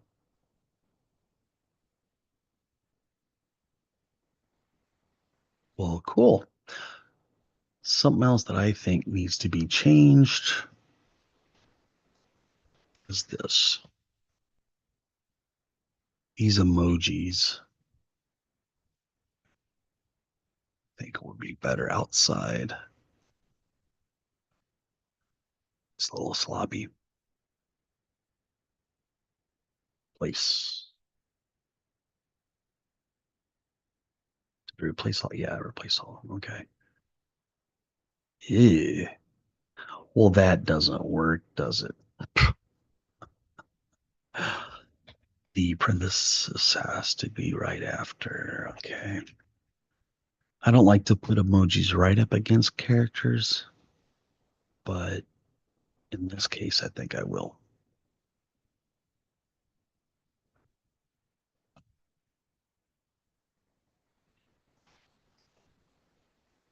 There we go. And replace all.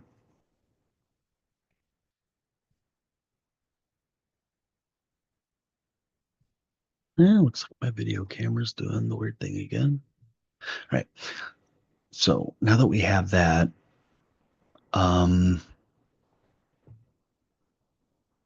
do a commit here.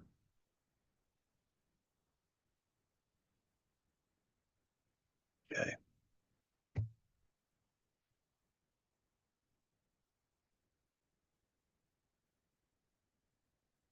Do a refresh on that. Okay. So we have app roll here. Go to app roll there.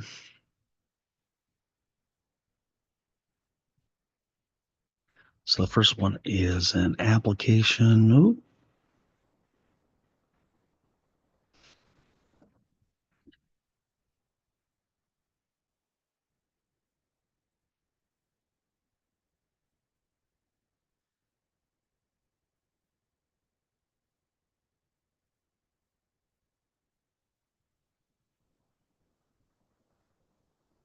Well, this is frustrating.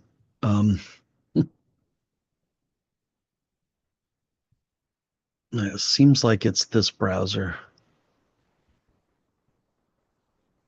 I hope it comes back up. I'd like to finish by 5.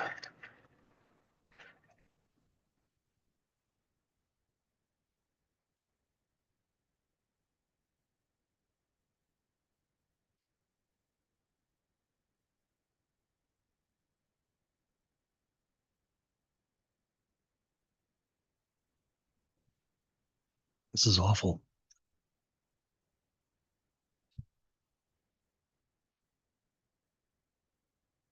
Does everybody else have as much problems with technology as I encounter? Maybe I'll shut off my camera. so it doesn't have to process that. That's what it was. Okay, gee whiz. Now, okay, so we're an app role and we need an application ID that will be numeric. And then we have a role rank, which is also numeric. Okay. Next one is app setting.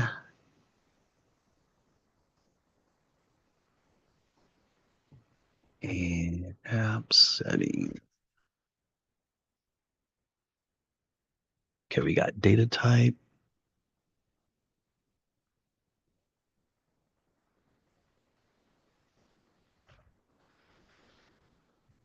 Single line of text.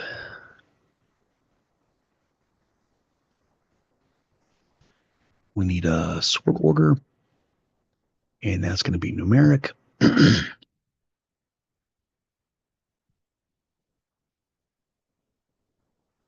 And we need an app ID,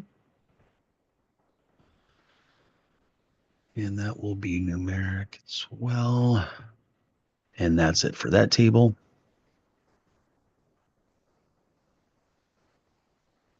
And app user,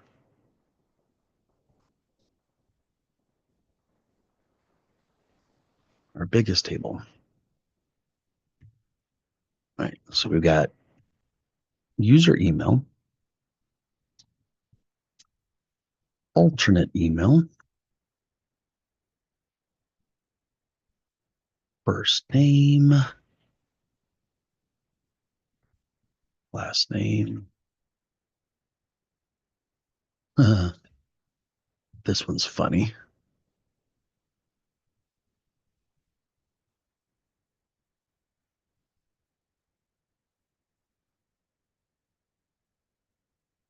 Intra ID. Guess there's only one. Let's look at entry. Mm-mm.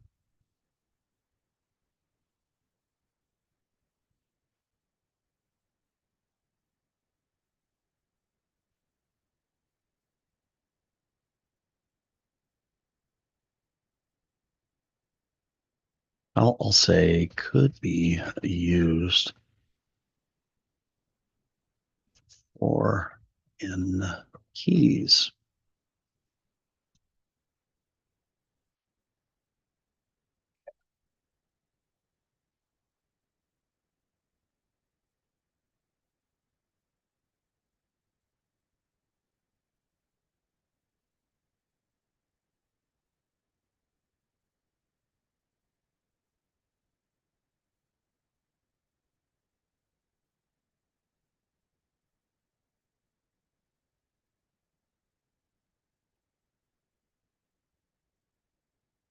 So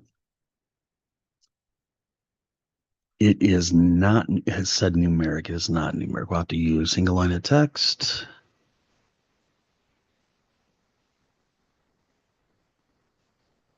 I think this might help me out a little better. App user.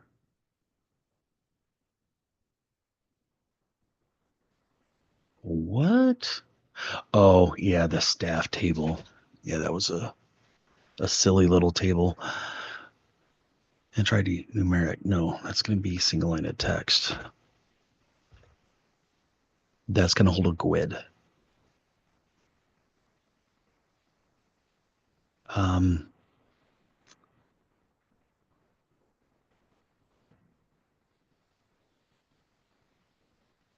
I need to find out how to make this wider.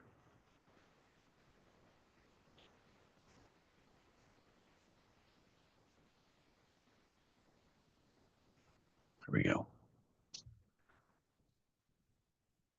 Yeah, yeah, this needs to be photo.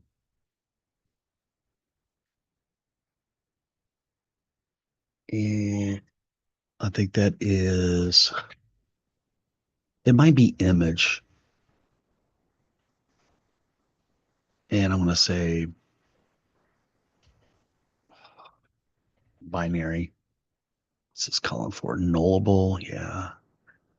Primary key. No. Foreign key. No. Description.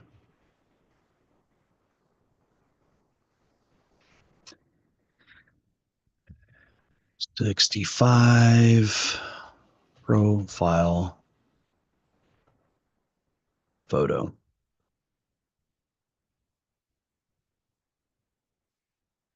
And up here, default value, none. Constraints, none. See if it does anything else weird here. We can get rid of this. I used to store how much base 64. Oh, how much base 64 text I had. And now I don't have to worry about that. ID, title, username, email, single edit text, employee ID. Okay. Fantastic.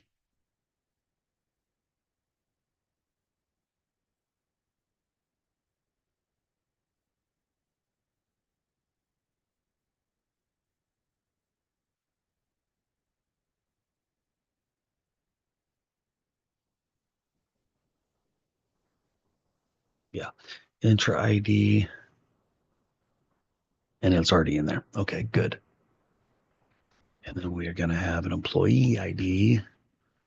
Now, that's not going to be numeric. That could be based on some other HR system or ERP system. So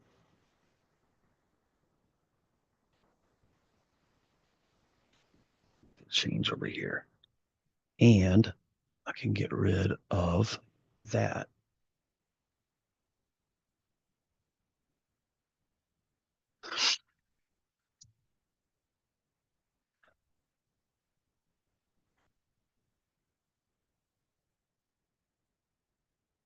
Yeah, these GUIDs, I think they have to be 32.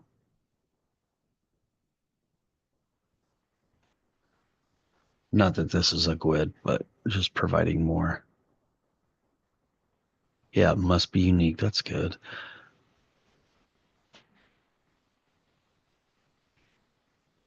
Default value. Mm, I think it's intra object ID.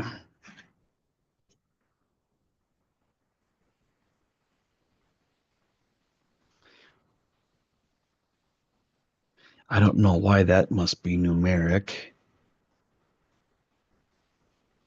Are pins always numeric? What if somebody just wanted to say, I don't know, enforce that or constraints? I would say at least 4 digits or characters.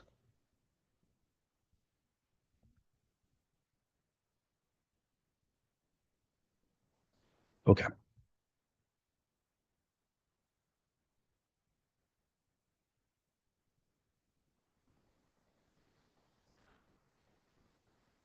Employee ID. Now, I don't have a photo type in here yet. So what I'm going to do is I'm going to go over here for the app user, and it may look like those columns weren't added. But look at all this. There's the primary key, intra. And you might want to see modified, created. Now type. I think that might be a SharePoint column. So I'll leave that alone. And then add a column. And I'm going to go with this image.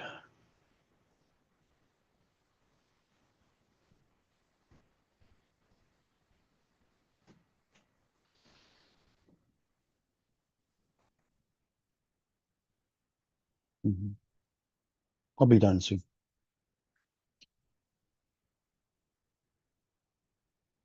Okay.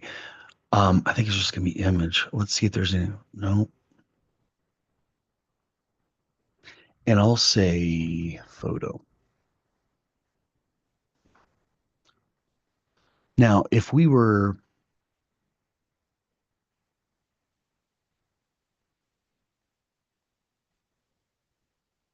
good, if we were good developers,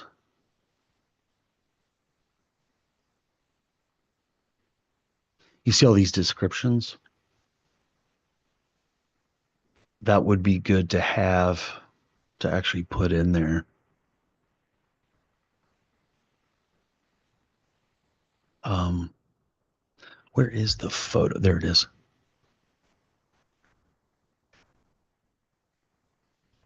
Like that. So what I plan on doing is expand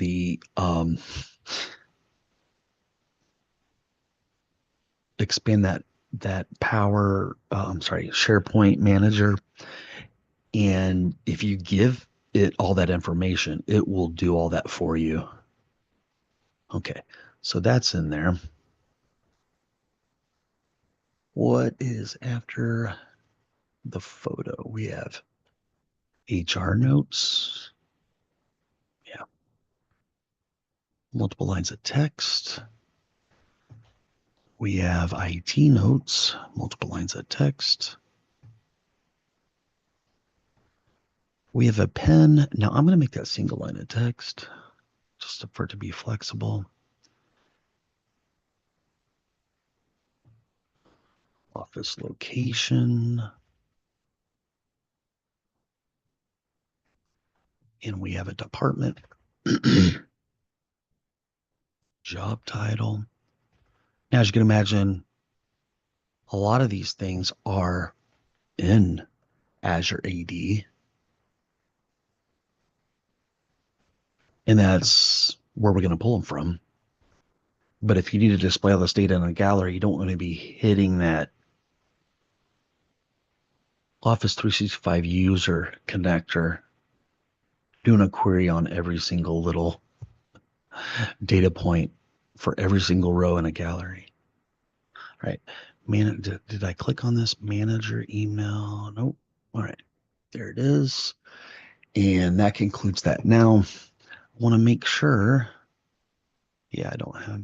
Okay, that looks good. I want to sync those changes.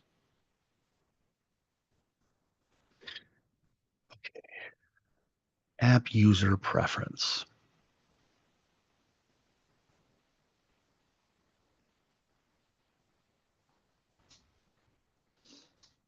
Hmm.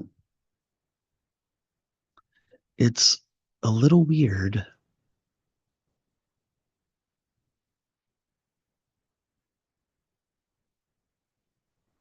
that we don't have a title here.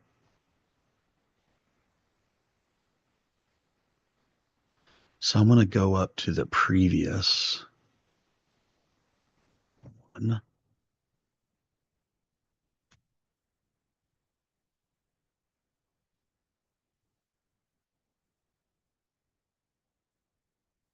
Oh,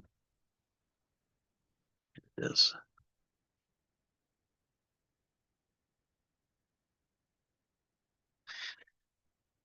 Hmm. Um, there we go. Copy that. I wonder if there are any other tables that.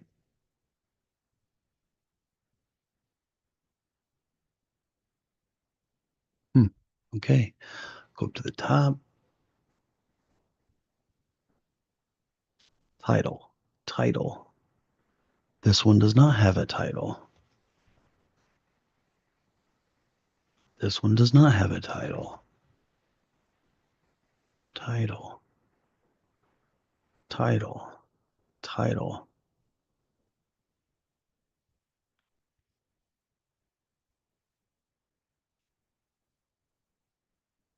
Title. Title. Title. This one does not have a title.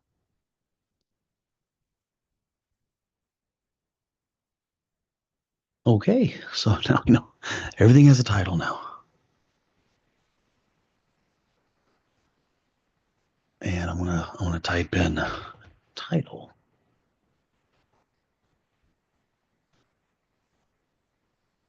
And synchronize.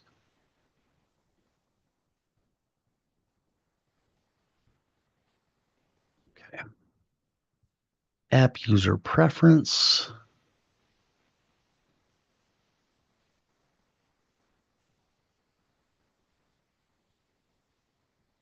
I mean, there should already be a title in there. It is, I guess it is alphabetical. Okay, yeah, that's fine. App user preference. Now we need an app user ID, which will be numeric.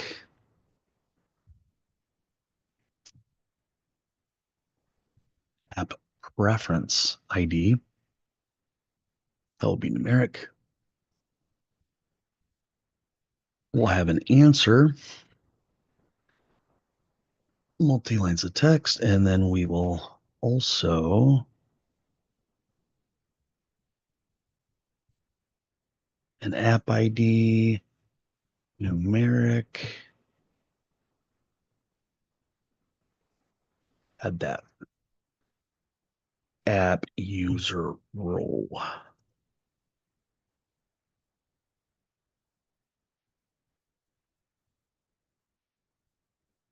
We need a app user ID,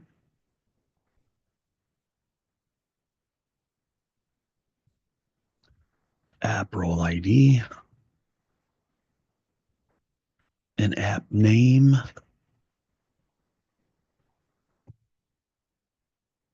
and an app role name.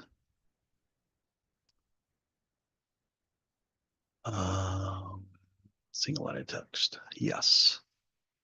All right. So the next one is going to be car.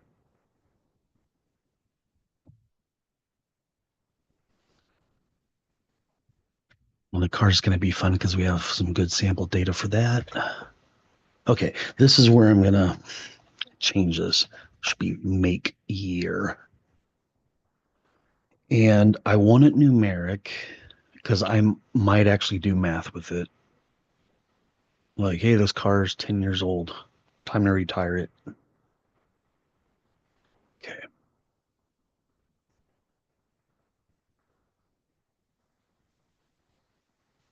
Can't modify it here. Ugh. Read.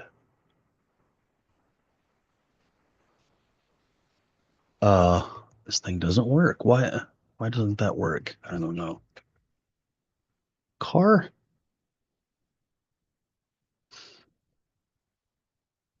Now I need to edit it. And I think I called it make year. Yeah, numeric for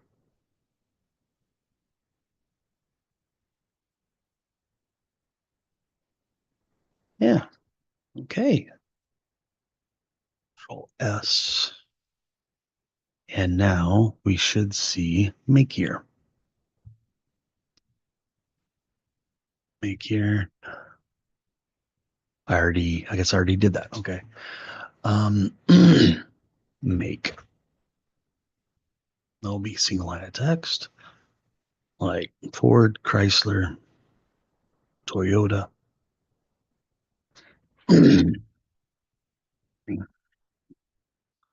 Model, color. Now,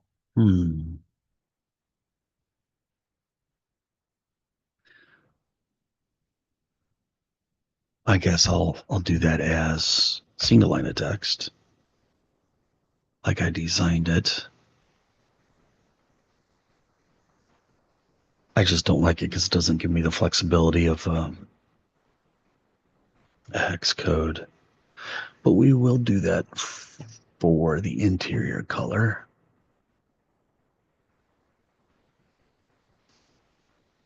Hmm. I don't see that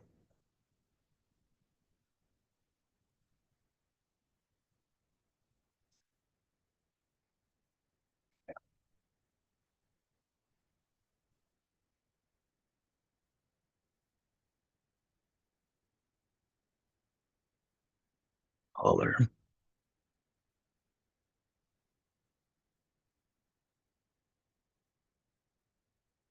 Interior color.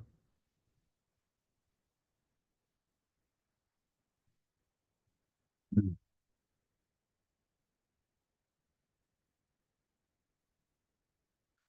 Yeah, that will be single line of text. Ooh, yeah, we don't need a full hex color with the alpha would be 8, with the pound symbol will be 9. So make that 9.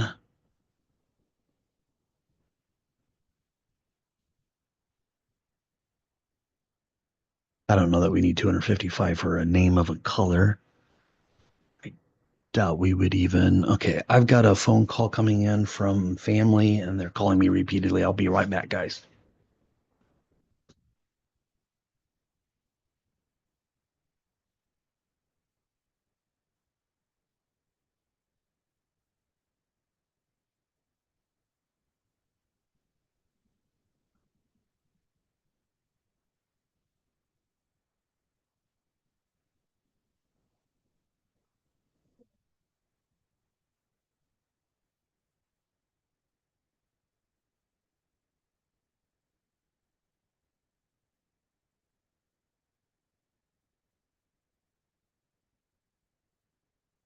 All right, guys. Thankfully, that was not an emergency. And all right, so we're doing interior color,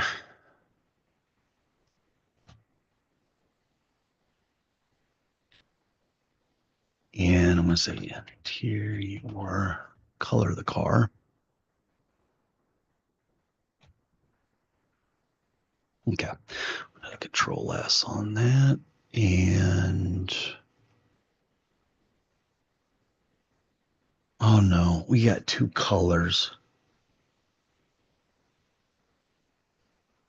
And I think that SharePoint creates a column called color.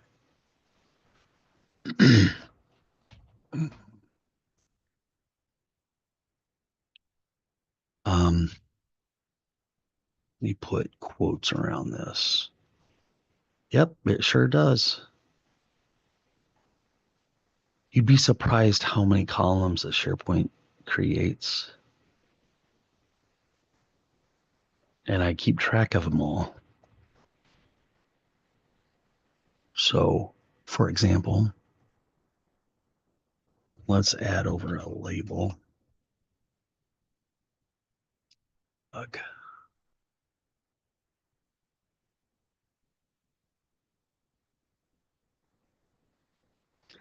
Say count rows. It creates 82 columns, guys. 82. That's madness.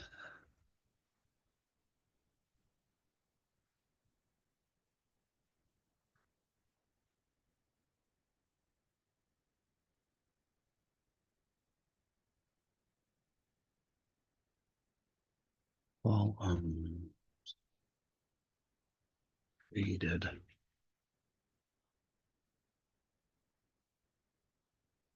a SharePoint list. So here's a question. is, I'm sure, what others are created for document libraries. I'm sure there are a few more. Interesting. Okay. So that is, I'm gonna save. And I think yeah, that's the one thing I didn't check is,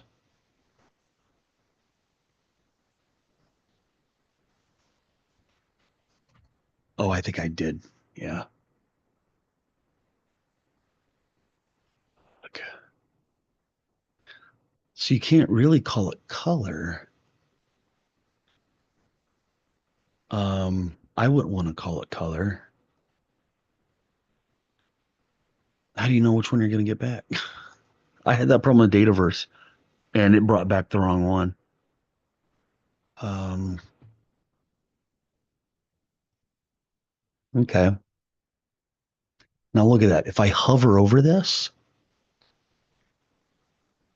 okay, that actually looks okay. If you look at the very bottom, the field name is color. I just don't like it. I think I'm going to say body color. I won't be able to sleep tonight if I don't change it. So,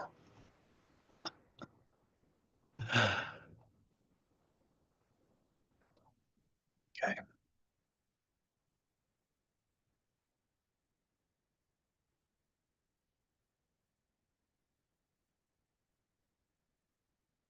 body color.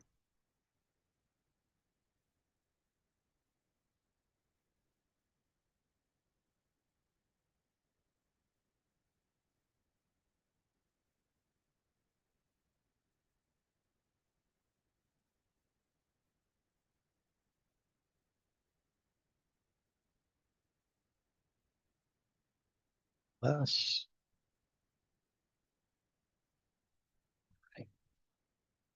Got the color taken care of. And this is another example of I just don't know, like tag. We should call that license plate instead of tag. Because there could very well be another column called tag in there. You have tags within blogs. Okay. Copy that and go back over here.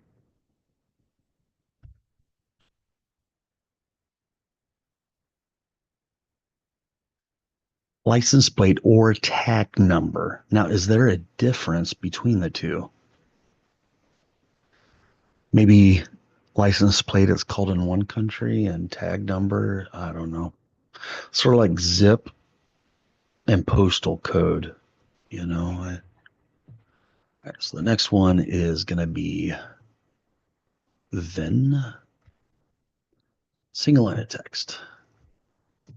Then we've got notes, multiple lines of text. And then we have customer ID, numeric.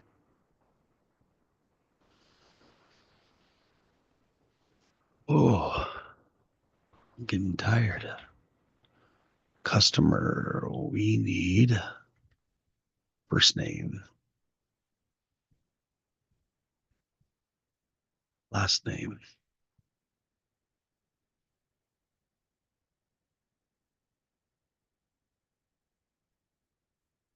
Oh,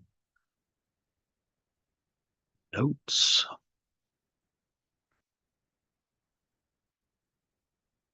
email.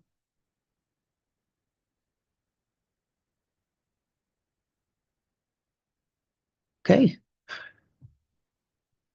documents.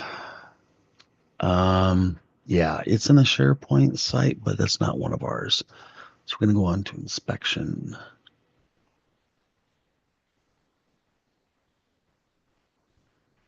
where we have a car ID, numeric.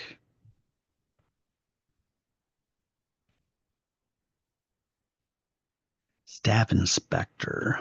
Hmm. Should we call that user?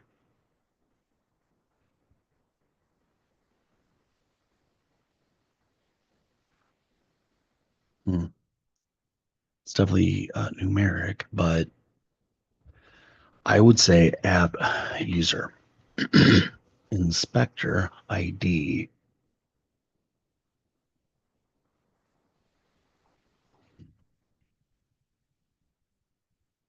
But call it that. And then go over here for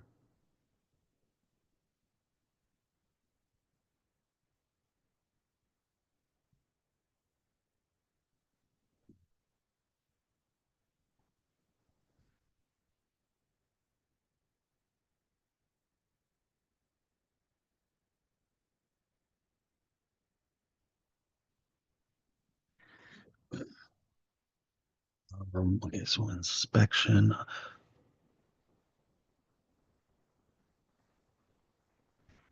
inspector app user. In fact, I should probably look around and anytime this is staff ID, thankfully, okay, there's none.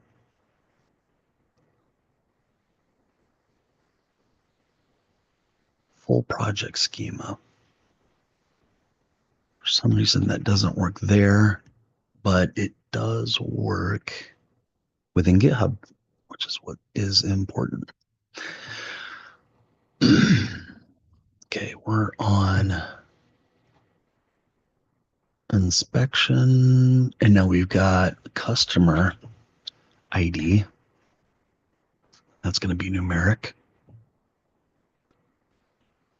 Inspection type, single line of text. Manager, app user ID instead of manager ID. Oh, man.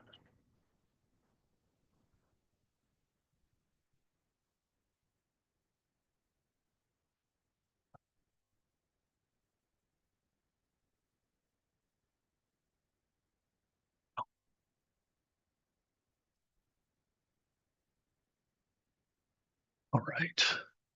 Notes. Oh, multi-line. And then completed. Does it create the notes? I don't think it created the notes.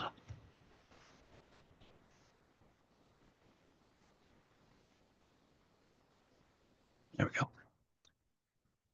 Now it says completed. Hmm. Let's make that a yes, no.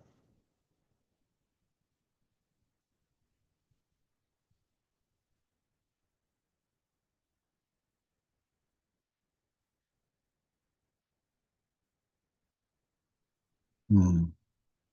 Let's go look at the original.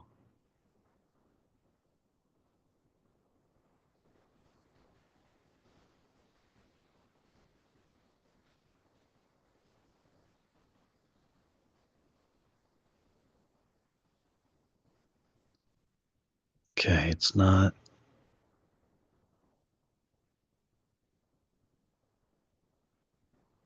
This query.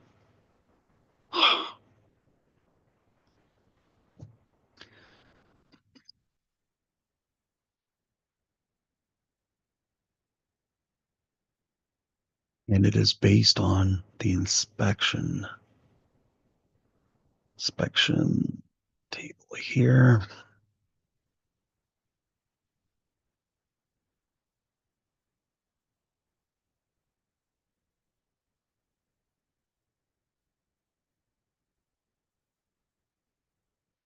Sort of want to see an examples of it. Completed. Okay.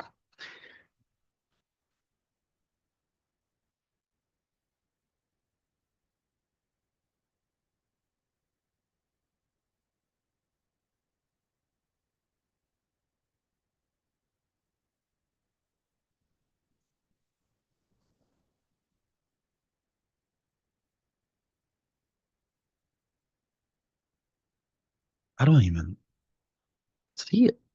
Um, doesn't make any sense.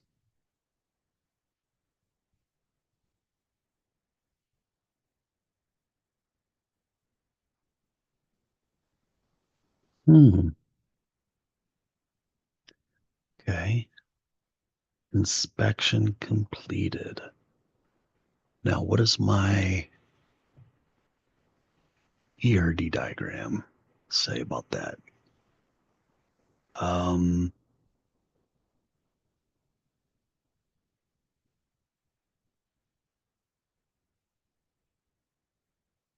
date time. If you have a choice between, let's say you're thinking about doing creating a column as a Boolean, as a bit, as a yes, no. If it has to do with like completed, if you make it a date time, you actually have two pieces of information. If it's not completed, it will be null. It won't be provided. And then if there is a date there, you know it is completed. And you also know the exact date and time in which it was completed. So what I would say here is when completed. That's really what it should be. So if you look at a column name, you know you can figure out what type. It's pretty obvious.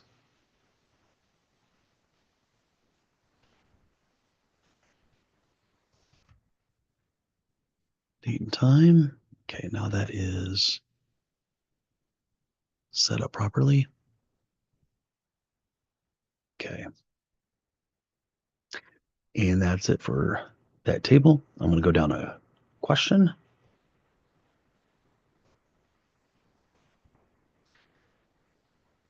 We're almost done. Ah, category name.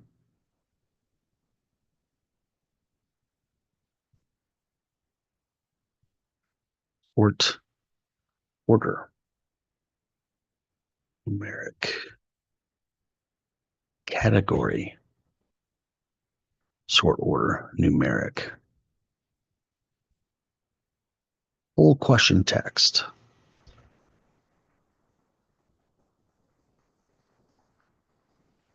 All right. Just two more. And I think we could probably delete staff. I'm actually pretty sure that.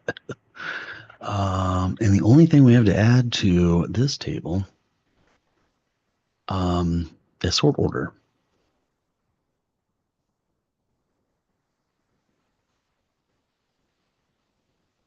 And I think staff didn't, it only had a thing called is manager. Now, with the one that I use, this app user, you don't need a field to say if they're a manager or not, because there'll be other records that will have them associated here in this column. So, all right. Wow. I think we're done. Can we start our weekend yet? Um, I think we're done.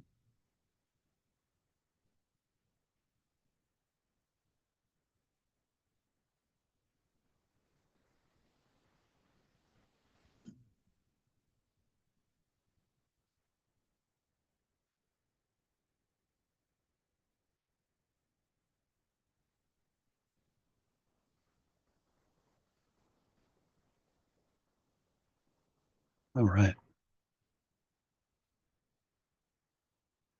Now, if there's anything else that you guys feel like should be, okay, this was the copy. Okay. And yeah, the AI prompts. Um, I either need to go in there and paste that or perhaps share the links. What's nice about having this in JSON format is that you could take this JSON and import it into your own, but you could also just make a copy of whatever. Okay. Um, if you made it this far, for you hardcore people that sit through hours of this stuff, um, please give me a thumbs up. I would imagine you wouldn't have stuck around if you didn't think it was if it was a helpful content. Okay. And actually commenting is even a bigger deal than a thumbs up. So guys could leave a comment and a like. Of course, you probably either subscribe or don't subscribe based on if you like this type of content. And Vanita, I see you. Awesome. Well, thanks for joining. And hopefully you guys are looking for the rest of it. I'll make sure that the video description has all of the links to the um, to the insiders group and also the accelerator if you want to know more about that. Typically for the accelerator, I like to book a Zoom one-on-one call with you to find out what your goals are for your career, what you want to accomplish in the next 30 days, the next 6 months, the next 12 months. And a lot of accelerator students, they don't want to leave after even after the 12 months. So um, you guys have a great weekend. Okay. Now the burning question in your mind should be, hey, which one of Darren's videos should I watch next? And you should see a recommended video and a recommended playlist, both on the screen right now. And you got to pick one of them. Otherwise, YouTube's going to pick which video it thinks that you should watch next, which you probably don't want. All right. See you guys next time. Bye bye.